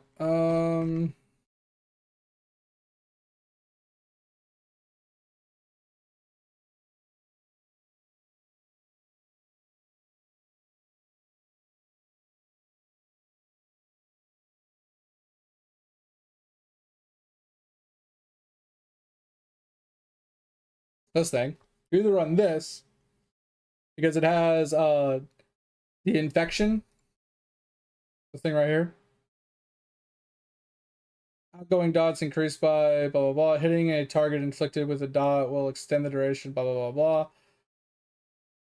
blah. And then right here, negative energy. Your attacks inflict disintegrate for 8 seconds on both weapons. So if it's in your offhand, it'll always work still. The staff has adjusted attributes. Blah blah blah blah. So don't worry about this. Basically, it's for this. It's for the disintegrate specifically. And then this disintegrate every time you attack. It applies a dot and then, you know, extends it, blah, blah, blah. This is why. So this gives you more deep, it gives you a little bit of dots, but it also, I'd have to pull up disintegrate specifically. Show you. Right here. So 5% void damage per second and armor is reduced by 10%. Right.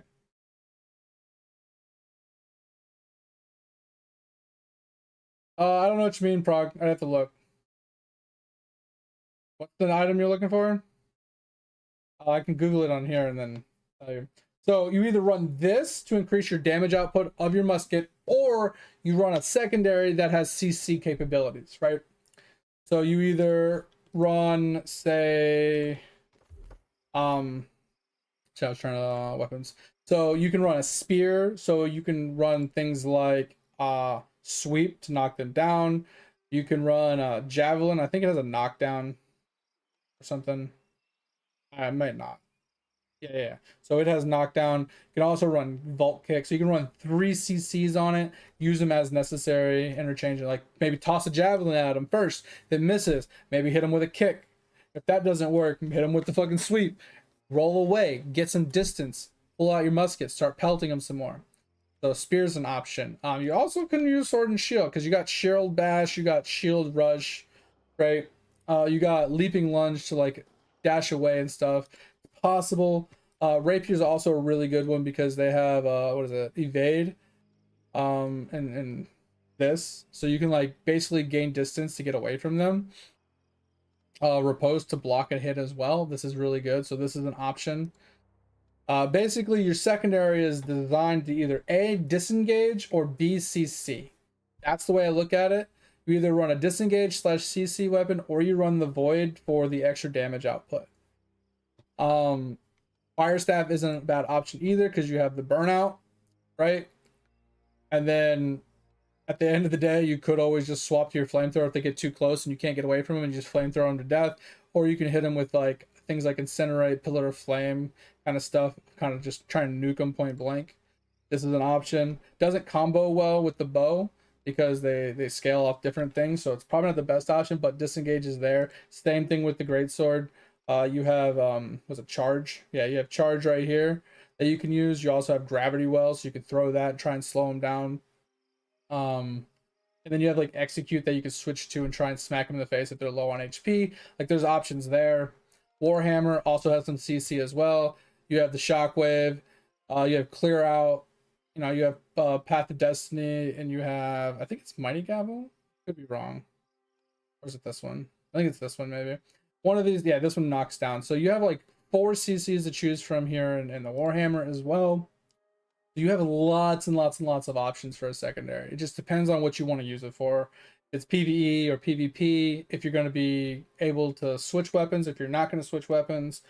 Like I said, if you're like in a dungeon and you're basically just standing at max range and you're just pew, Void Gauntlet would be your best bet. It's going to give you more damage, right?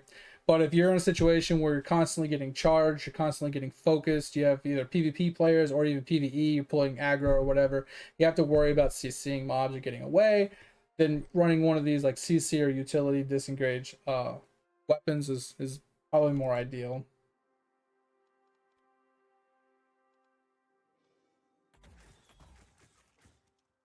Ah.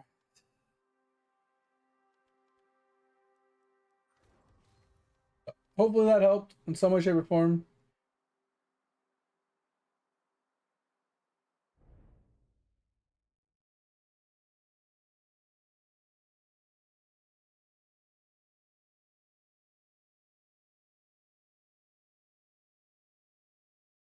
Ah, but Mirage decided to finally bow out and leave the chat because, you know, he's a pussy.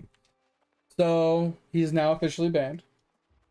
You know, I don't really ban people. I let them have their day in court. I let them talk their shit. I let them shoot their shot. If they can convince me that I'm wrong, if they can have a civil argument, like it doesn't have to be like, you know, non-heated. You know, you can call names, you can talk shit a little bit and stuff like that. I don't have a problem with that.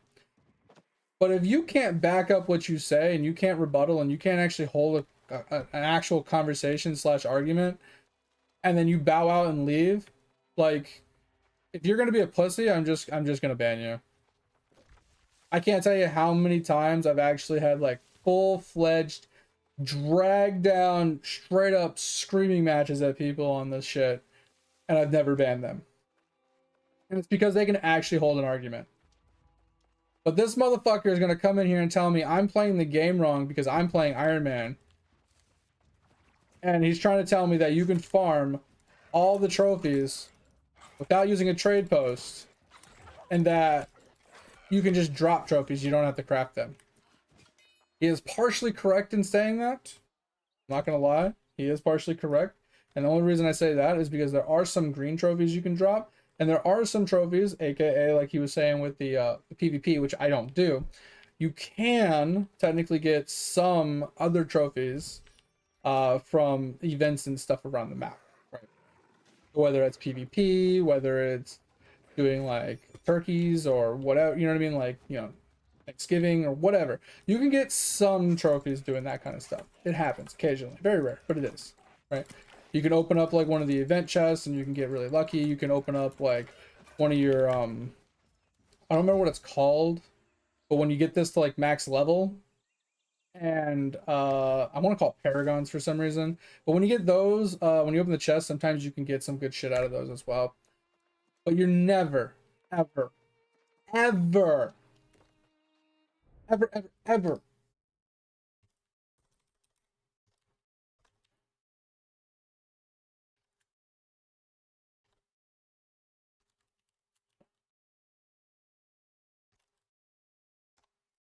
you will never, ever, ever, ever, ever, first off, get one of these to drop, because it is only obtained in one of these packages that I'm talking about. So you have to do furnishing enough to get prestige, to get these to drop, to have a very rare chance to get one to drop in it.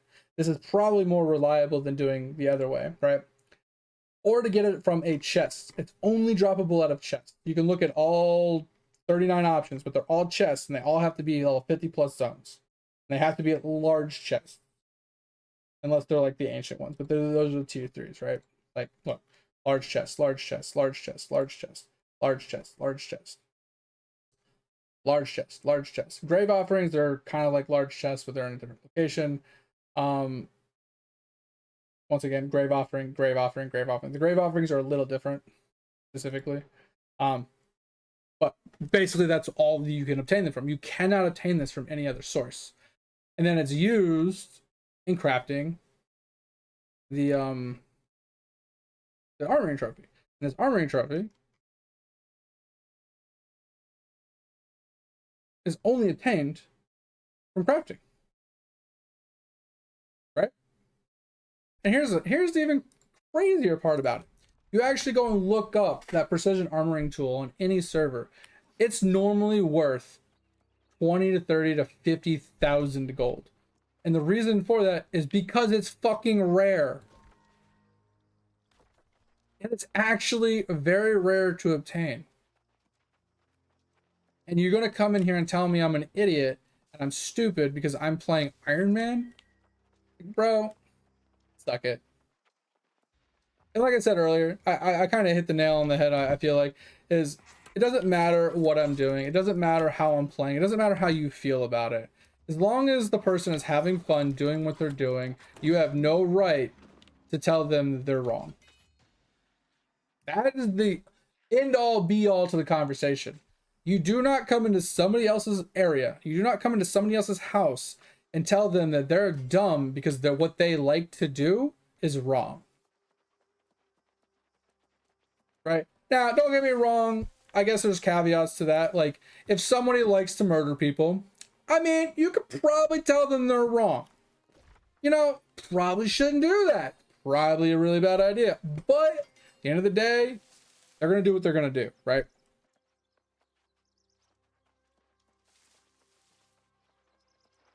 Every weapon is viable in its own way, King. Every weapon has its pros. Every weapon has its cons. Everything has a situation where it's good in and it's bad in. Right? This is what I was showing before, King. We're going to have an ad here in about 30 seconds. But this is what I was showing before, right? Is every mob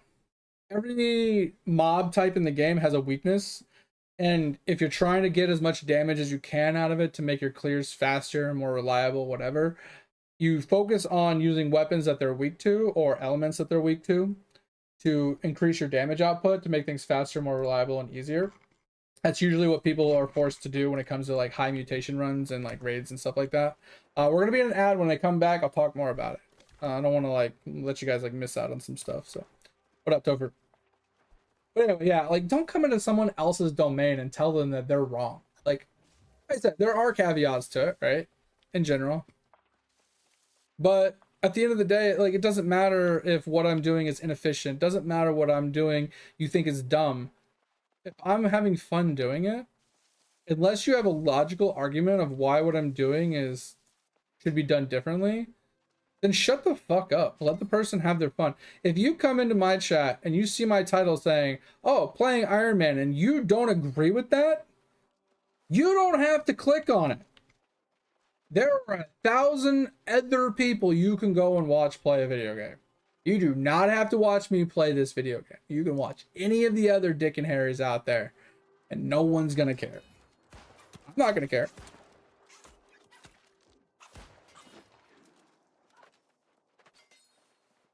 Ain't no skin off my back, bro.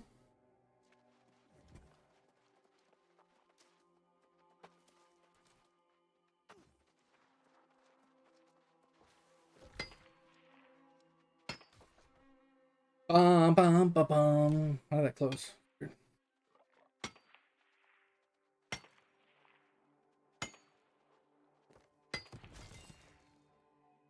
Wait, hit level 20.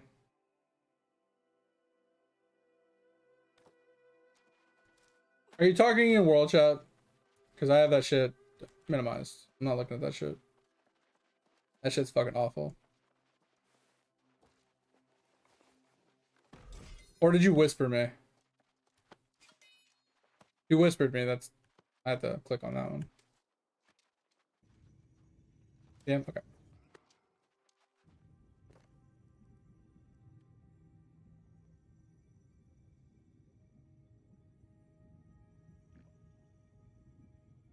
Tomes. What tomes?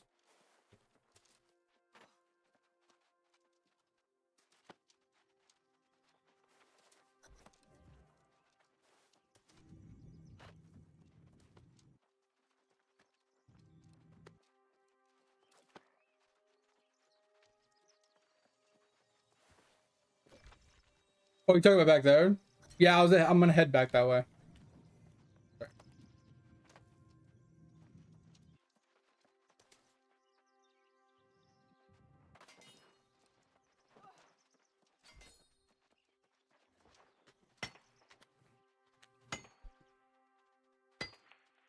Oh, I need to open up my door.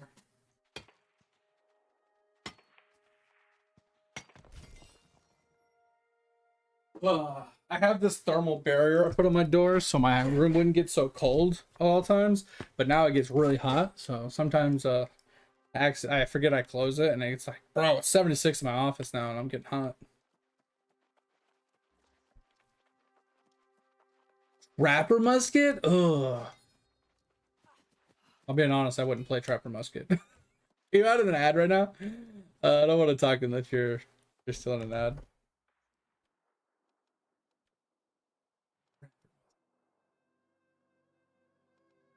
Oh, I hate muskets so much. So I mean, trap's cool. Sticky bomb's okay. It's not the greatest. Stopping power, powerful shot that deals. Blah blah blah. Pretty sure you have to load this one though, right? You have to click it. It loads in, and then you shoot it, right? I mean, you're not. I mean, I'm never gonna say you're wrong. Okay, King. Like, I'm gonna tell you my personal opinion of it. But at the end of the day, it's whatever you enjoy. Like, I talk about this all the time in all MMOs. If you enjoy it, play it. It doesn't matter if it's meta. It doesn't matter if it's good. It doesn't matter if it's bad. Whatever you enjoy looking at aesthetically or playstyle wise, play it. Find a way to make it work for you and just play it, right? I know what I like. I know what I dislike. I used to like musket. Then they changed the bullet to somewhat of an RNG shot. It's kind of annoying. I used to run left side, a sharpshooter. Because I like the kneeling shot. I would, you know, prop this up before I pull a mob, get 4 shots in, pow, pow, pow, pow, pow, right? Get some good damage in, do a dodge roll, because it auto reloads on a dodge roll, and then I'd get another shot, and then I'd go right into, I think they got rid of this, the shot actually. It might be power shot, and then I hit them right with a power shot when they got close. So if it was me, I don't think you should run sticky bomb, but I would almost run shooter stance with stopping power and trap. If you like the idea of trap, I had this one and this one confused. So this one's the instant shot one. This is the one where you have to load it into the shot and then you shoot it, I'm pretty sure. Anyway, but that's the way I would play this. So with that said, if you were playing this setup and you had trap to, you know, slow people, deal damage, root them, or whatever. Obviously, this is PvE oriented, not PvP. Someone's gonna see the trap and just avoid it. It's whatever. I would personally, if I was running this, I would probably, if it was me, my secondary would probably be a spear, hands down. Unless I'm in a dungeon with a party, then I'd be running the Void Gauntlet eventually when you get to max level. But the spear specifically, because what it would allow me to do is I could start off the fight or the pool with the shooter stance, right? I could dodge roll into a 5th shot, because you get this one right. Oh, actually, increase to 5, so you can get a 6th shot, right? Hit 3 consecutive shots of the same target, reduce the musket's cooldown by 25. The odds of you hitting 3 consecutive are pretty low because the way mobs move, so don't rely upon this. But it is really good up against big targets, so you get the refund pretty quickly or pretty easily. So you get 5 shots here, and then there's a dodge roll reload. And 2 headshots within. Where is?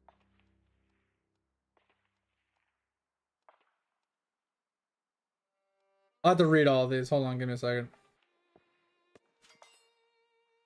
Oh, this one. So you want to get this. So when you're dodging, you reload your musket every 6 seconds. So you trigger this 18-second cooldown, right? Get 5 shots. Boom, boom, boom, boom, boom, boom. Dodge roll. Once it's done, you just dodge roll out of it to get a 6th shot. At that point, you drop your trap and you load up your next shot. They hit. And, you know, start backpedaling at this point, right? So you throw your trap down, you get 1 shot in, you dodge roll back, you get another shot in. At this point, they're either A, stuck in the trap, and you keep back, you know, you get another shot in, and then when they come out of the trap, you hit them with the stopping power to knock them back, switch weapons. So actually, let me back that. You hit them with the stopping power, dodge roll back, hit them with another shot, because it should be roughly 6 seconds. And then you switch to your spear. If you have javelin, you can chuck a javelin at them to knock them down. Dodge and then switch back to your musket. dodge roll back again, or shoot, then dodge roll back, right? It's just that back and forth, just annoyance playstyle, right?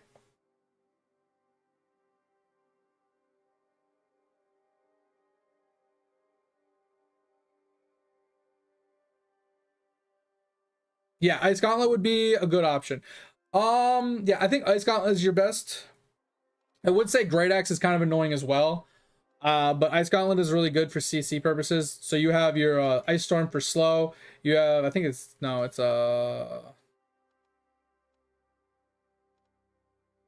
is it this?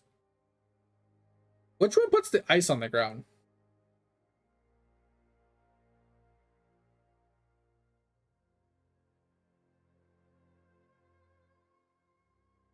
I think it's this. So this is like the big AoE slow. This is, I think, like a wall that you put down. If they cross it, they get stunned. You can also add in Pylon, which is fucking just annoying, because it just keeps pelting them. So you can put this down, and then you can like put this up to like make them go around it or get slowed in it. You can put this off to the side or on the other side of, like, if they try and run through the ice storm, put this on the other side, they get stunned by it. This is pelting the whole time.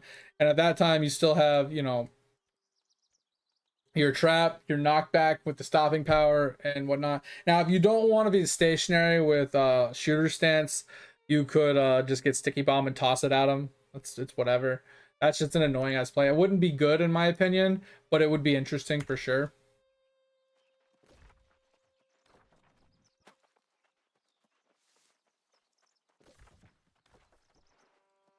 What am I looking for here?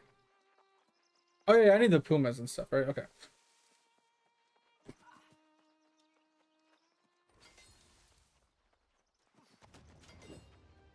Okay, Tover's over here just killing shit.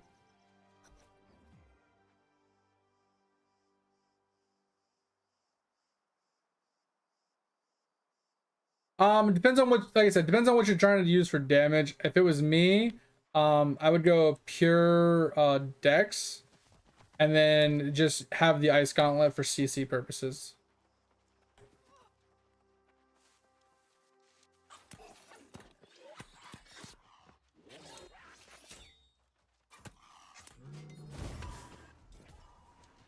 That's what I would do. The spear is awesome. Spear is hands down my favorite weapon. Because the sweep, the one I just used, this one, it's a big, like, almost 360, and a stab. If you go, if you get this, you have a follow-up left attack, where it's a heavy stab that deals extra damage. But it also has grit, so you can't be knocked out of it. But you also have the javelin idea, which with this one, if you actually land the javelin, it's a toss. Don't get me wrong. You have to aim it. If you miss it, you miss it. But if you hit them, you knock them down. Which is really good, right? And then you can increase the damage depending on the distance and stuff like that. And then Vault Kick is just kind of a point blank. You click it and you jump forward, like pole vaulting, and you kick them in the face and you slow them down, right?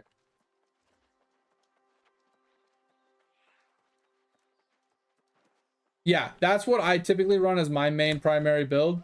And then I swap the weapons in as necessary for weakness attacks. So the thing with this build is thrusts is good for wildlife like these. It's also good for corrupted mobs. So I use my spear 90% of the time when I'm on that. There's the caveat that if I'm in a group of people and they're all using thrust weapons, I will use my sword and shield with leadership to give them 10% damage boost. So I'll do less damage, but everybody else will do more. And I'm okay with that. But if they're not, then I'll run the spear, obviously, so I can, you know, do my most damage. But if I'm not running against corrupted mobs, right, then I will, you know, and if I'm running against like angry earth or humans, I use my sword and shield the whole time. You know, that's it. I just run that one specifically. And if I'm running against any of the Losts or the, what's the other guy called? I always forget the other one. The Ancients. Then I run my hammer. I usually have 2 hammers. I usually get a Mjolnir at max level because it converts all strike damage to lightning damage. And the Ancients are actually 30% more damage with, or you deal 30% more damage to ancients with lightning, so Mjolnir is the best for them. So I'll run Mjolnir on ancients, and I'll run a second hammer with strike converted to nature damage for the lost. So I switch mine out depending on, you know, what I'm fighting and who I'm playing with, basically. But my typical general run around the map doing generic stuff where min-maxing doesn't matter is sword and shield plus spear, because I like the CC, the bleed, and the pref rate and everything from the spear. This pref rate like reduces their armor. Sweep gives me that little CC knockdown to prevent them from like hitting me or give me a little bit of breathing room. And then skewer gives me that little DPS dot bleed thing on them at the same time. And then if you get some of the passives in there, it can actually make it feel a little bit better, because it will also give you reduced, like you get reduced cooldown of skills. Okay, I'm literally hitting shift and my guy's just attacking.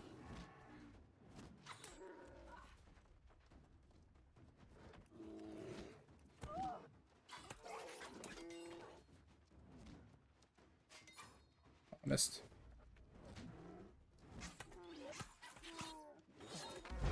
Anyway, so there's a way, like you get the perk that reduces the cooldowns for light attack, and then there's another one, there's a passive in there on top of that perk that says for if you like finish your chain or whatever, your chain attacks, you reduce the cooldown of your skills as well. Basically, there's a way to like get your cooldowns of your spear to like come off cooldown pretty regularly, so you can skewer and rupture pretty regularly, and it becomes very fast paced and nice. But I typically sit on my spear a lot. I mean my sword and shield a lot, because I like the attack patterns and the attack style of it. Because, you know, I'll show you really quick. So I don't have any of the abilities yet, so I'll have to level it a little bit. So give me a second. But once I get the 3 abilities, I'll show you.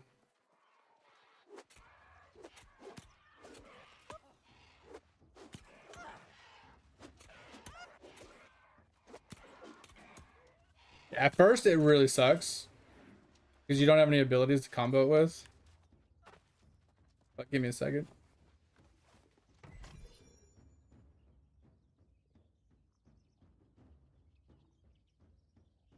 You kind of go back. So the way the stats work is the higher it is, the more diminishing return it has. So the thing is they both scale with the same stats, but one stat is primary and one stat is secondary. So one is like a 2-to-1 ratio and one is like a 1-to-1 ratio until it gets too high. So I would say it's like 2/3 one stat, 1/3 the other stat. But then there's also the caveat of hitting breakpoints, right? So like getting to here doesn't matter. Stam regeneration when exhausted. Okay, not such a big deal. But fizz damage, right? That's a nice breakpoint at 100. And then like this one's like more backstab, more headshot damage. You know, gaining power after successfully dodging an attack. Very niche, but it's possible. Weapon swapping will cleanse all stuns, roots, blah blah blah blah effects. That's pretty useful. Getting all the way up to here, chance to chance while empowered, chance to find. Don't worry about the second parts, just worry about the top parts. But then like strength wise, you got base damage increased to abilities and final attacks. Pretty strong, but it's specifically in a melee light attack chain, so this doesn't help you, right? So you got to go through it, you got to find it out. But I would say if you're gonna go musket spear, right? I would say usually they put the primary first and the secondary second, right? You see how it has like A and then C's next to it, S and E, right? So the hammer scales mostly off of strength, very little off of dex. So you see how this is what I was talking about before, A and C. It's primarily dex. This is primarily dex, very little strength. So with this, you would probably shoot for like, if I'm being honest, I'd probably just go up to here. Or like at least like maybe here. and then I'd probably put like at least up to here, like 100 strength and the rest dex. But there is a caveat that you could do this 25 into ent, so you get 3% damage increase to backstabs and random crit hits. You can also get 25 here, which is 30% ability cooldown reduction. Not usually the most necessary. And then this is usually pretty good. All health consumables are stronger. Most people do get this one. And some people will get this if they're PvPing. And then some will even go as far as this, but I don't think it's worth it. But some people go all the way up to 50 sometimes, but at least 25 here is really strong for your health potions. So you have an option here to like at least put like maybe 25 points here, 25 points here, 100 points here, and the rest into dex. Like there's a lot of variations, a lot of options available to you. It's just personal preference, play style, what you're shooting for, how you're trying to set your character up. There's like 100,000 things that go into like how you set your character up.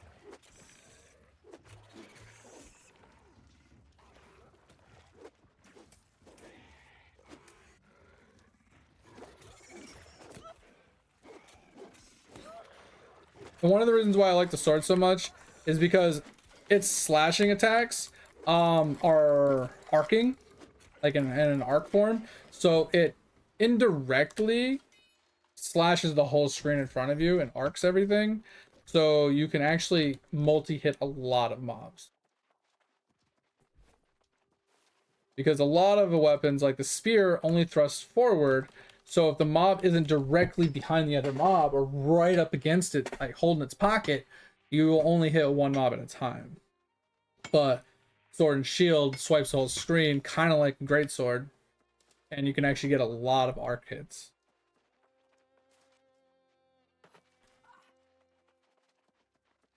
I need to, thank you. Go pick up this.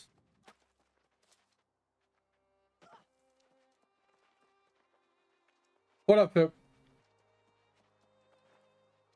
What, New World? Is that what we're talking about?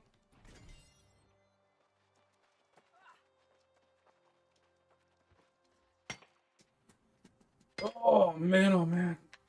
I love that guy that came in here earlier. Like, I'm actually like kind of like chuckling about it. Like, yeah, he was a fucking idiot or whatever.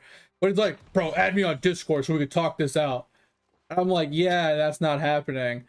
And then he's like, well, you have one last chance or I'm gonna make a TikTok. I'm like, okay, go make a TikTok. Who the fuck cares? what kind of rebuttal is that? Like, I'm gonna make a TikTok. Like, what? Are you an idiot? Like, I'm sorry, but that actually made me kind of chuckle on the inside when he said that. I'm just like, are you fucking, you think that's gonna scare me? First off, I don't know who the fuck you are, nor do I care who you are. And you're gonna threaten me with a TikTok that I'm not gonna watch or care about? The only thing that's gonna happen is if you do have a following, you're gonna bring me a bunch of hate raiders that are gonna get reported and banned for hate raiding. And it's gonna blow up my channel temporarily and show a ton of people watching my channel. Like, who the fuck cares, bro? I was just like, bro, are you an idiot? Like, I shouldn't have even said anything. I should have just let him do it. So if people did come in and start hate rating me, I'd be like, yo, thanks for the follows. Thanks for the views. Appreciate the support. Like, it's not no skin off my back, bro.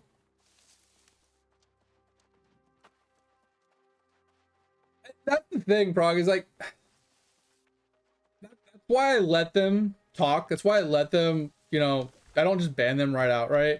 I let them have an outlet because it's usually these people that come in here, they get banned out of every chat they go into. They never get to talk. They never get to say anything. And they go online and it falls on deaf ears because no one looks at it. No one reads it. They don't get any interaction. They don't get any rebuttals. They don't get anything other than hate back. You know what I mean? So it's just like, I let them have their day in court. And I just show them how stupid they are and just laugh at them. And they're like, oh, look at this guy. He's so mad, man. Look how mad he is. Man, I made this guy so mad. Man, look at this guy. Look how dumb he is. He's so mad. And I'm just like, if you think I'm mad, you know nothing about me. I mean, I know you're brand new to the chat, guy. You know, dude, that's an idiot. I know he's brand new, so he obviously doesn't know me. But if you had any inkling of me as a person, you would know that, yeah, it's a little irritating. Is how dumb you are. It has nothing to do with what you said. It's literally your IQ is so irritating. It's just so funny. And then I laugh about it for weeks. Like, I'll leave, my wife will wake up and I'll be like, bro, I had this stupid fucking guy come into my chat last night. She's like, oh yeah, what'd they do? And I tell him, and she's like, yeah, they're fucking stupid. I was like, I know, right? What an idiot. And it's just like, it's fuel for me, man. It just gives me a great laugh for months. Because like, in a month from now, I'll be like, yo, you remember that one guy that came in here and tried to tell me how dumb I was for playing Iron Man? Like, holy fuck. What an idiot, right? Like, it's just, he's gonna be a meme in here for a while. So, hey, whatever he wants to do, man, I ain't gonna fault him for it. Like I said, if you're having fun doing what you're doing, you ain't doing it wrong. Like, I'm not gonna fault him for doing it, because if he's having fun doing it, hey, more power to him. But God, is he an idiot. Oh, he's such an idiot. All right, so we're gonna go up here. Do what we're gonna do. We're gonna look. I keep hitting numlock to auto run. I'm used to it. All right, let's lock this so we don't get rid of it by mistake. Let's put that on. The rest of this can go.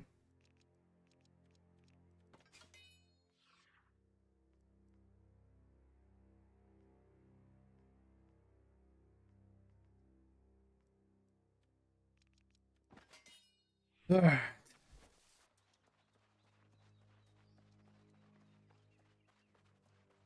You farming Gadian? Yeah. I had to turn it off. I restarted my computer. Wanted to make sure everything was good. You going to bed, Topher? I appreciate you, man. Thanks for being here. Hope you had a good time. Have a good rest of your night. Sleep well. I'll text you tomorrow.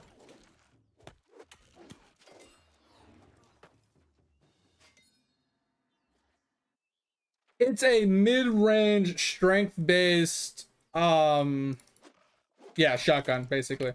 So it has a couple cool uses. It has a grappling hook. So let's say in PvP you're chasing someone down, you're trying to catch them, and they're just running from you. It gives you that ability to like grappling hook to them, and then they have like another ability that has like a slow effect to it. Here. So you got the spread shot, shrapnel shot. It's like, it's a horizontal like spread in front of you. It's pretty good for like AoE. Here's the grappling claw. You can actually grapple the ground or players or mobs. It's kind of cool. Close distance, or you can use it to like run away. It's kind of cool. They got the net for slowing. You got the bomb, which is kind of whatever. The mortar, which is really bad in a way. It's only good in like group oriented stuff, so you don't have things chasing you, I think. And then blasting shots, kind of the same thing. I feel like this side over here is more or less for AoE farming in a group. This is more single target or like solo play. You mostly use this for like doing damage, and then use this for disengage or engage, and you use this to like slow things so you can kite. Kind of, it's okay. It's I would call it more of a secondary weapon than a primary weapon, unless you're in a group. Because then you can take advantage of the mortar, you can take advantage of like the grenades, you can take advantage of the blasting shot and stuff. That's like a penetrating like big shot. So when the tank has things all grouped up and stuff, you can just shoot into the big group with the mortar. And then you can shoot into it with the big blasting shot and get a big, like, you can just basically get a lot of AoE damage with it. Alright, let's... Alright, so we got Whirling Blades, get Upheaval, and then we'll get our Leaping Slash next. So the reason I like this, it's better to show you once I level it again, once I get Leaping Slash, and like, without, even without the perks, it still feels good. But, you go bop, bop, bop, right into a Whirling Blades, bop, bop, bop, right into a back upheaval. It's a great comboing skill. Right? Obviously, I'm just face tanking right now, so I'm not actually trying to, like, successfully heavy attacking grants empower for 5 seconds, right? So you start off the fight with an empower into a leap, bop, bop, bop, spin, bop, bop, bop, upheaval, and like, right? You have that combo, and then you get a perk that reduces your cooldowns for every successful light attack.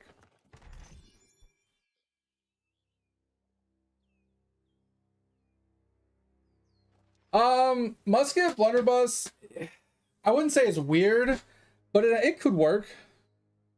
I love the sword and shield combo. I love the sword and shield combo. It feels good. It plays well. The attack animation is very short. Right? And then you just back up. Right? It's very easy. It does obviously have its every combination has its drawbacks. Every weapon has its drawback. But like a lot of this comes alive with perks. Ugh.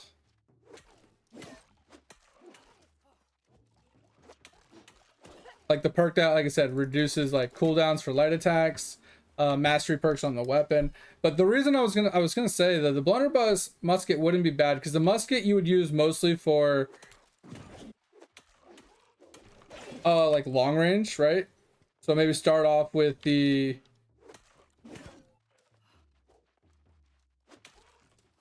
thing we were talking about before, the stance. So you crouch down, you get your stance all sorted, and then oh,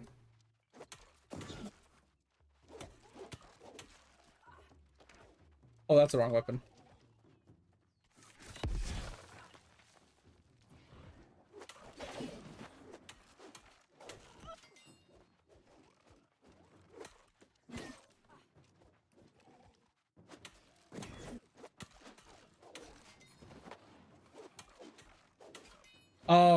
Sorry.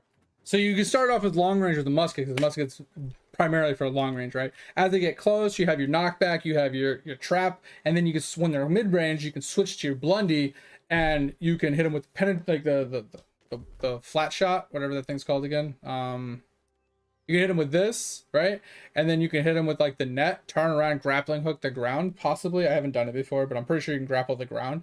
Pull yourself away, switch back to your musket, maybe go back into your shooting stance, or if the shooting stance isn't up yet, you could just shoot them with a regular shot into a dodge roll, into another shot, reload, shoot.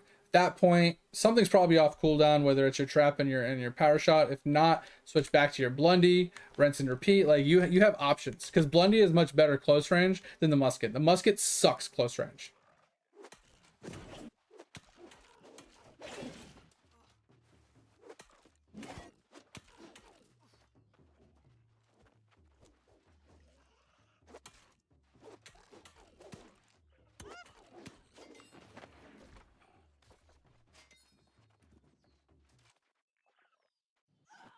So I don't know if any of that helps you. It's all about trial and error. It's all about finding that niche setup that works for you. Honestly, King, I was telling Prague about it earlier, is when it comes to weapons in this game, a lot of it just honestly has to do with figuring out what suits your playstyle in that niche situation of what works with you. It might be the same weapon that I'm using that you didn't think you liked, but maybe with a specific perk or a specific secondary, maybe you like it. Maybe it works for you. Maybe it's like God tier.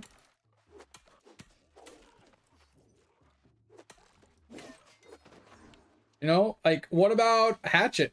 What about throw hatchet? Have you looked at the throw hatchet yet? The throw hatchet can be absolutely insane.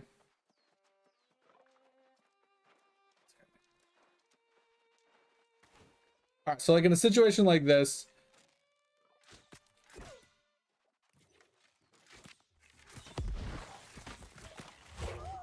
oh, I fucked up.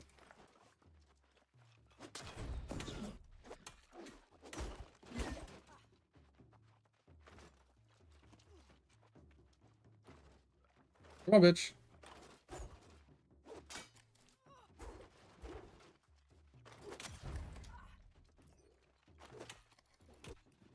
Oh, I fucked up.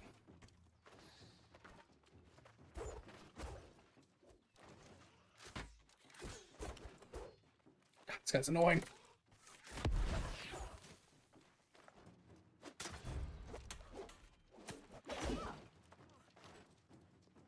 Wish I had my spear. God, I wish I had my spear.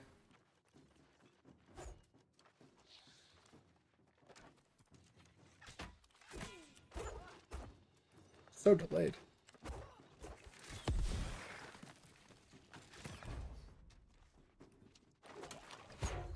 Oh my god. Pissing me off, bro.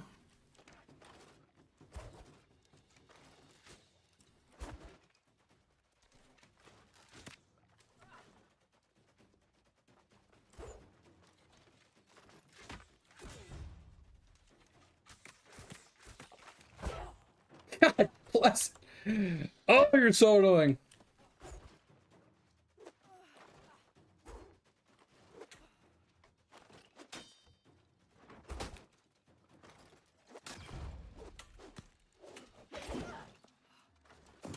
Fucking die! Holy shit!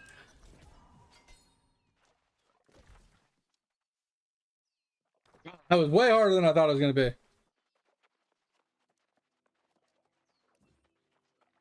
Because they don't want people just to grind mobs to level.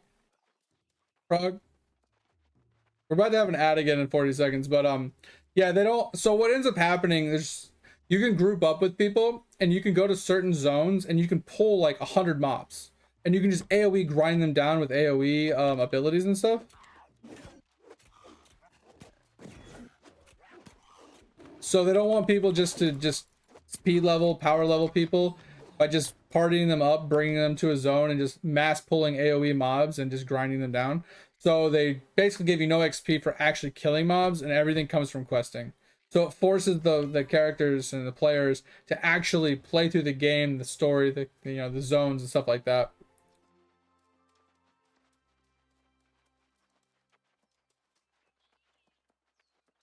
But yeah, King, the throw hatchet's pretty insane. If you're looking at like mid-range kind of stuff, if you're looking at like DPS output of like mid-range, yeah, the fucking throw hatchet's insane.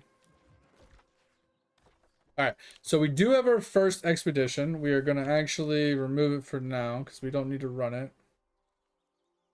Unpin it. We'll do it later.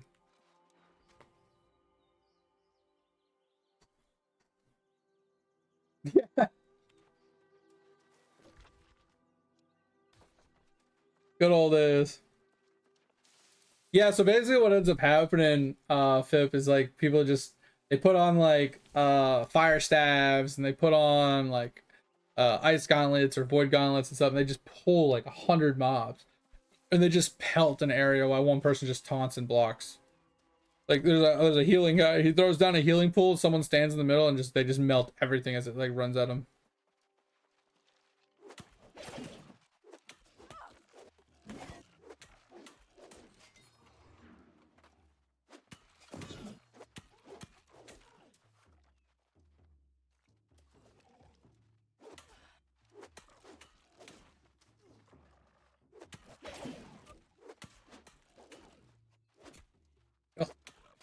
Oh, great.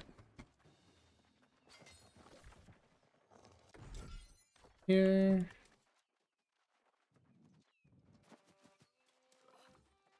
Find me a video, oh god. What you got for me?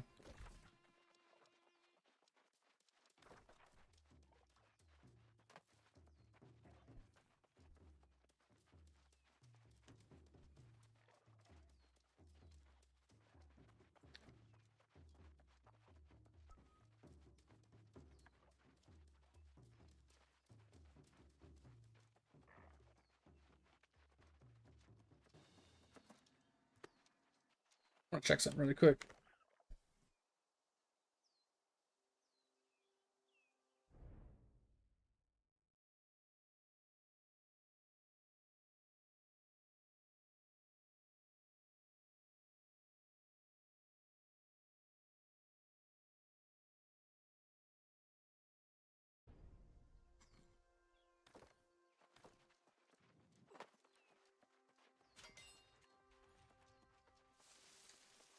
So if you're asking me my honest opinion, bro, it doesn't matter. There's a few caveats to that, but at the end of the day, it truly doesn't matter where your house is. The only thing that it really grants you is a teleport location and increased resource storage in a specific town. That's all it gives you. I mean, technically it gives you trophies as well, but the trophies are account wide. So it doesn't matter where the house is. If you have the trophies in the house, like the house can be in any town, it still gives you access, you know, so the trophies work in the whole game. So it doesn't matter where the house is located for that portion.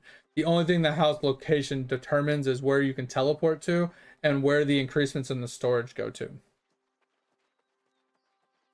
So what I like to explain, or at least tell people to do when it comes to their houses, is buy houses and locations that you frequent, aka like places you grind a lot of resources in, or you fight a lot of mobs in or something, right? Like maybe there's a dungeon or something, or like a farmable like mob or something, you know what I mean? Like there's a place that you go often to farm gear or weapons or materials or whatever, because at least at that point you have a free fast travel from wherever you are to a town that's close to where you are. Doesn't truly matter at the end of the day. So what I mean by that is, like, let's say you're farming mats here, right? Doesn't matter if you fast travel here and then travel to this and go, versus if you fast travel to here because your house is here. It doesn't matter truly about that.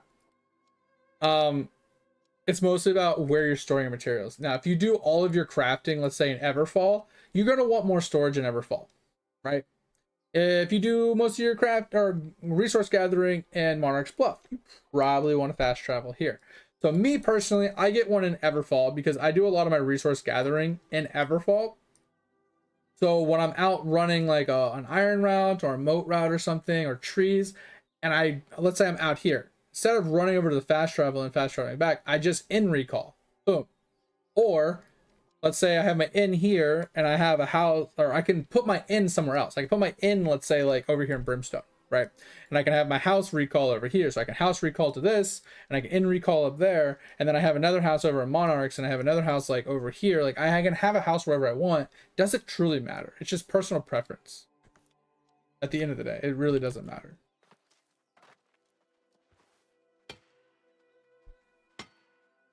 They didn't used to be. I think they are server wide now. The only difference in where you post is taxes. So each town has its own tax rates, things like that, right? Obviously territory standing plays a key role as well. So I don't know if you've messed with territory standing all that much yet, but territory standing, as you kill mobs in an area, as you do quests in an area and stuff like that, you get more territory standing, right?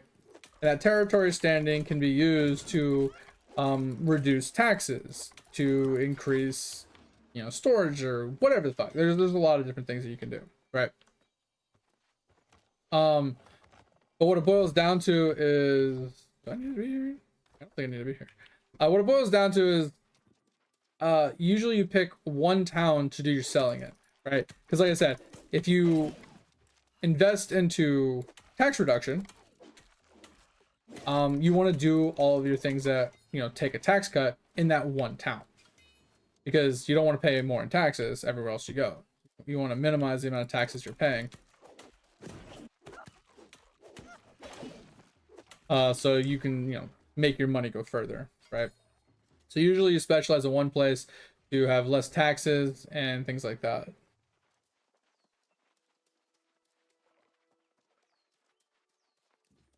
Yeah, it's fine. Let's see if it... Is it in the screenshots tab or something? What the... Does anybody see this? Does anybody see this weird, like... Okay, I don't see it here. You guys see it, right? It's like right here. Right here. Do you see this weird distortion? The hell is that?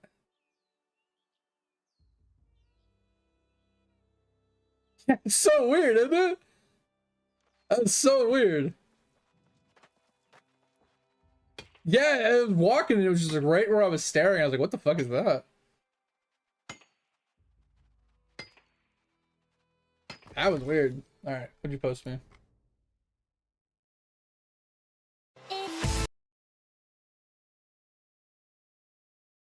Skip ahead a little bit. There's so many materials on the ground. What the fuck?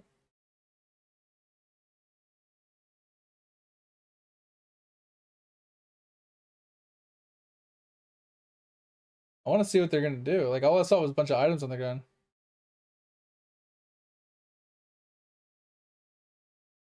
Oh, that's that's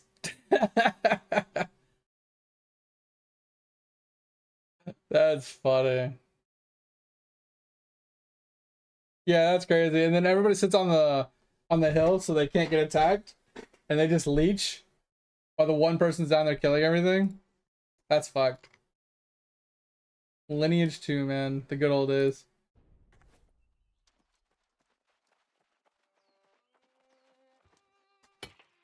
Oh, man. Oh. But it depends on your personal preference, Prog. You don't have to work on professions like at all to actually progress the game or to do anything crazy.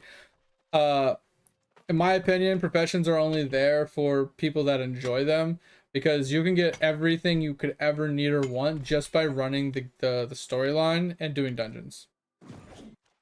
You don't have to actually do any type of crafting. Now I will say, with the caveat of, when it comes to your bags, eventually you will either have to buy them from another player or craft them yourself if you want best in slot bags. Now, if you just want mediocre, decent bags, you can just get those from quests and from few miscellaneous other places. You don't need to actually craft them or buy them. You can get solid, decent ones without that.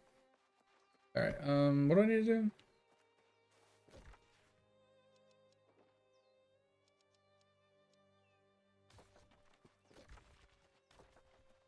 We're gonna go down this. Let's go up here first. And then we'll run back down, because we need to hit that, and then we need to hit that.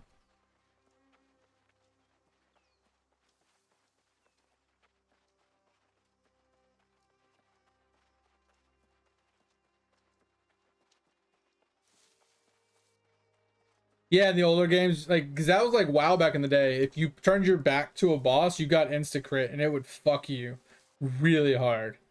So yeah, having the directional, like, you wanted to always be facing the target so you didn't get crit. That's crazy. Pretty cool.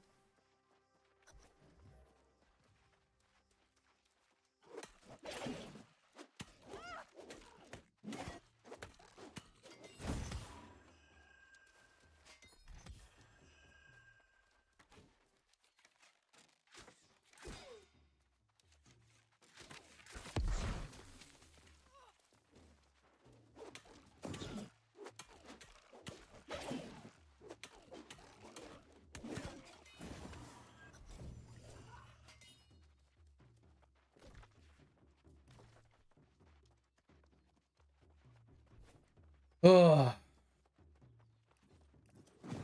Ah, bitch fuck.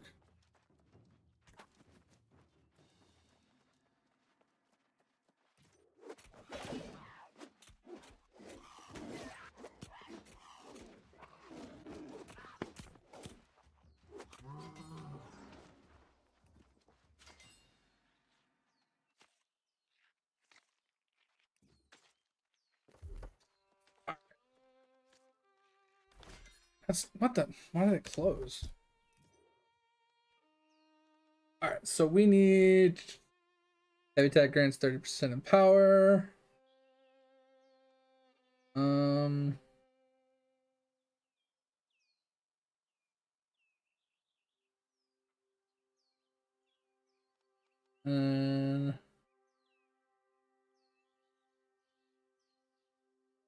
yeah, so we'll hit him with this, and we need to get into here to get this, and then we'll get this as well.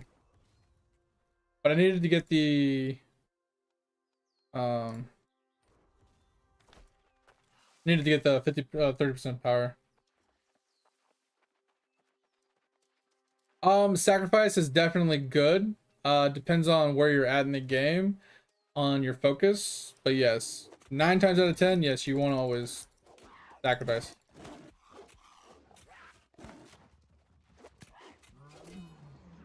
That's like a call for where you're at in the game. Transcendents are very strong. But the sacrifices are going to give you a lot of extra stats. Right?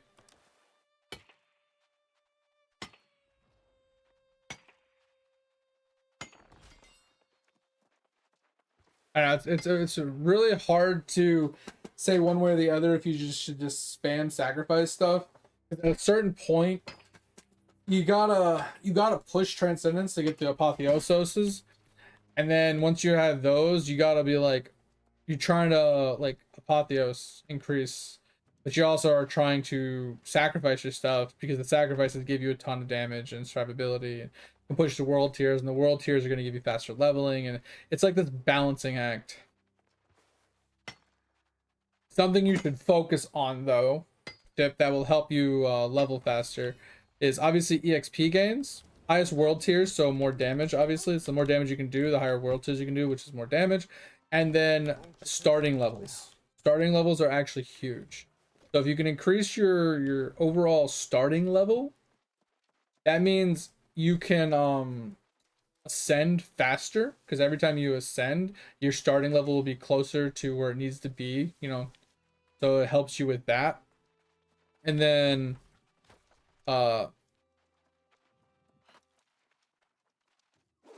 working on things that like increase your ascendancy starting level as well. Like those are the types of things that are going to really take you a long way faster.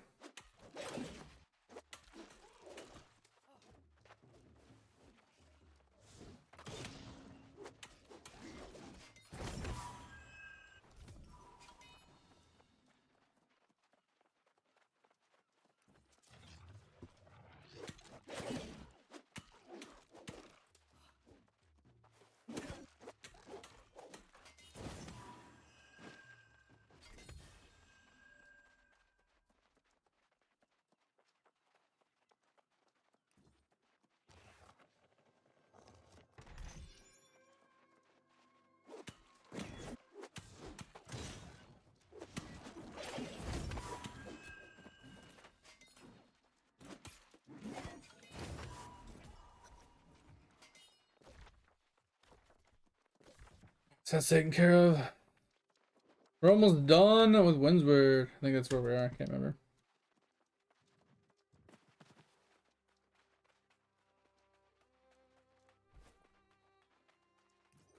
There's a lot of sources. There are pets that you can unlock that give you it.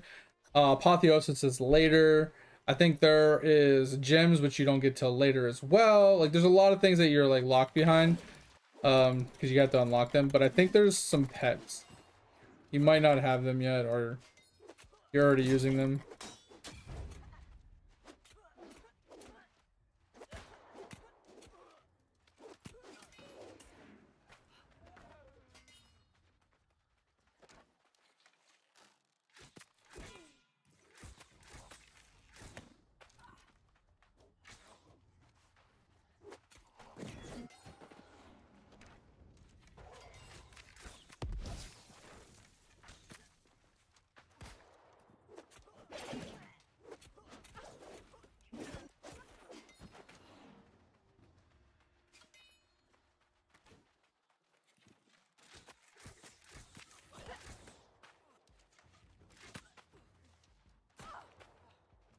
Or we might die here.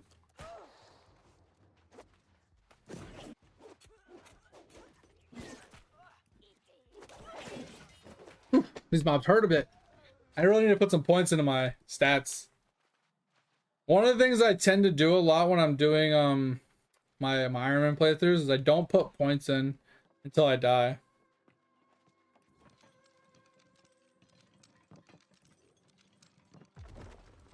So it makes the playthrough much harder.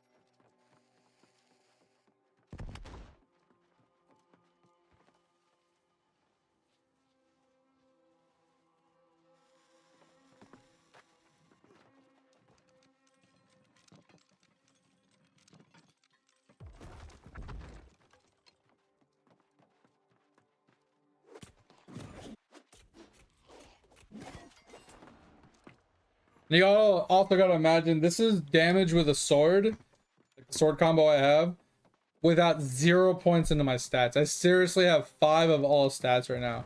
I have 5 strength, 5 dex, 5 int, 5 focus, and 5 con. And that's how much damage this weapon does. Without any help. It's actually insane.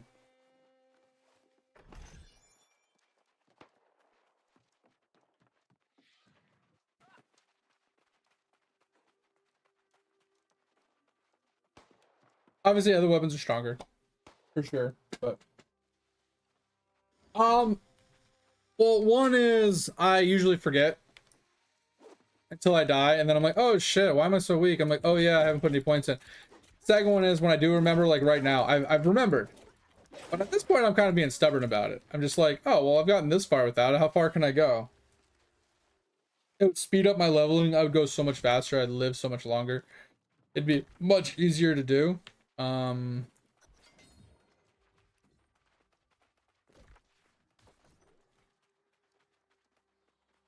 need to defeat the first mate, which I think he's right around here. I'll have to pull it up later and see. I think he's usually like right here. I know there's a one thing inside. There's like one guy inside up top. I don't know if it's the first mate or not.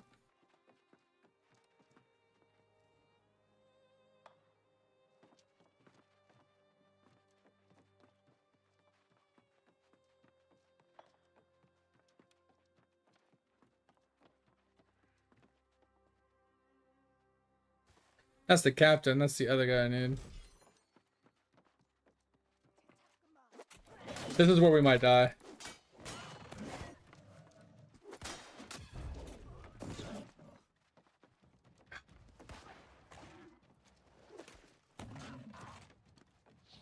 Alright, come here. I need to kill this fucking alligator. The alligator's the problem.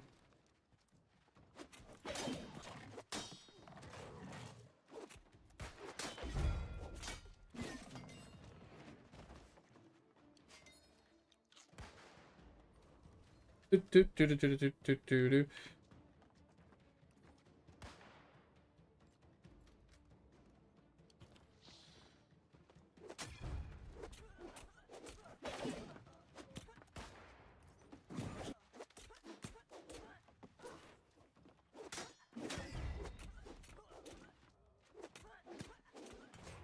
Oh, I tried to dodge.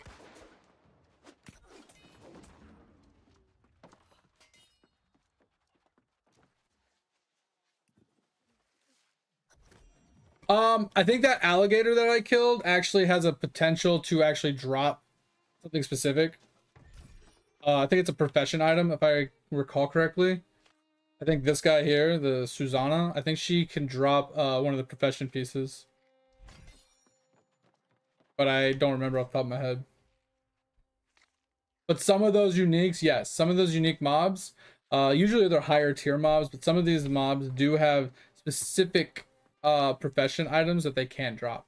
And then there are certain mobs in certain areas that drop like certain amulets, certain, you know, specific green amulets or rings or even weapons and stuff that you could farm up at early levels to help you progress a bit. There is that as well. There's certain locations in the game that people do sit and farm for those drops as well. I would work on your incursions though, Pip. Incursions are a really good starting point because they give you overall damage increasement as you increase the incursion like ranks and levels and stuff, you get more damage and stuff.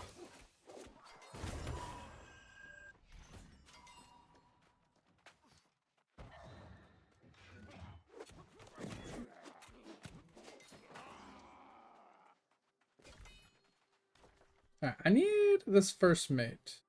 I want to say, actually, I think he's over here.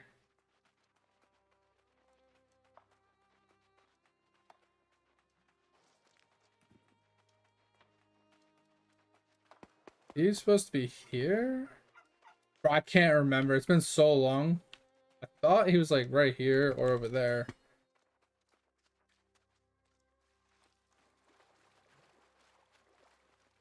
Go up there and find out. Yeah, so every day, every 24 hours, it changes to a different one. So one day it might be Infernal, the another day it might be the Nature one. Right, yeah, so it rotates. So you're trying to get all of them to whatever their max is, plus the correct Transcendency. And once you have both, you get rank 1 unlocked, which gives you a little bit of juice. There it is. Okay. Gives you a little extra juice for getting it done. And then you start working towards tier 2.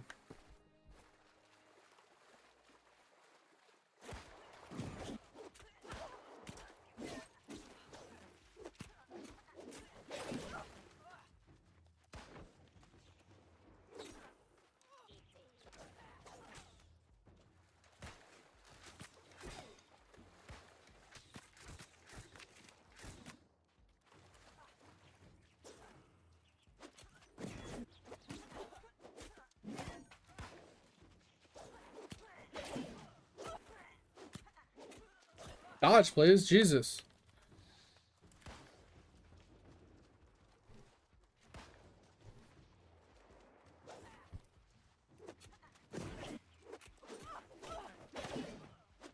Dodge, please. Jesus.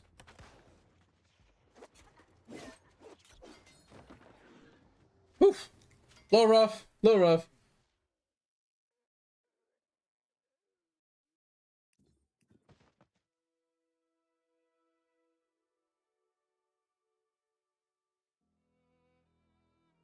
Yeah, it's gonna take you a while. So the first incursion takes quite a while because getting to Transcendent 40 could take you a long time, especially since you're spending a lot of time like sacrificing Ascension, sacrificing Transcendence, trying to grow that damage to get the world tiers up. I wouldn't focus on the actual incursion ranks themselves. Focus on just getting to Transcendent 40 because by the time you get to Transcendent 40, you should have most of the incursions done.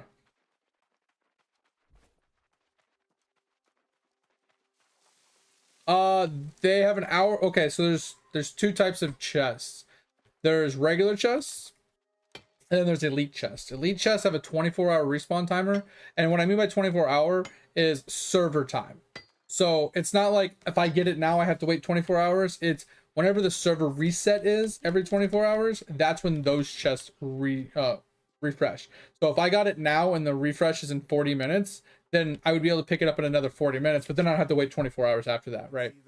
That's how elite chests work. Regular chests, like all these like small provision crates and supply crates that I've been picking up, even the big ones, they all have a 1 hour respawn timer, which is why earlier when I was in that argument with the idiot, I was saying that, you know, I did hourly chest runs, and it's because the chests respawn every hour.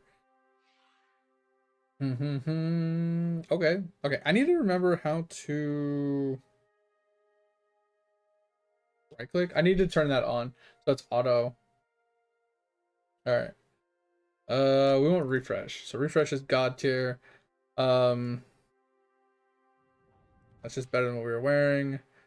Get rid of this. All right. Let me go and find this setting really quick. Is there like a search feature? Is it not? Where would I find it?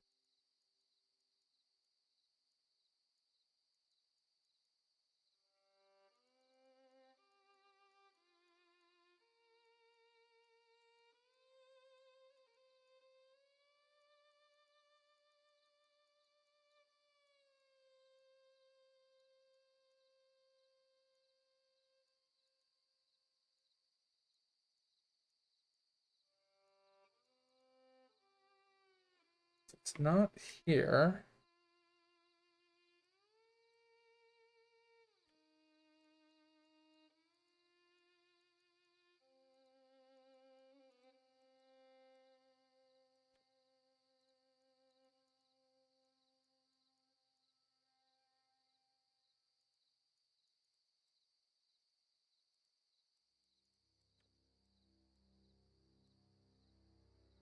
Oh, I'm gonna Google this.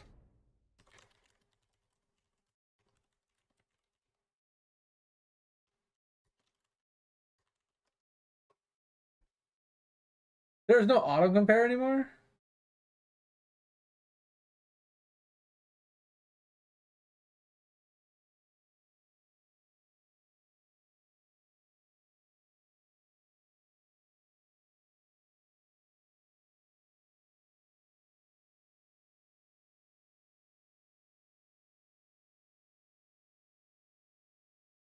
Oh, okay.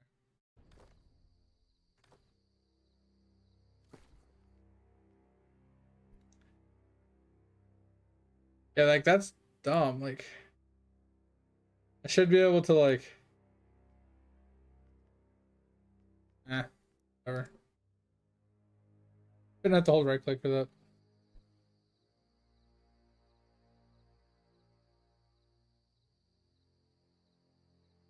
Yeah, it's one. So if I pick up a chest, I have to literally I can set a clock for 1 hour and I can pick that chest up again in 1 hour.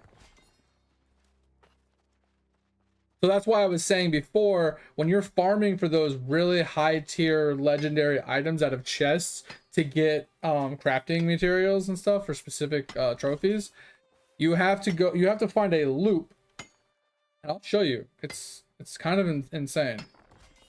Okay, new world, map resources, right? So this is the map, right? So if we come here and we go to chests and we go to, I mean, technically I think it's just tier 3 and above. All right, so we don't want, I mean, technically we'll just turn on all the chests. Let's turn on all the chests. There's a fucking lot of them. Okay. The only thing is, like, I want large chests specifically. So that's the hard part, is like finding large chests. Because these aren't large chests, right? Crates and caches, it's like the stockpiles are the only ones you really want, right?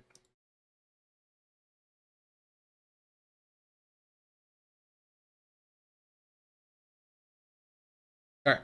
So this is all the chests. There's other things like I said, grave sites and stuff like that. But but you need to be in a zone that is level 55 or 50 plus. So if we look at the map, right? This is 58 to 60, right? This is 68 to, or 60 to 70. So these two work. This one does not. 1 to 17, 1 to 17. 60 to 70 technically works. Doesn't work, or technically works, doesn't work, doesn't work, doesn't work, doesn't, does, does.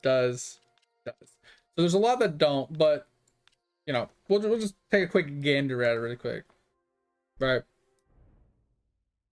There's a lot of chests, but like I said, you can't use these ones. Like none of these work. So you're left with the outskirts of the maps, right? So this is where I usually do mine. I don't go up here because if you're doing it solo, it's a little hard. So I can get this one, this one, this one. All right, so 1, 2, 3, 4, 5, 6, 7, 8, 9. Technically, I come through here because there's a lot of small chests. And then 10, 11, 12. These ones are hit or miss if they're doable or not. You got 12. This one's not really worth doing, but that's 12. And I can do that, and it takes me 20-ish minutes. And then if I teleport, I can come over here. And if I teleport to here, I can get another 1, 2, 3, 4, 5, 6, 7, 8, 9, 10. This one's really hard to get. Possible. But jump out the back, you got 11. Possible on this one. This one's also really hard to get. Possibly another 12. So I was being generous with 60 chests an hour. Because what ends up happening is they have elite chest runs that they do periodically on the server. People will group up in mass hordes and they'll run a zone.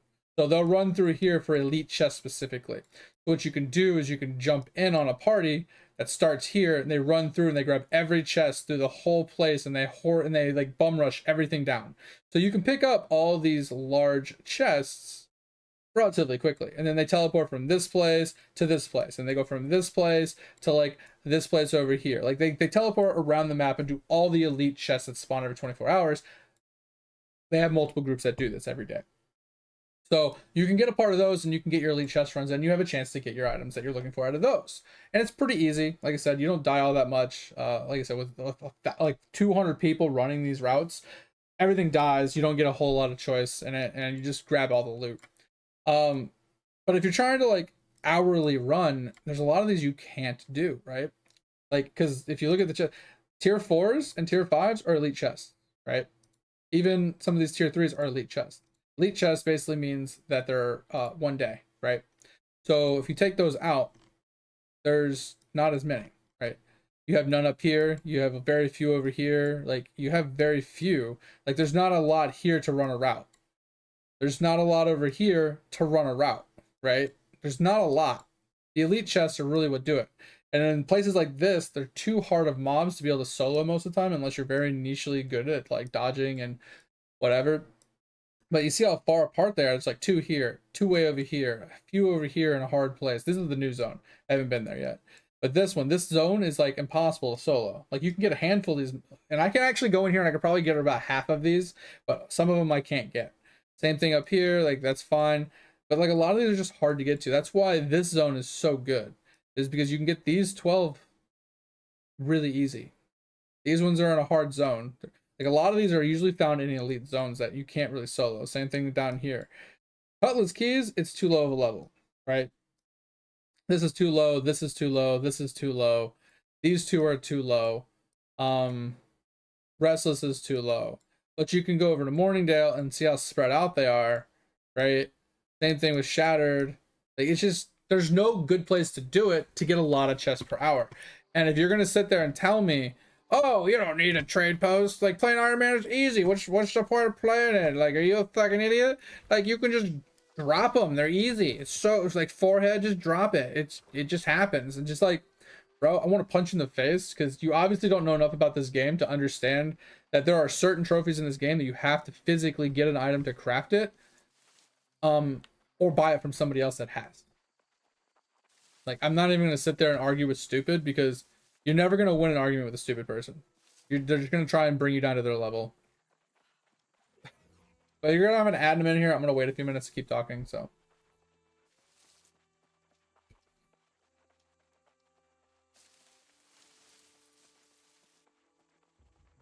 And yes, Pip, if the reset is at 3 a.m. and you collect it at 2:59, it will literally respawn 1 minute later.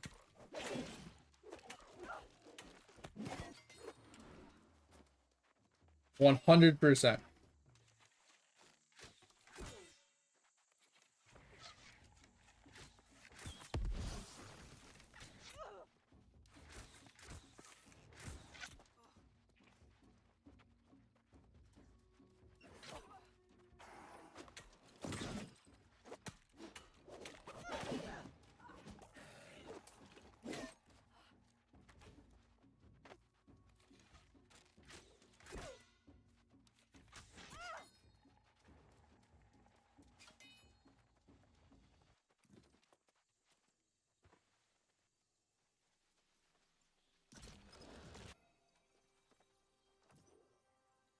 Ah, shit.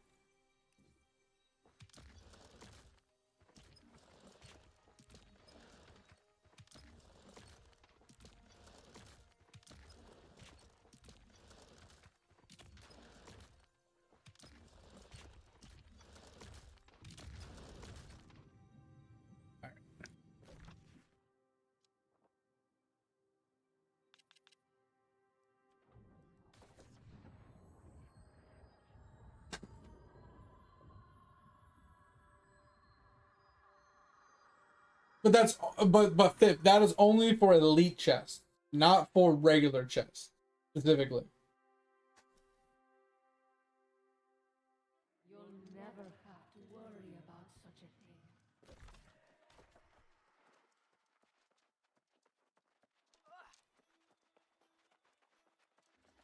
I wonder what's holding us back.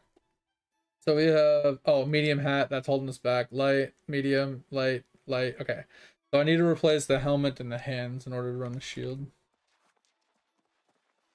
Oh, my thanks. Alright, we also need to dump stuff in the freaking chest here. Alright, So let's just dump. Yep, we're just gonna get rid of everything for now. We're gonna salvage that. Oh.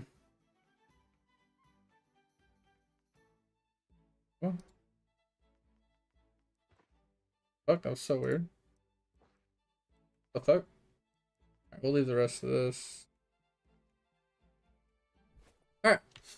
Let me get some space. That's what we gotta do. The speaker's betrayal is. Well, I'd say, well, we have to, if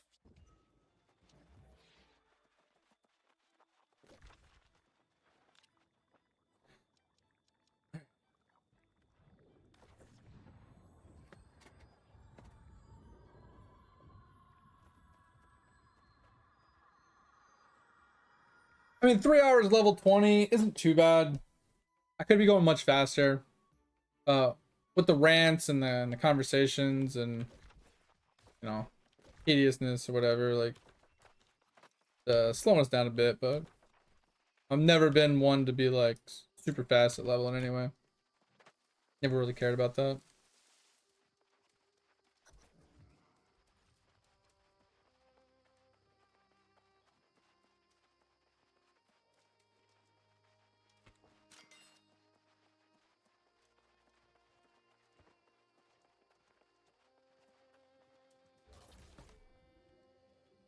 Alright, time to get my ass kicked.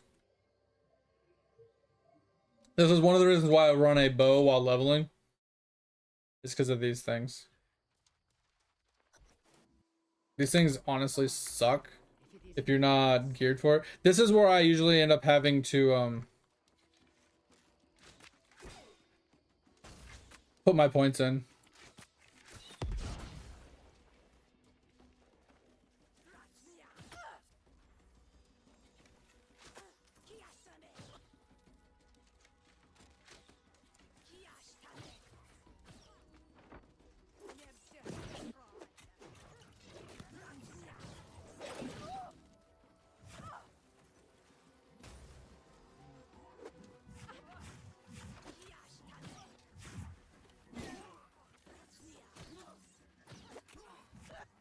Ugh.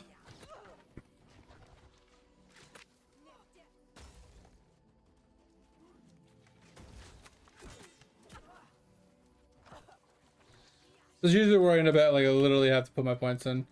Because...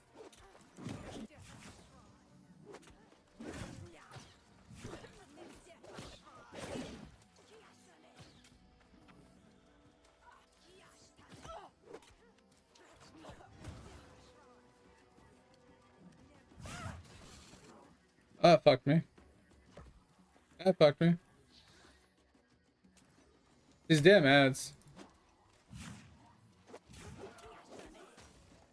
That fucking hurt.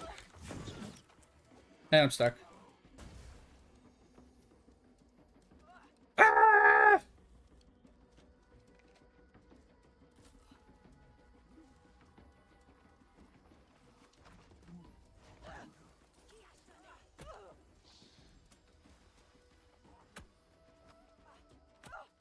Bro, stop your shit.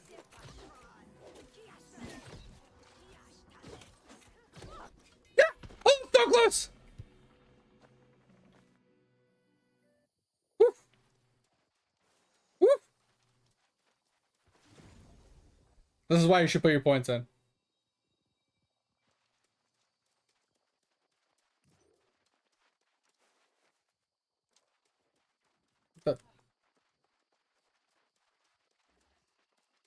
Why can't I get up? Oh.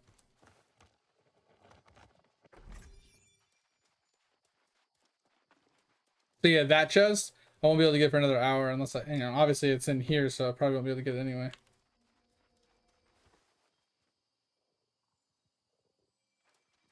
Can I leave?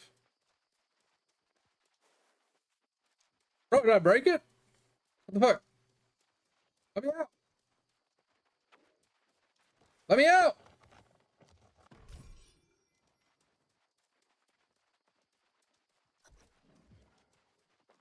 Now it's telling me to leave. What? What's that bullshit?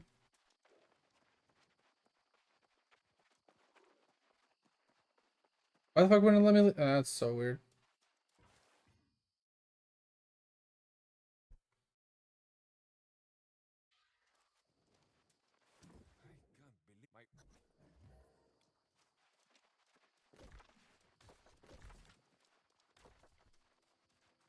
But yeah, as you can tell, that is why you put your points in.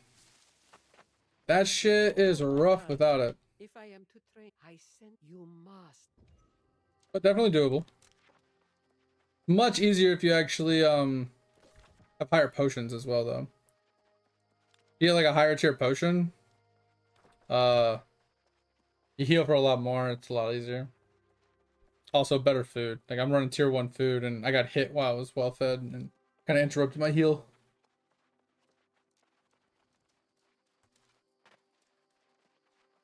And a reju flash would also helped a lot too. They just don't make. Okay.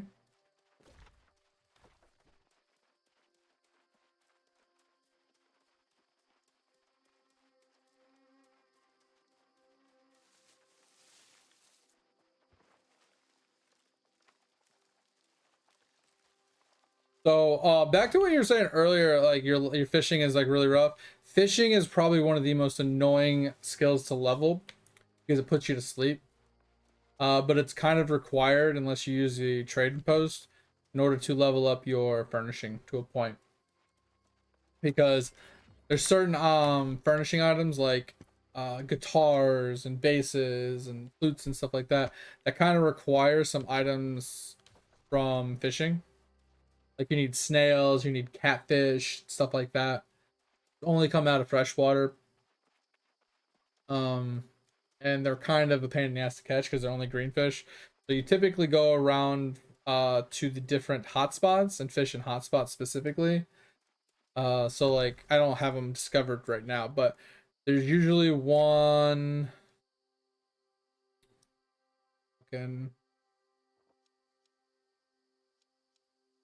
There's usually one like right around here, I think. And then there's a few other ones I can't remember off the top of my head, but I usually pull them up. But there's a few hotspots you go to, and you like go to one and you catch like 10 fish, and you go to another one, you catch like 10 fish, you go to another one, you catch like 10 fish, and you kind of rinse and repeat that because if you don't fish in a hotspot, it takes a lot longer to catch fish, and you're not guaranteed to get like a green or above, right? So hotspots increase the catch rate, and then they increase the rarity of the fish. I don't have this spreadsheet on me, but like a tier 1 hotspot is like 50 fish, 80% chance for greens or something like that. Like 10% or like 15% chance for like blues and like 5% chance for like legendaries or something like that for fish wise, right?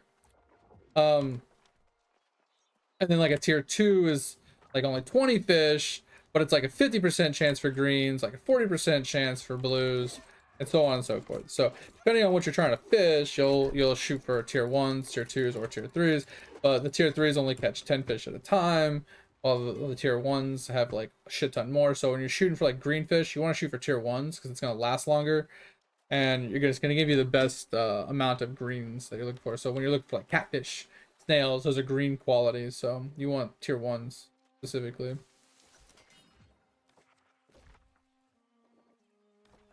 Back. Oh man. Oh shit, man. Getting tired, but I have been jonesing for this game all day though. Like on and off throughout the week when I'm playing other games, I'm always like, I could go for an hour of grinding on New World. Like that just happens to me every once in a while, every couple weeks or something. I'll be like grinding PoE and I'm just like, what? A good grind session on New World doesn't sound too bad. And I kind of get that feeling every once in a while. But knowing that this was coming, it's like, oh, this is a great time to come back. Perfect,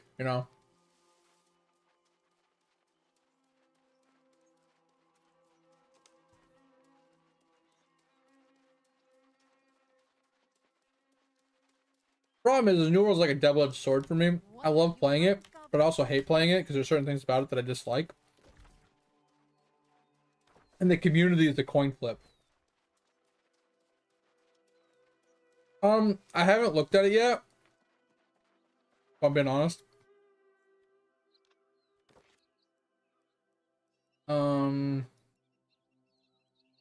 Are you level 25 yet?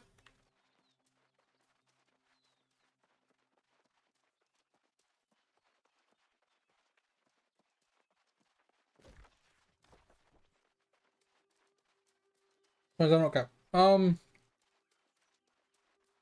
think there's somebody you have to usually most Halloween things you have to talk to somebody in order to start doing it. So for example, this little pumpkin. Usually you go to wherever this wherever the icon is, and usually you have to have a conversation with somebody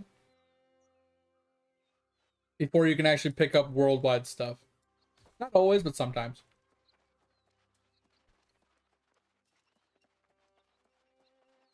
I can Google it for you. I haven't actually done this event. I'm usually not playing New World during Halloween.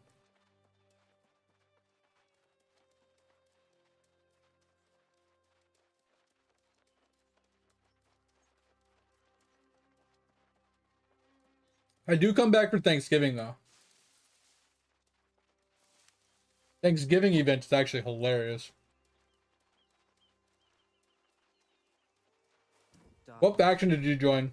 Oh, I was gonna say this earlier because you're talking about quests and stuff. So you said you just did the purple quest or something like that?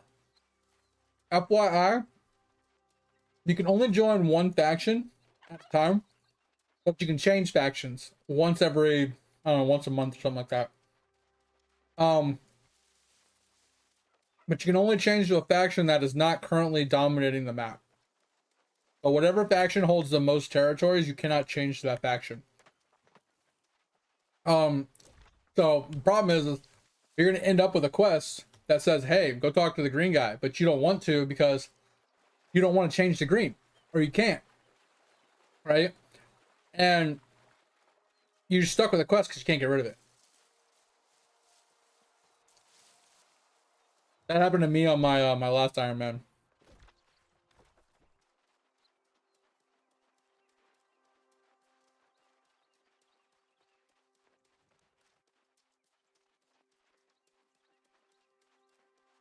Oh, is that what that question was? I did not understand the question. Sorry. Hold on to the currency. I mean, you can use it early, and you can farm it. I can actually show you that in a second here. I'll go back to town. I'll show you the faction quests and stuff. But you can use it to buy like gear upgrades. You can use it to buy enchantments, things like that. Maybe not enchantments specifically, but like certain items that you use to upgrade gear and stuff like that. So they have reasons to purchase things from them, but you don't always have to.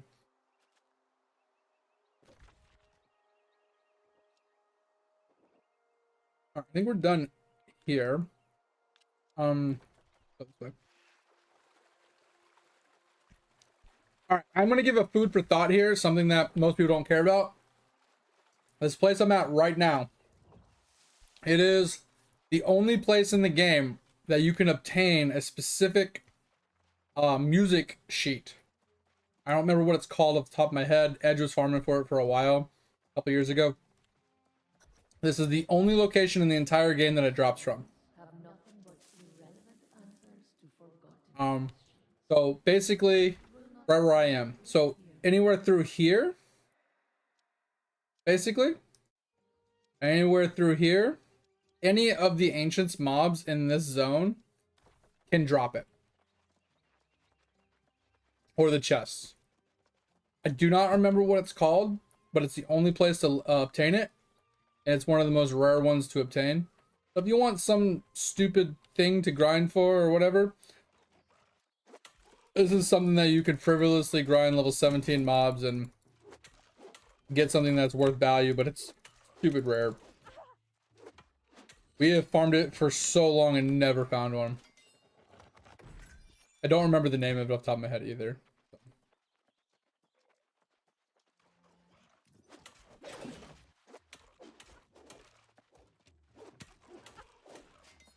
I could probably Google it.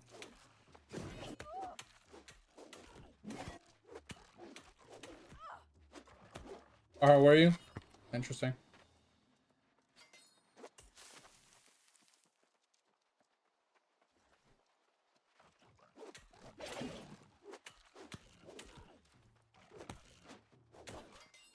I hate the small ankle biters. I am kind of curious what it's called.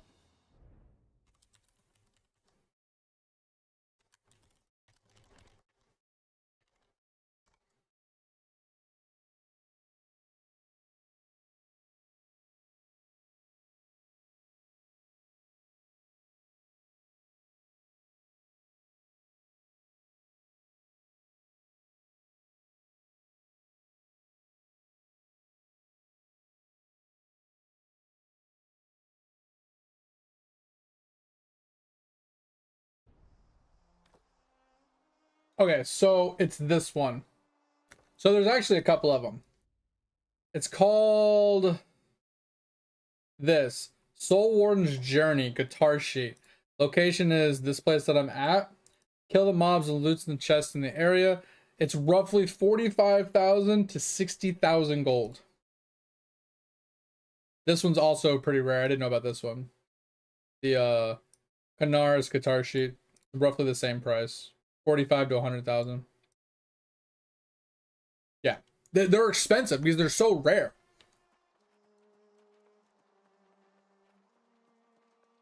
And when you get to a higher level and you can basically one-shot these mobs, it's not that hard to farm. It's just, it takes a long time because you have to kill so many mobs. And one thing that's nice about it is if you're doing hourly runs, because what I was telling you earlier is large chests specifically in those high tier zones for specific crafting materials, but these low tier, the low small like tier 1s and tier 2 chests, the smaller ones that aren't larges and not in the large in the high level zones, are actually worth farming as well, because that's what gives you sandpaper, that's what gives you like the leather reagents and stuff like that that you need for crafting. So you need to farm chests as well, like regular chests. The large chests give it to you, but the small chests also give it to you. So going through this zone and grabbing all those small chests every hour is actually pretty useful as well.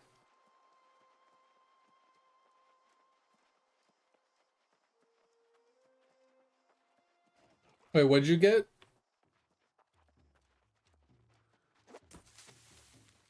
You said you got it and you selected for your character? Wait, what?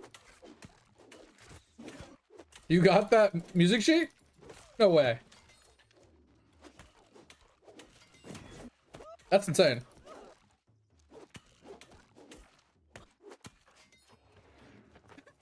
No shot. That's crazy. I've never known someone to actually obtain it. Congrats. That's nuts. Don't tell Edge. Edge might lose his shit.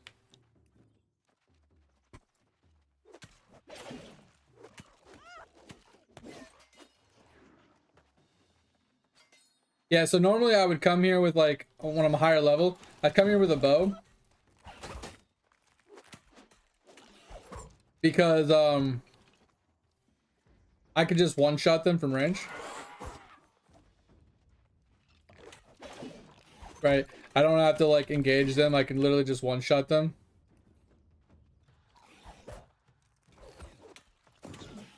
And they just die with like one hit, right? So I don't have to worry about like getting close to them, I don't have to worry about like attacking them, I can just like shoot them from range. And since if they're gonna drop it on kill, they're gonna drop a bag, right? I need more potions. They're gonna drop a bag, and if they don't drop a bag, then I know they didn't drop it. So it's not that big a deal when you're like farming the mobs. It's the chest though, because you can't tell, like you have to actually open the chest, right? You have to actually learn music. It's an Everfall. You have to get like guitars and basses and stuff like that. You have to have instruments. You have to learn the music ability from the guy in the innkeeper. He's like right here. The innkeeper. No, he's in here. Like a dude right here in the corner by the fireplace. It's the magic or the music guy. Once you learn it all, there should, I think it's a hotkey. It's like F5 or something. I don't know. There's like a hotkey for it. I'm pretty sure. I'm really bad about the hotkeys in like every game I play. But yeah, you just press the hotkey and it pulls up your music sheet, and you want to do it anyway because it gives you buffs. So there's like increased gathering speed buff. There's increased encumbrance, so you can carry more weight. I don't know, faction rep and a few other miscellaneous like things that you can buff yourself with. So it's worth using music because depending on like if you get a perfect one or like a great one or whatever, like a symphony or whatever, how many notes you miss or whatever, you will get a buff for X amount of duration, and the duration is dependent on how good you did. So if you want to keep up with like your duration of your buffs and stuff, you know, you want to make sure you're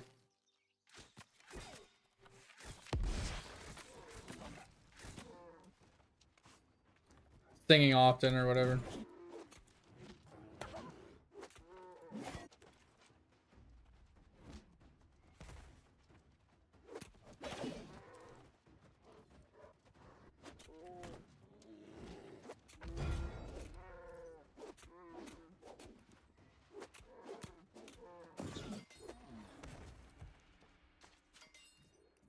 The encumbrance one is really helpful when you're out and about and you get fat and you need to teleport because you can't teleport fat, so you just sing the song to change your encumbrance and then you teleport out. That's the best, like one of the best uses for that song.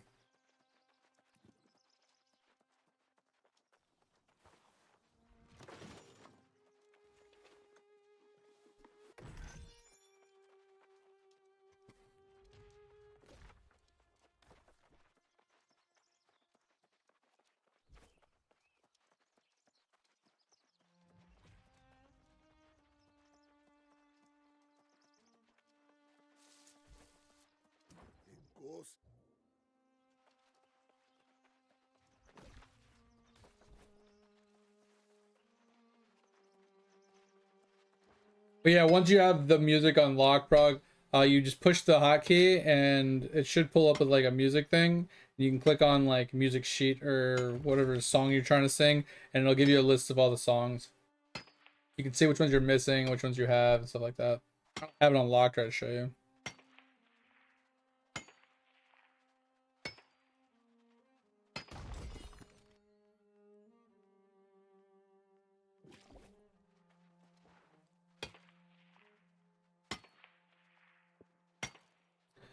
Oh, level 30 mining, let's go.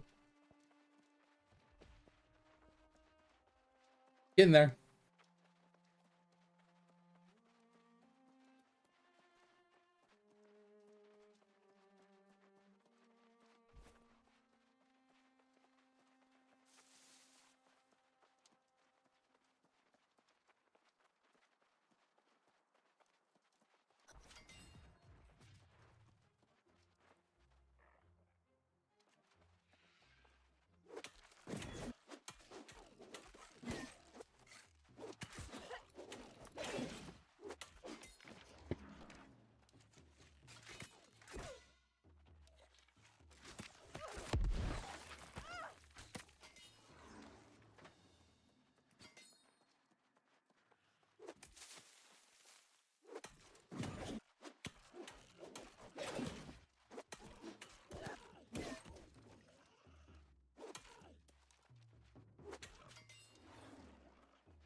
Fucking hurts. Shouldn't face tank that stuff.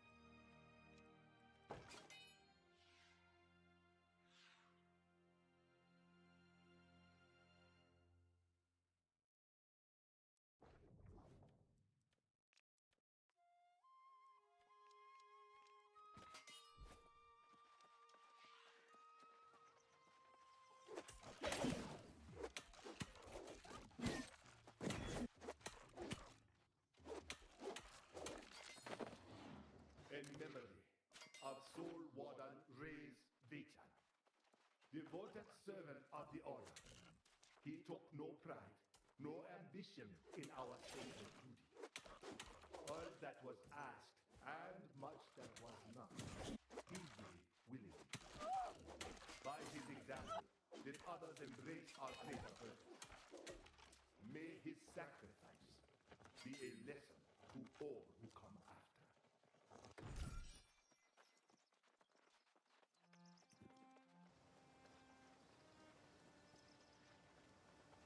Boom, boom, boom, boom, boom, boom.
I think someone's farming for that music sheet. There's no reason why he'd swim back and forth across this water otherwise.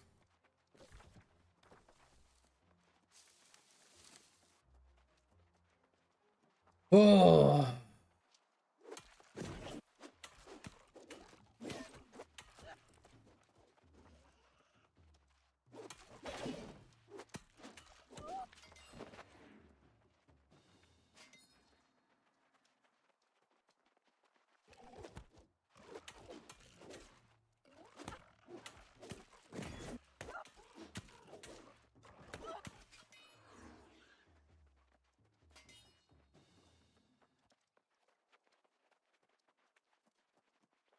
Oh man, really?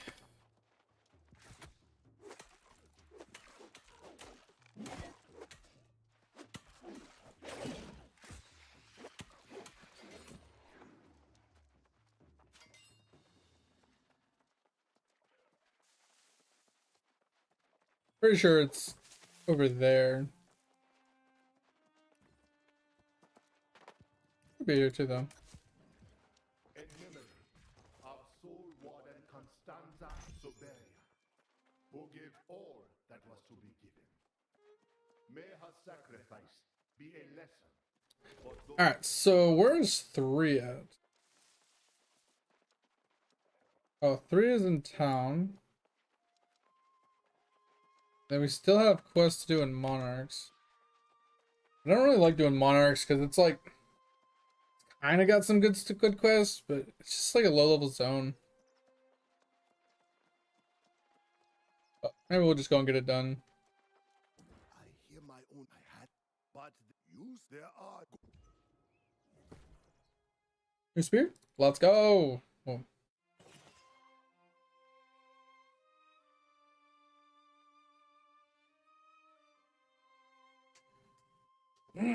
God. I don't like Flame Attunement.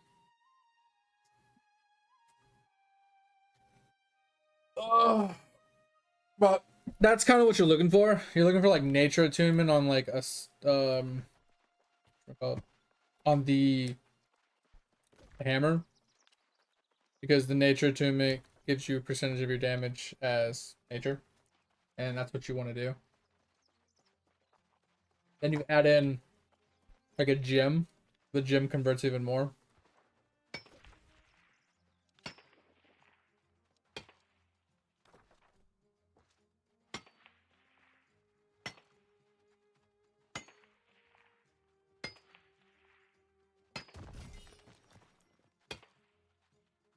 We're getting close to being able to go and make our own tools, though.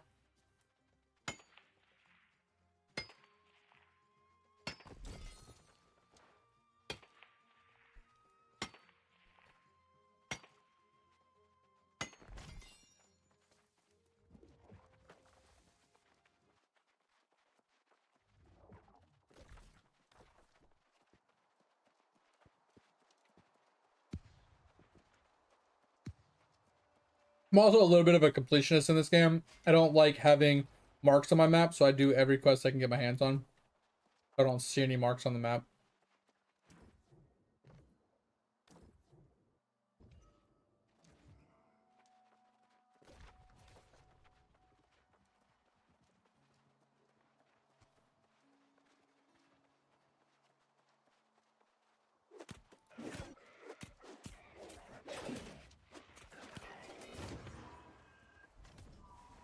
Potatoes.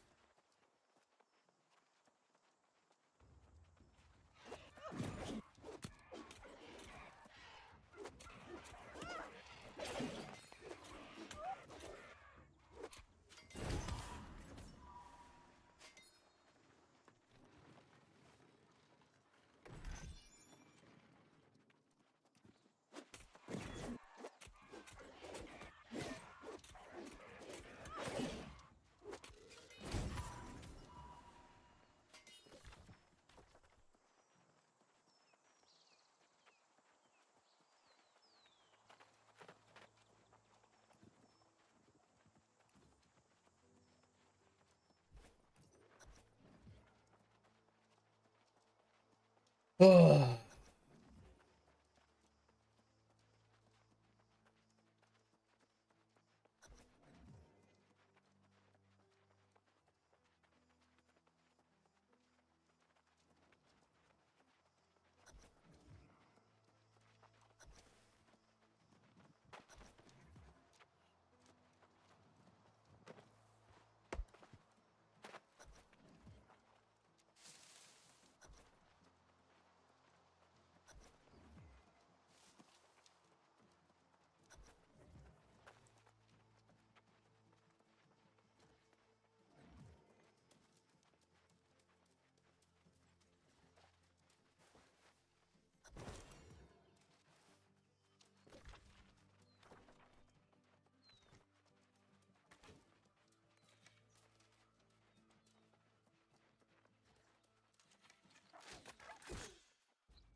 I knew he was gonna try and steal it, bro. Get off my shit. Are you a bot? He could be still. Just need one more wolf.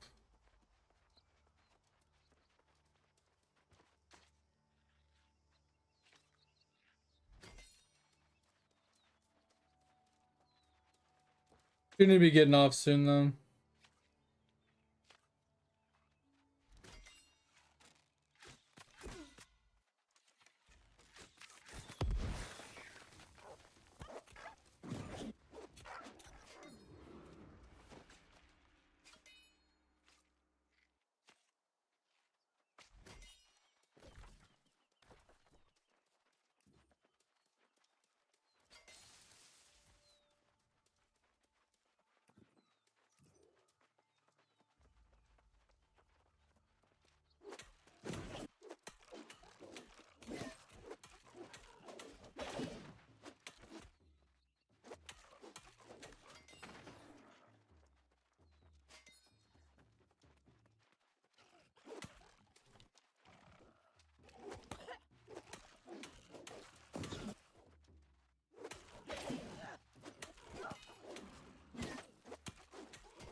Whew, almost killed ourselves.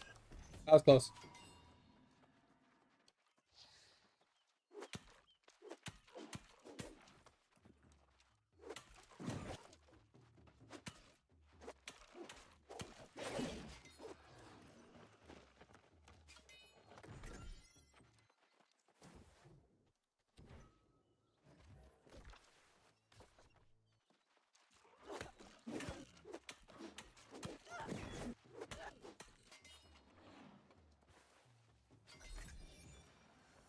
Bum,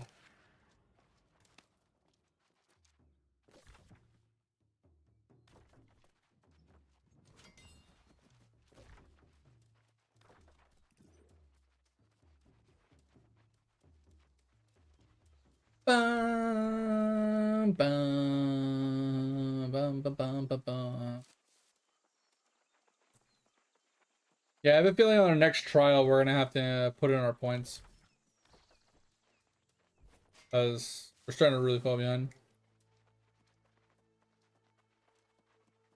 Damage is hella lacking.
Can I dodge for the love of God?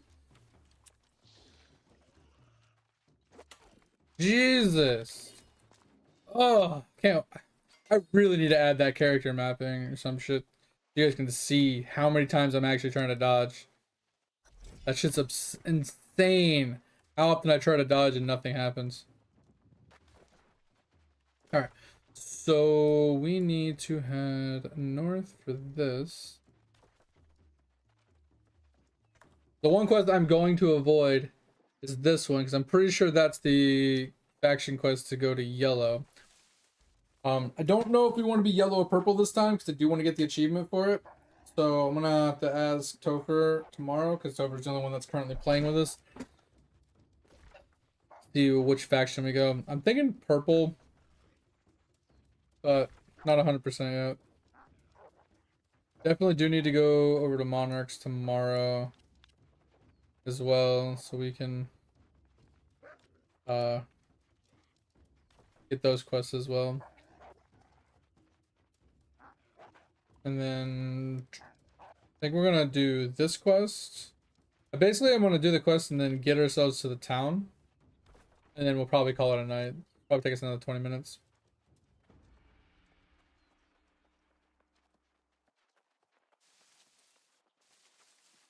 Because I do have a thing to talk to each one of those people, the faction people inside the town.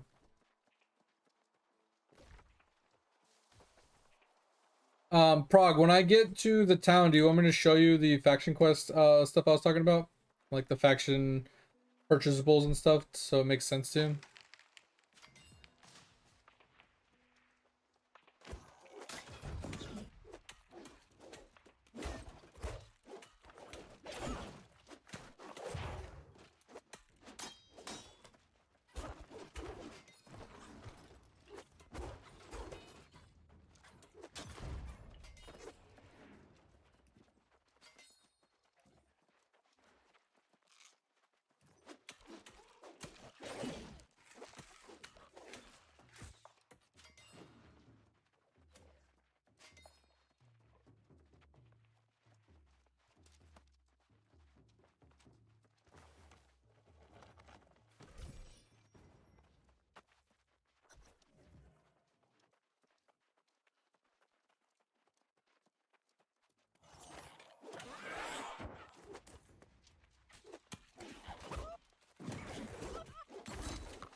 Solemnly bow under the radiance of the sun and the luminescence of the stars, in the presence of the gods, to serve as an Amara, the blessed inheritor of the eternal fire.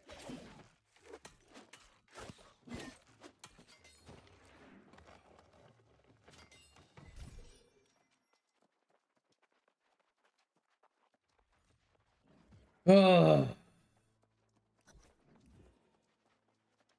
I vow to be both noble and true, to heed the divine voice, and to aid my people against all hardships and foes. This one's probably gonna fucking destroy us. This is the one that I really struggled with last time. Fulfill my sworn obligations, regardless of the price. Oh shit. What the?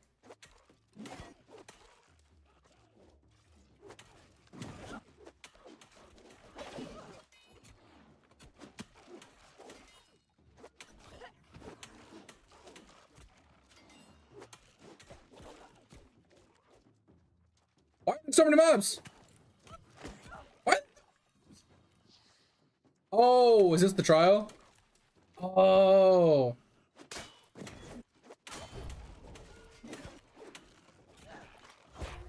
Can I use my ability? Spamming Q. Okay. Interesting.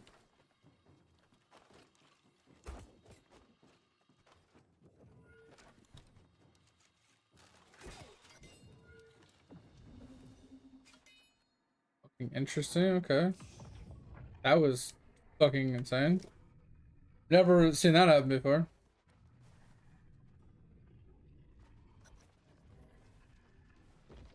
Bro, no shot.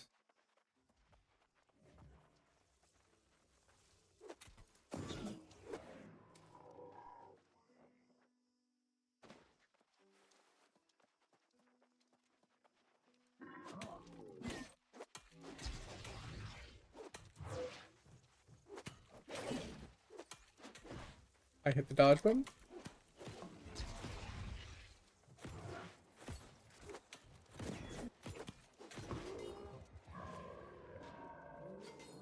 Okay, that was much easier than I thought. And I am impressed. We will make It wasn't the one I was thinking it was.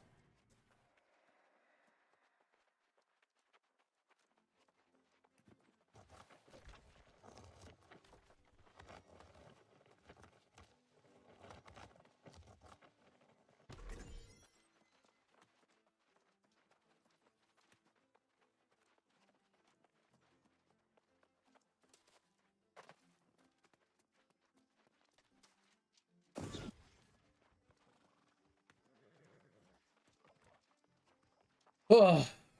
Alright, so then we head down here, we turn this in, probably almost be close enough to the thing to discover it. Head into town, turn in, and call it a night. We'll get back to this tomorrow. Tomorrow, I think we're going to go to Monarch's Bluff just to kind of get all the starting zones done. And then we'll end up back in Everfall.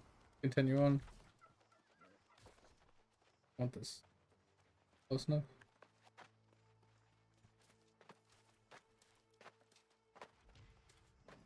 Yeah.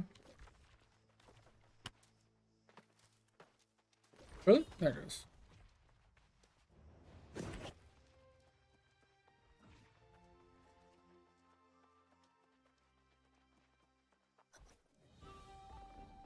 Best town ever! Welcome to whatever. Alright.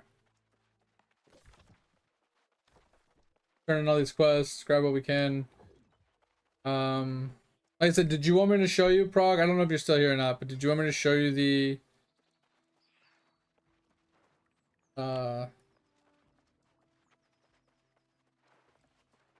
faction stuff?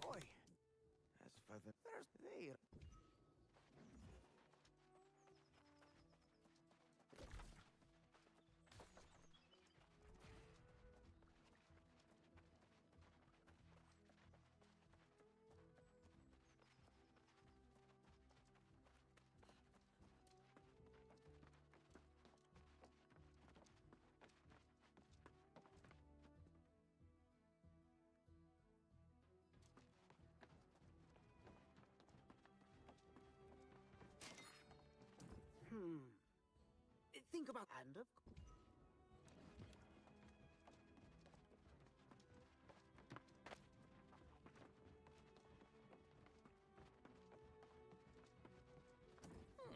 Slide on. How'd you like a little tip from old? How'd you like is from the soul? How'd you is from the soul is lost. It's so stupid. You have to actually accept them.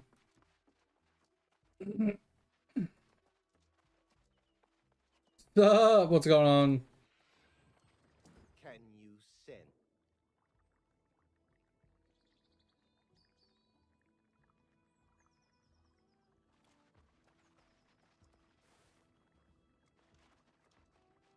Can you sense that some? Yeah, I'd have to look up this event. I don't know. Got a good little nap in? Hell yeah.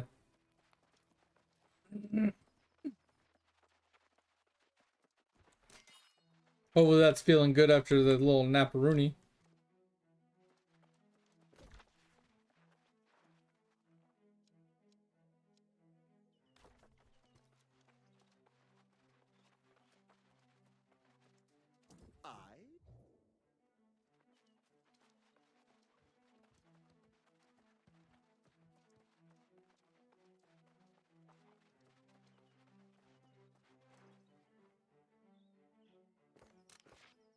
Oh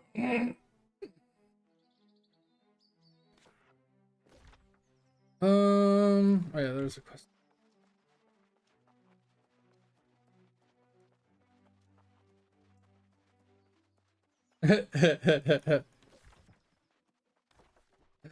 So yeah, he slept good is what you're saying. That's what I'm hearing. Alright, this quest, I'm pretty sure I'm never gonna do. Pretty sure this is the the arena quest. I'm never gonna do that one. Pretty sure it's like win an arena match or something like that. Whatever you comes through.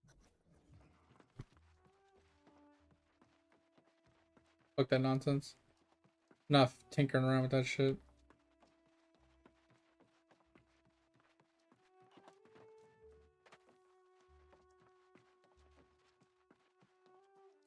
I mean, I hate the staff. The staff can fucking suck my dick. But at the end of the day, it's like, it's not worth my time going in there and just hoping that I eventually win it. It's like, I'd rather do other things. If you're here, I run around and farm iron, honestly. Alright. I do need to talk to both of these guys for the other quest. I don't want me to do this. Like I said, this is the tomorrow problem. Gonna go away. Thank you. This is the tomorrow problem. Tomorrow, what we're actually gonna end up doing, we're gonna head over to here, and we're gonna do this quest and like do this zone best we can. Then we'll head back to Everpult, and we'll continue on with these. This is the main story quest, but like.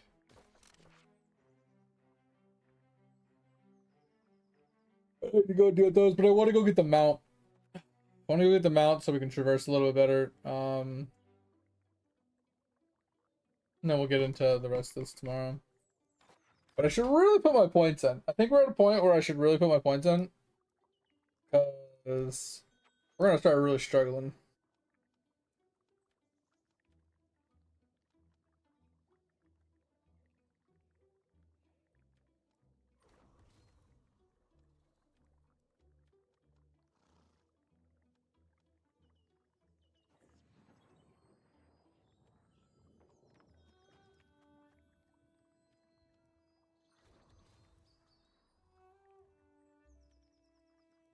Oh.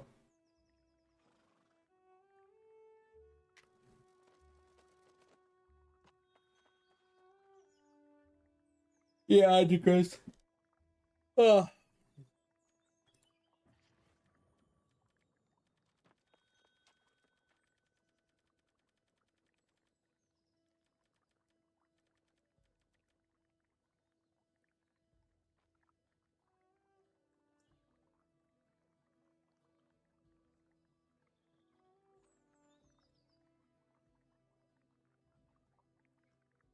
So maybe we take.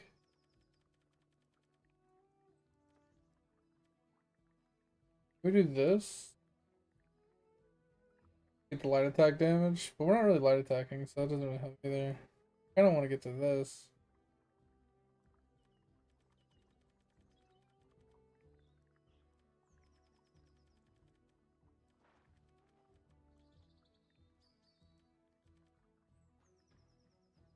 Something like that for now. So we get the light and heavy attack damage. I'd like to get all the way to 100. For another 5% damage, with 5% extra damage when the damage is already getting lowered.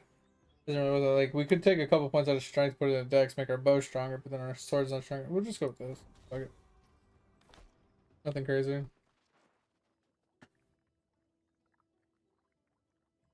Yeah, we're getting out of here too. Prague, I had one last thing I wanted to ask you. I wasn't able to figure this out. I'll figure this out later. But did you want me to show you the faction stuff that I was talking about? Like, reasons to hold on to it, and like how to farm the materials and what to use them on and stuff. I don't know if I can actually see them yet because I'm not in a faction.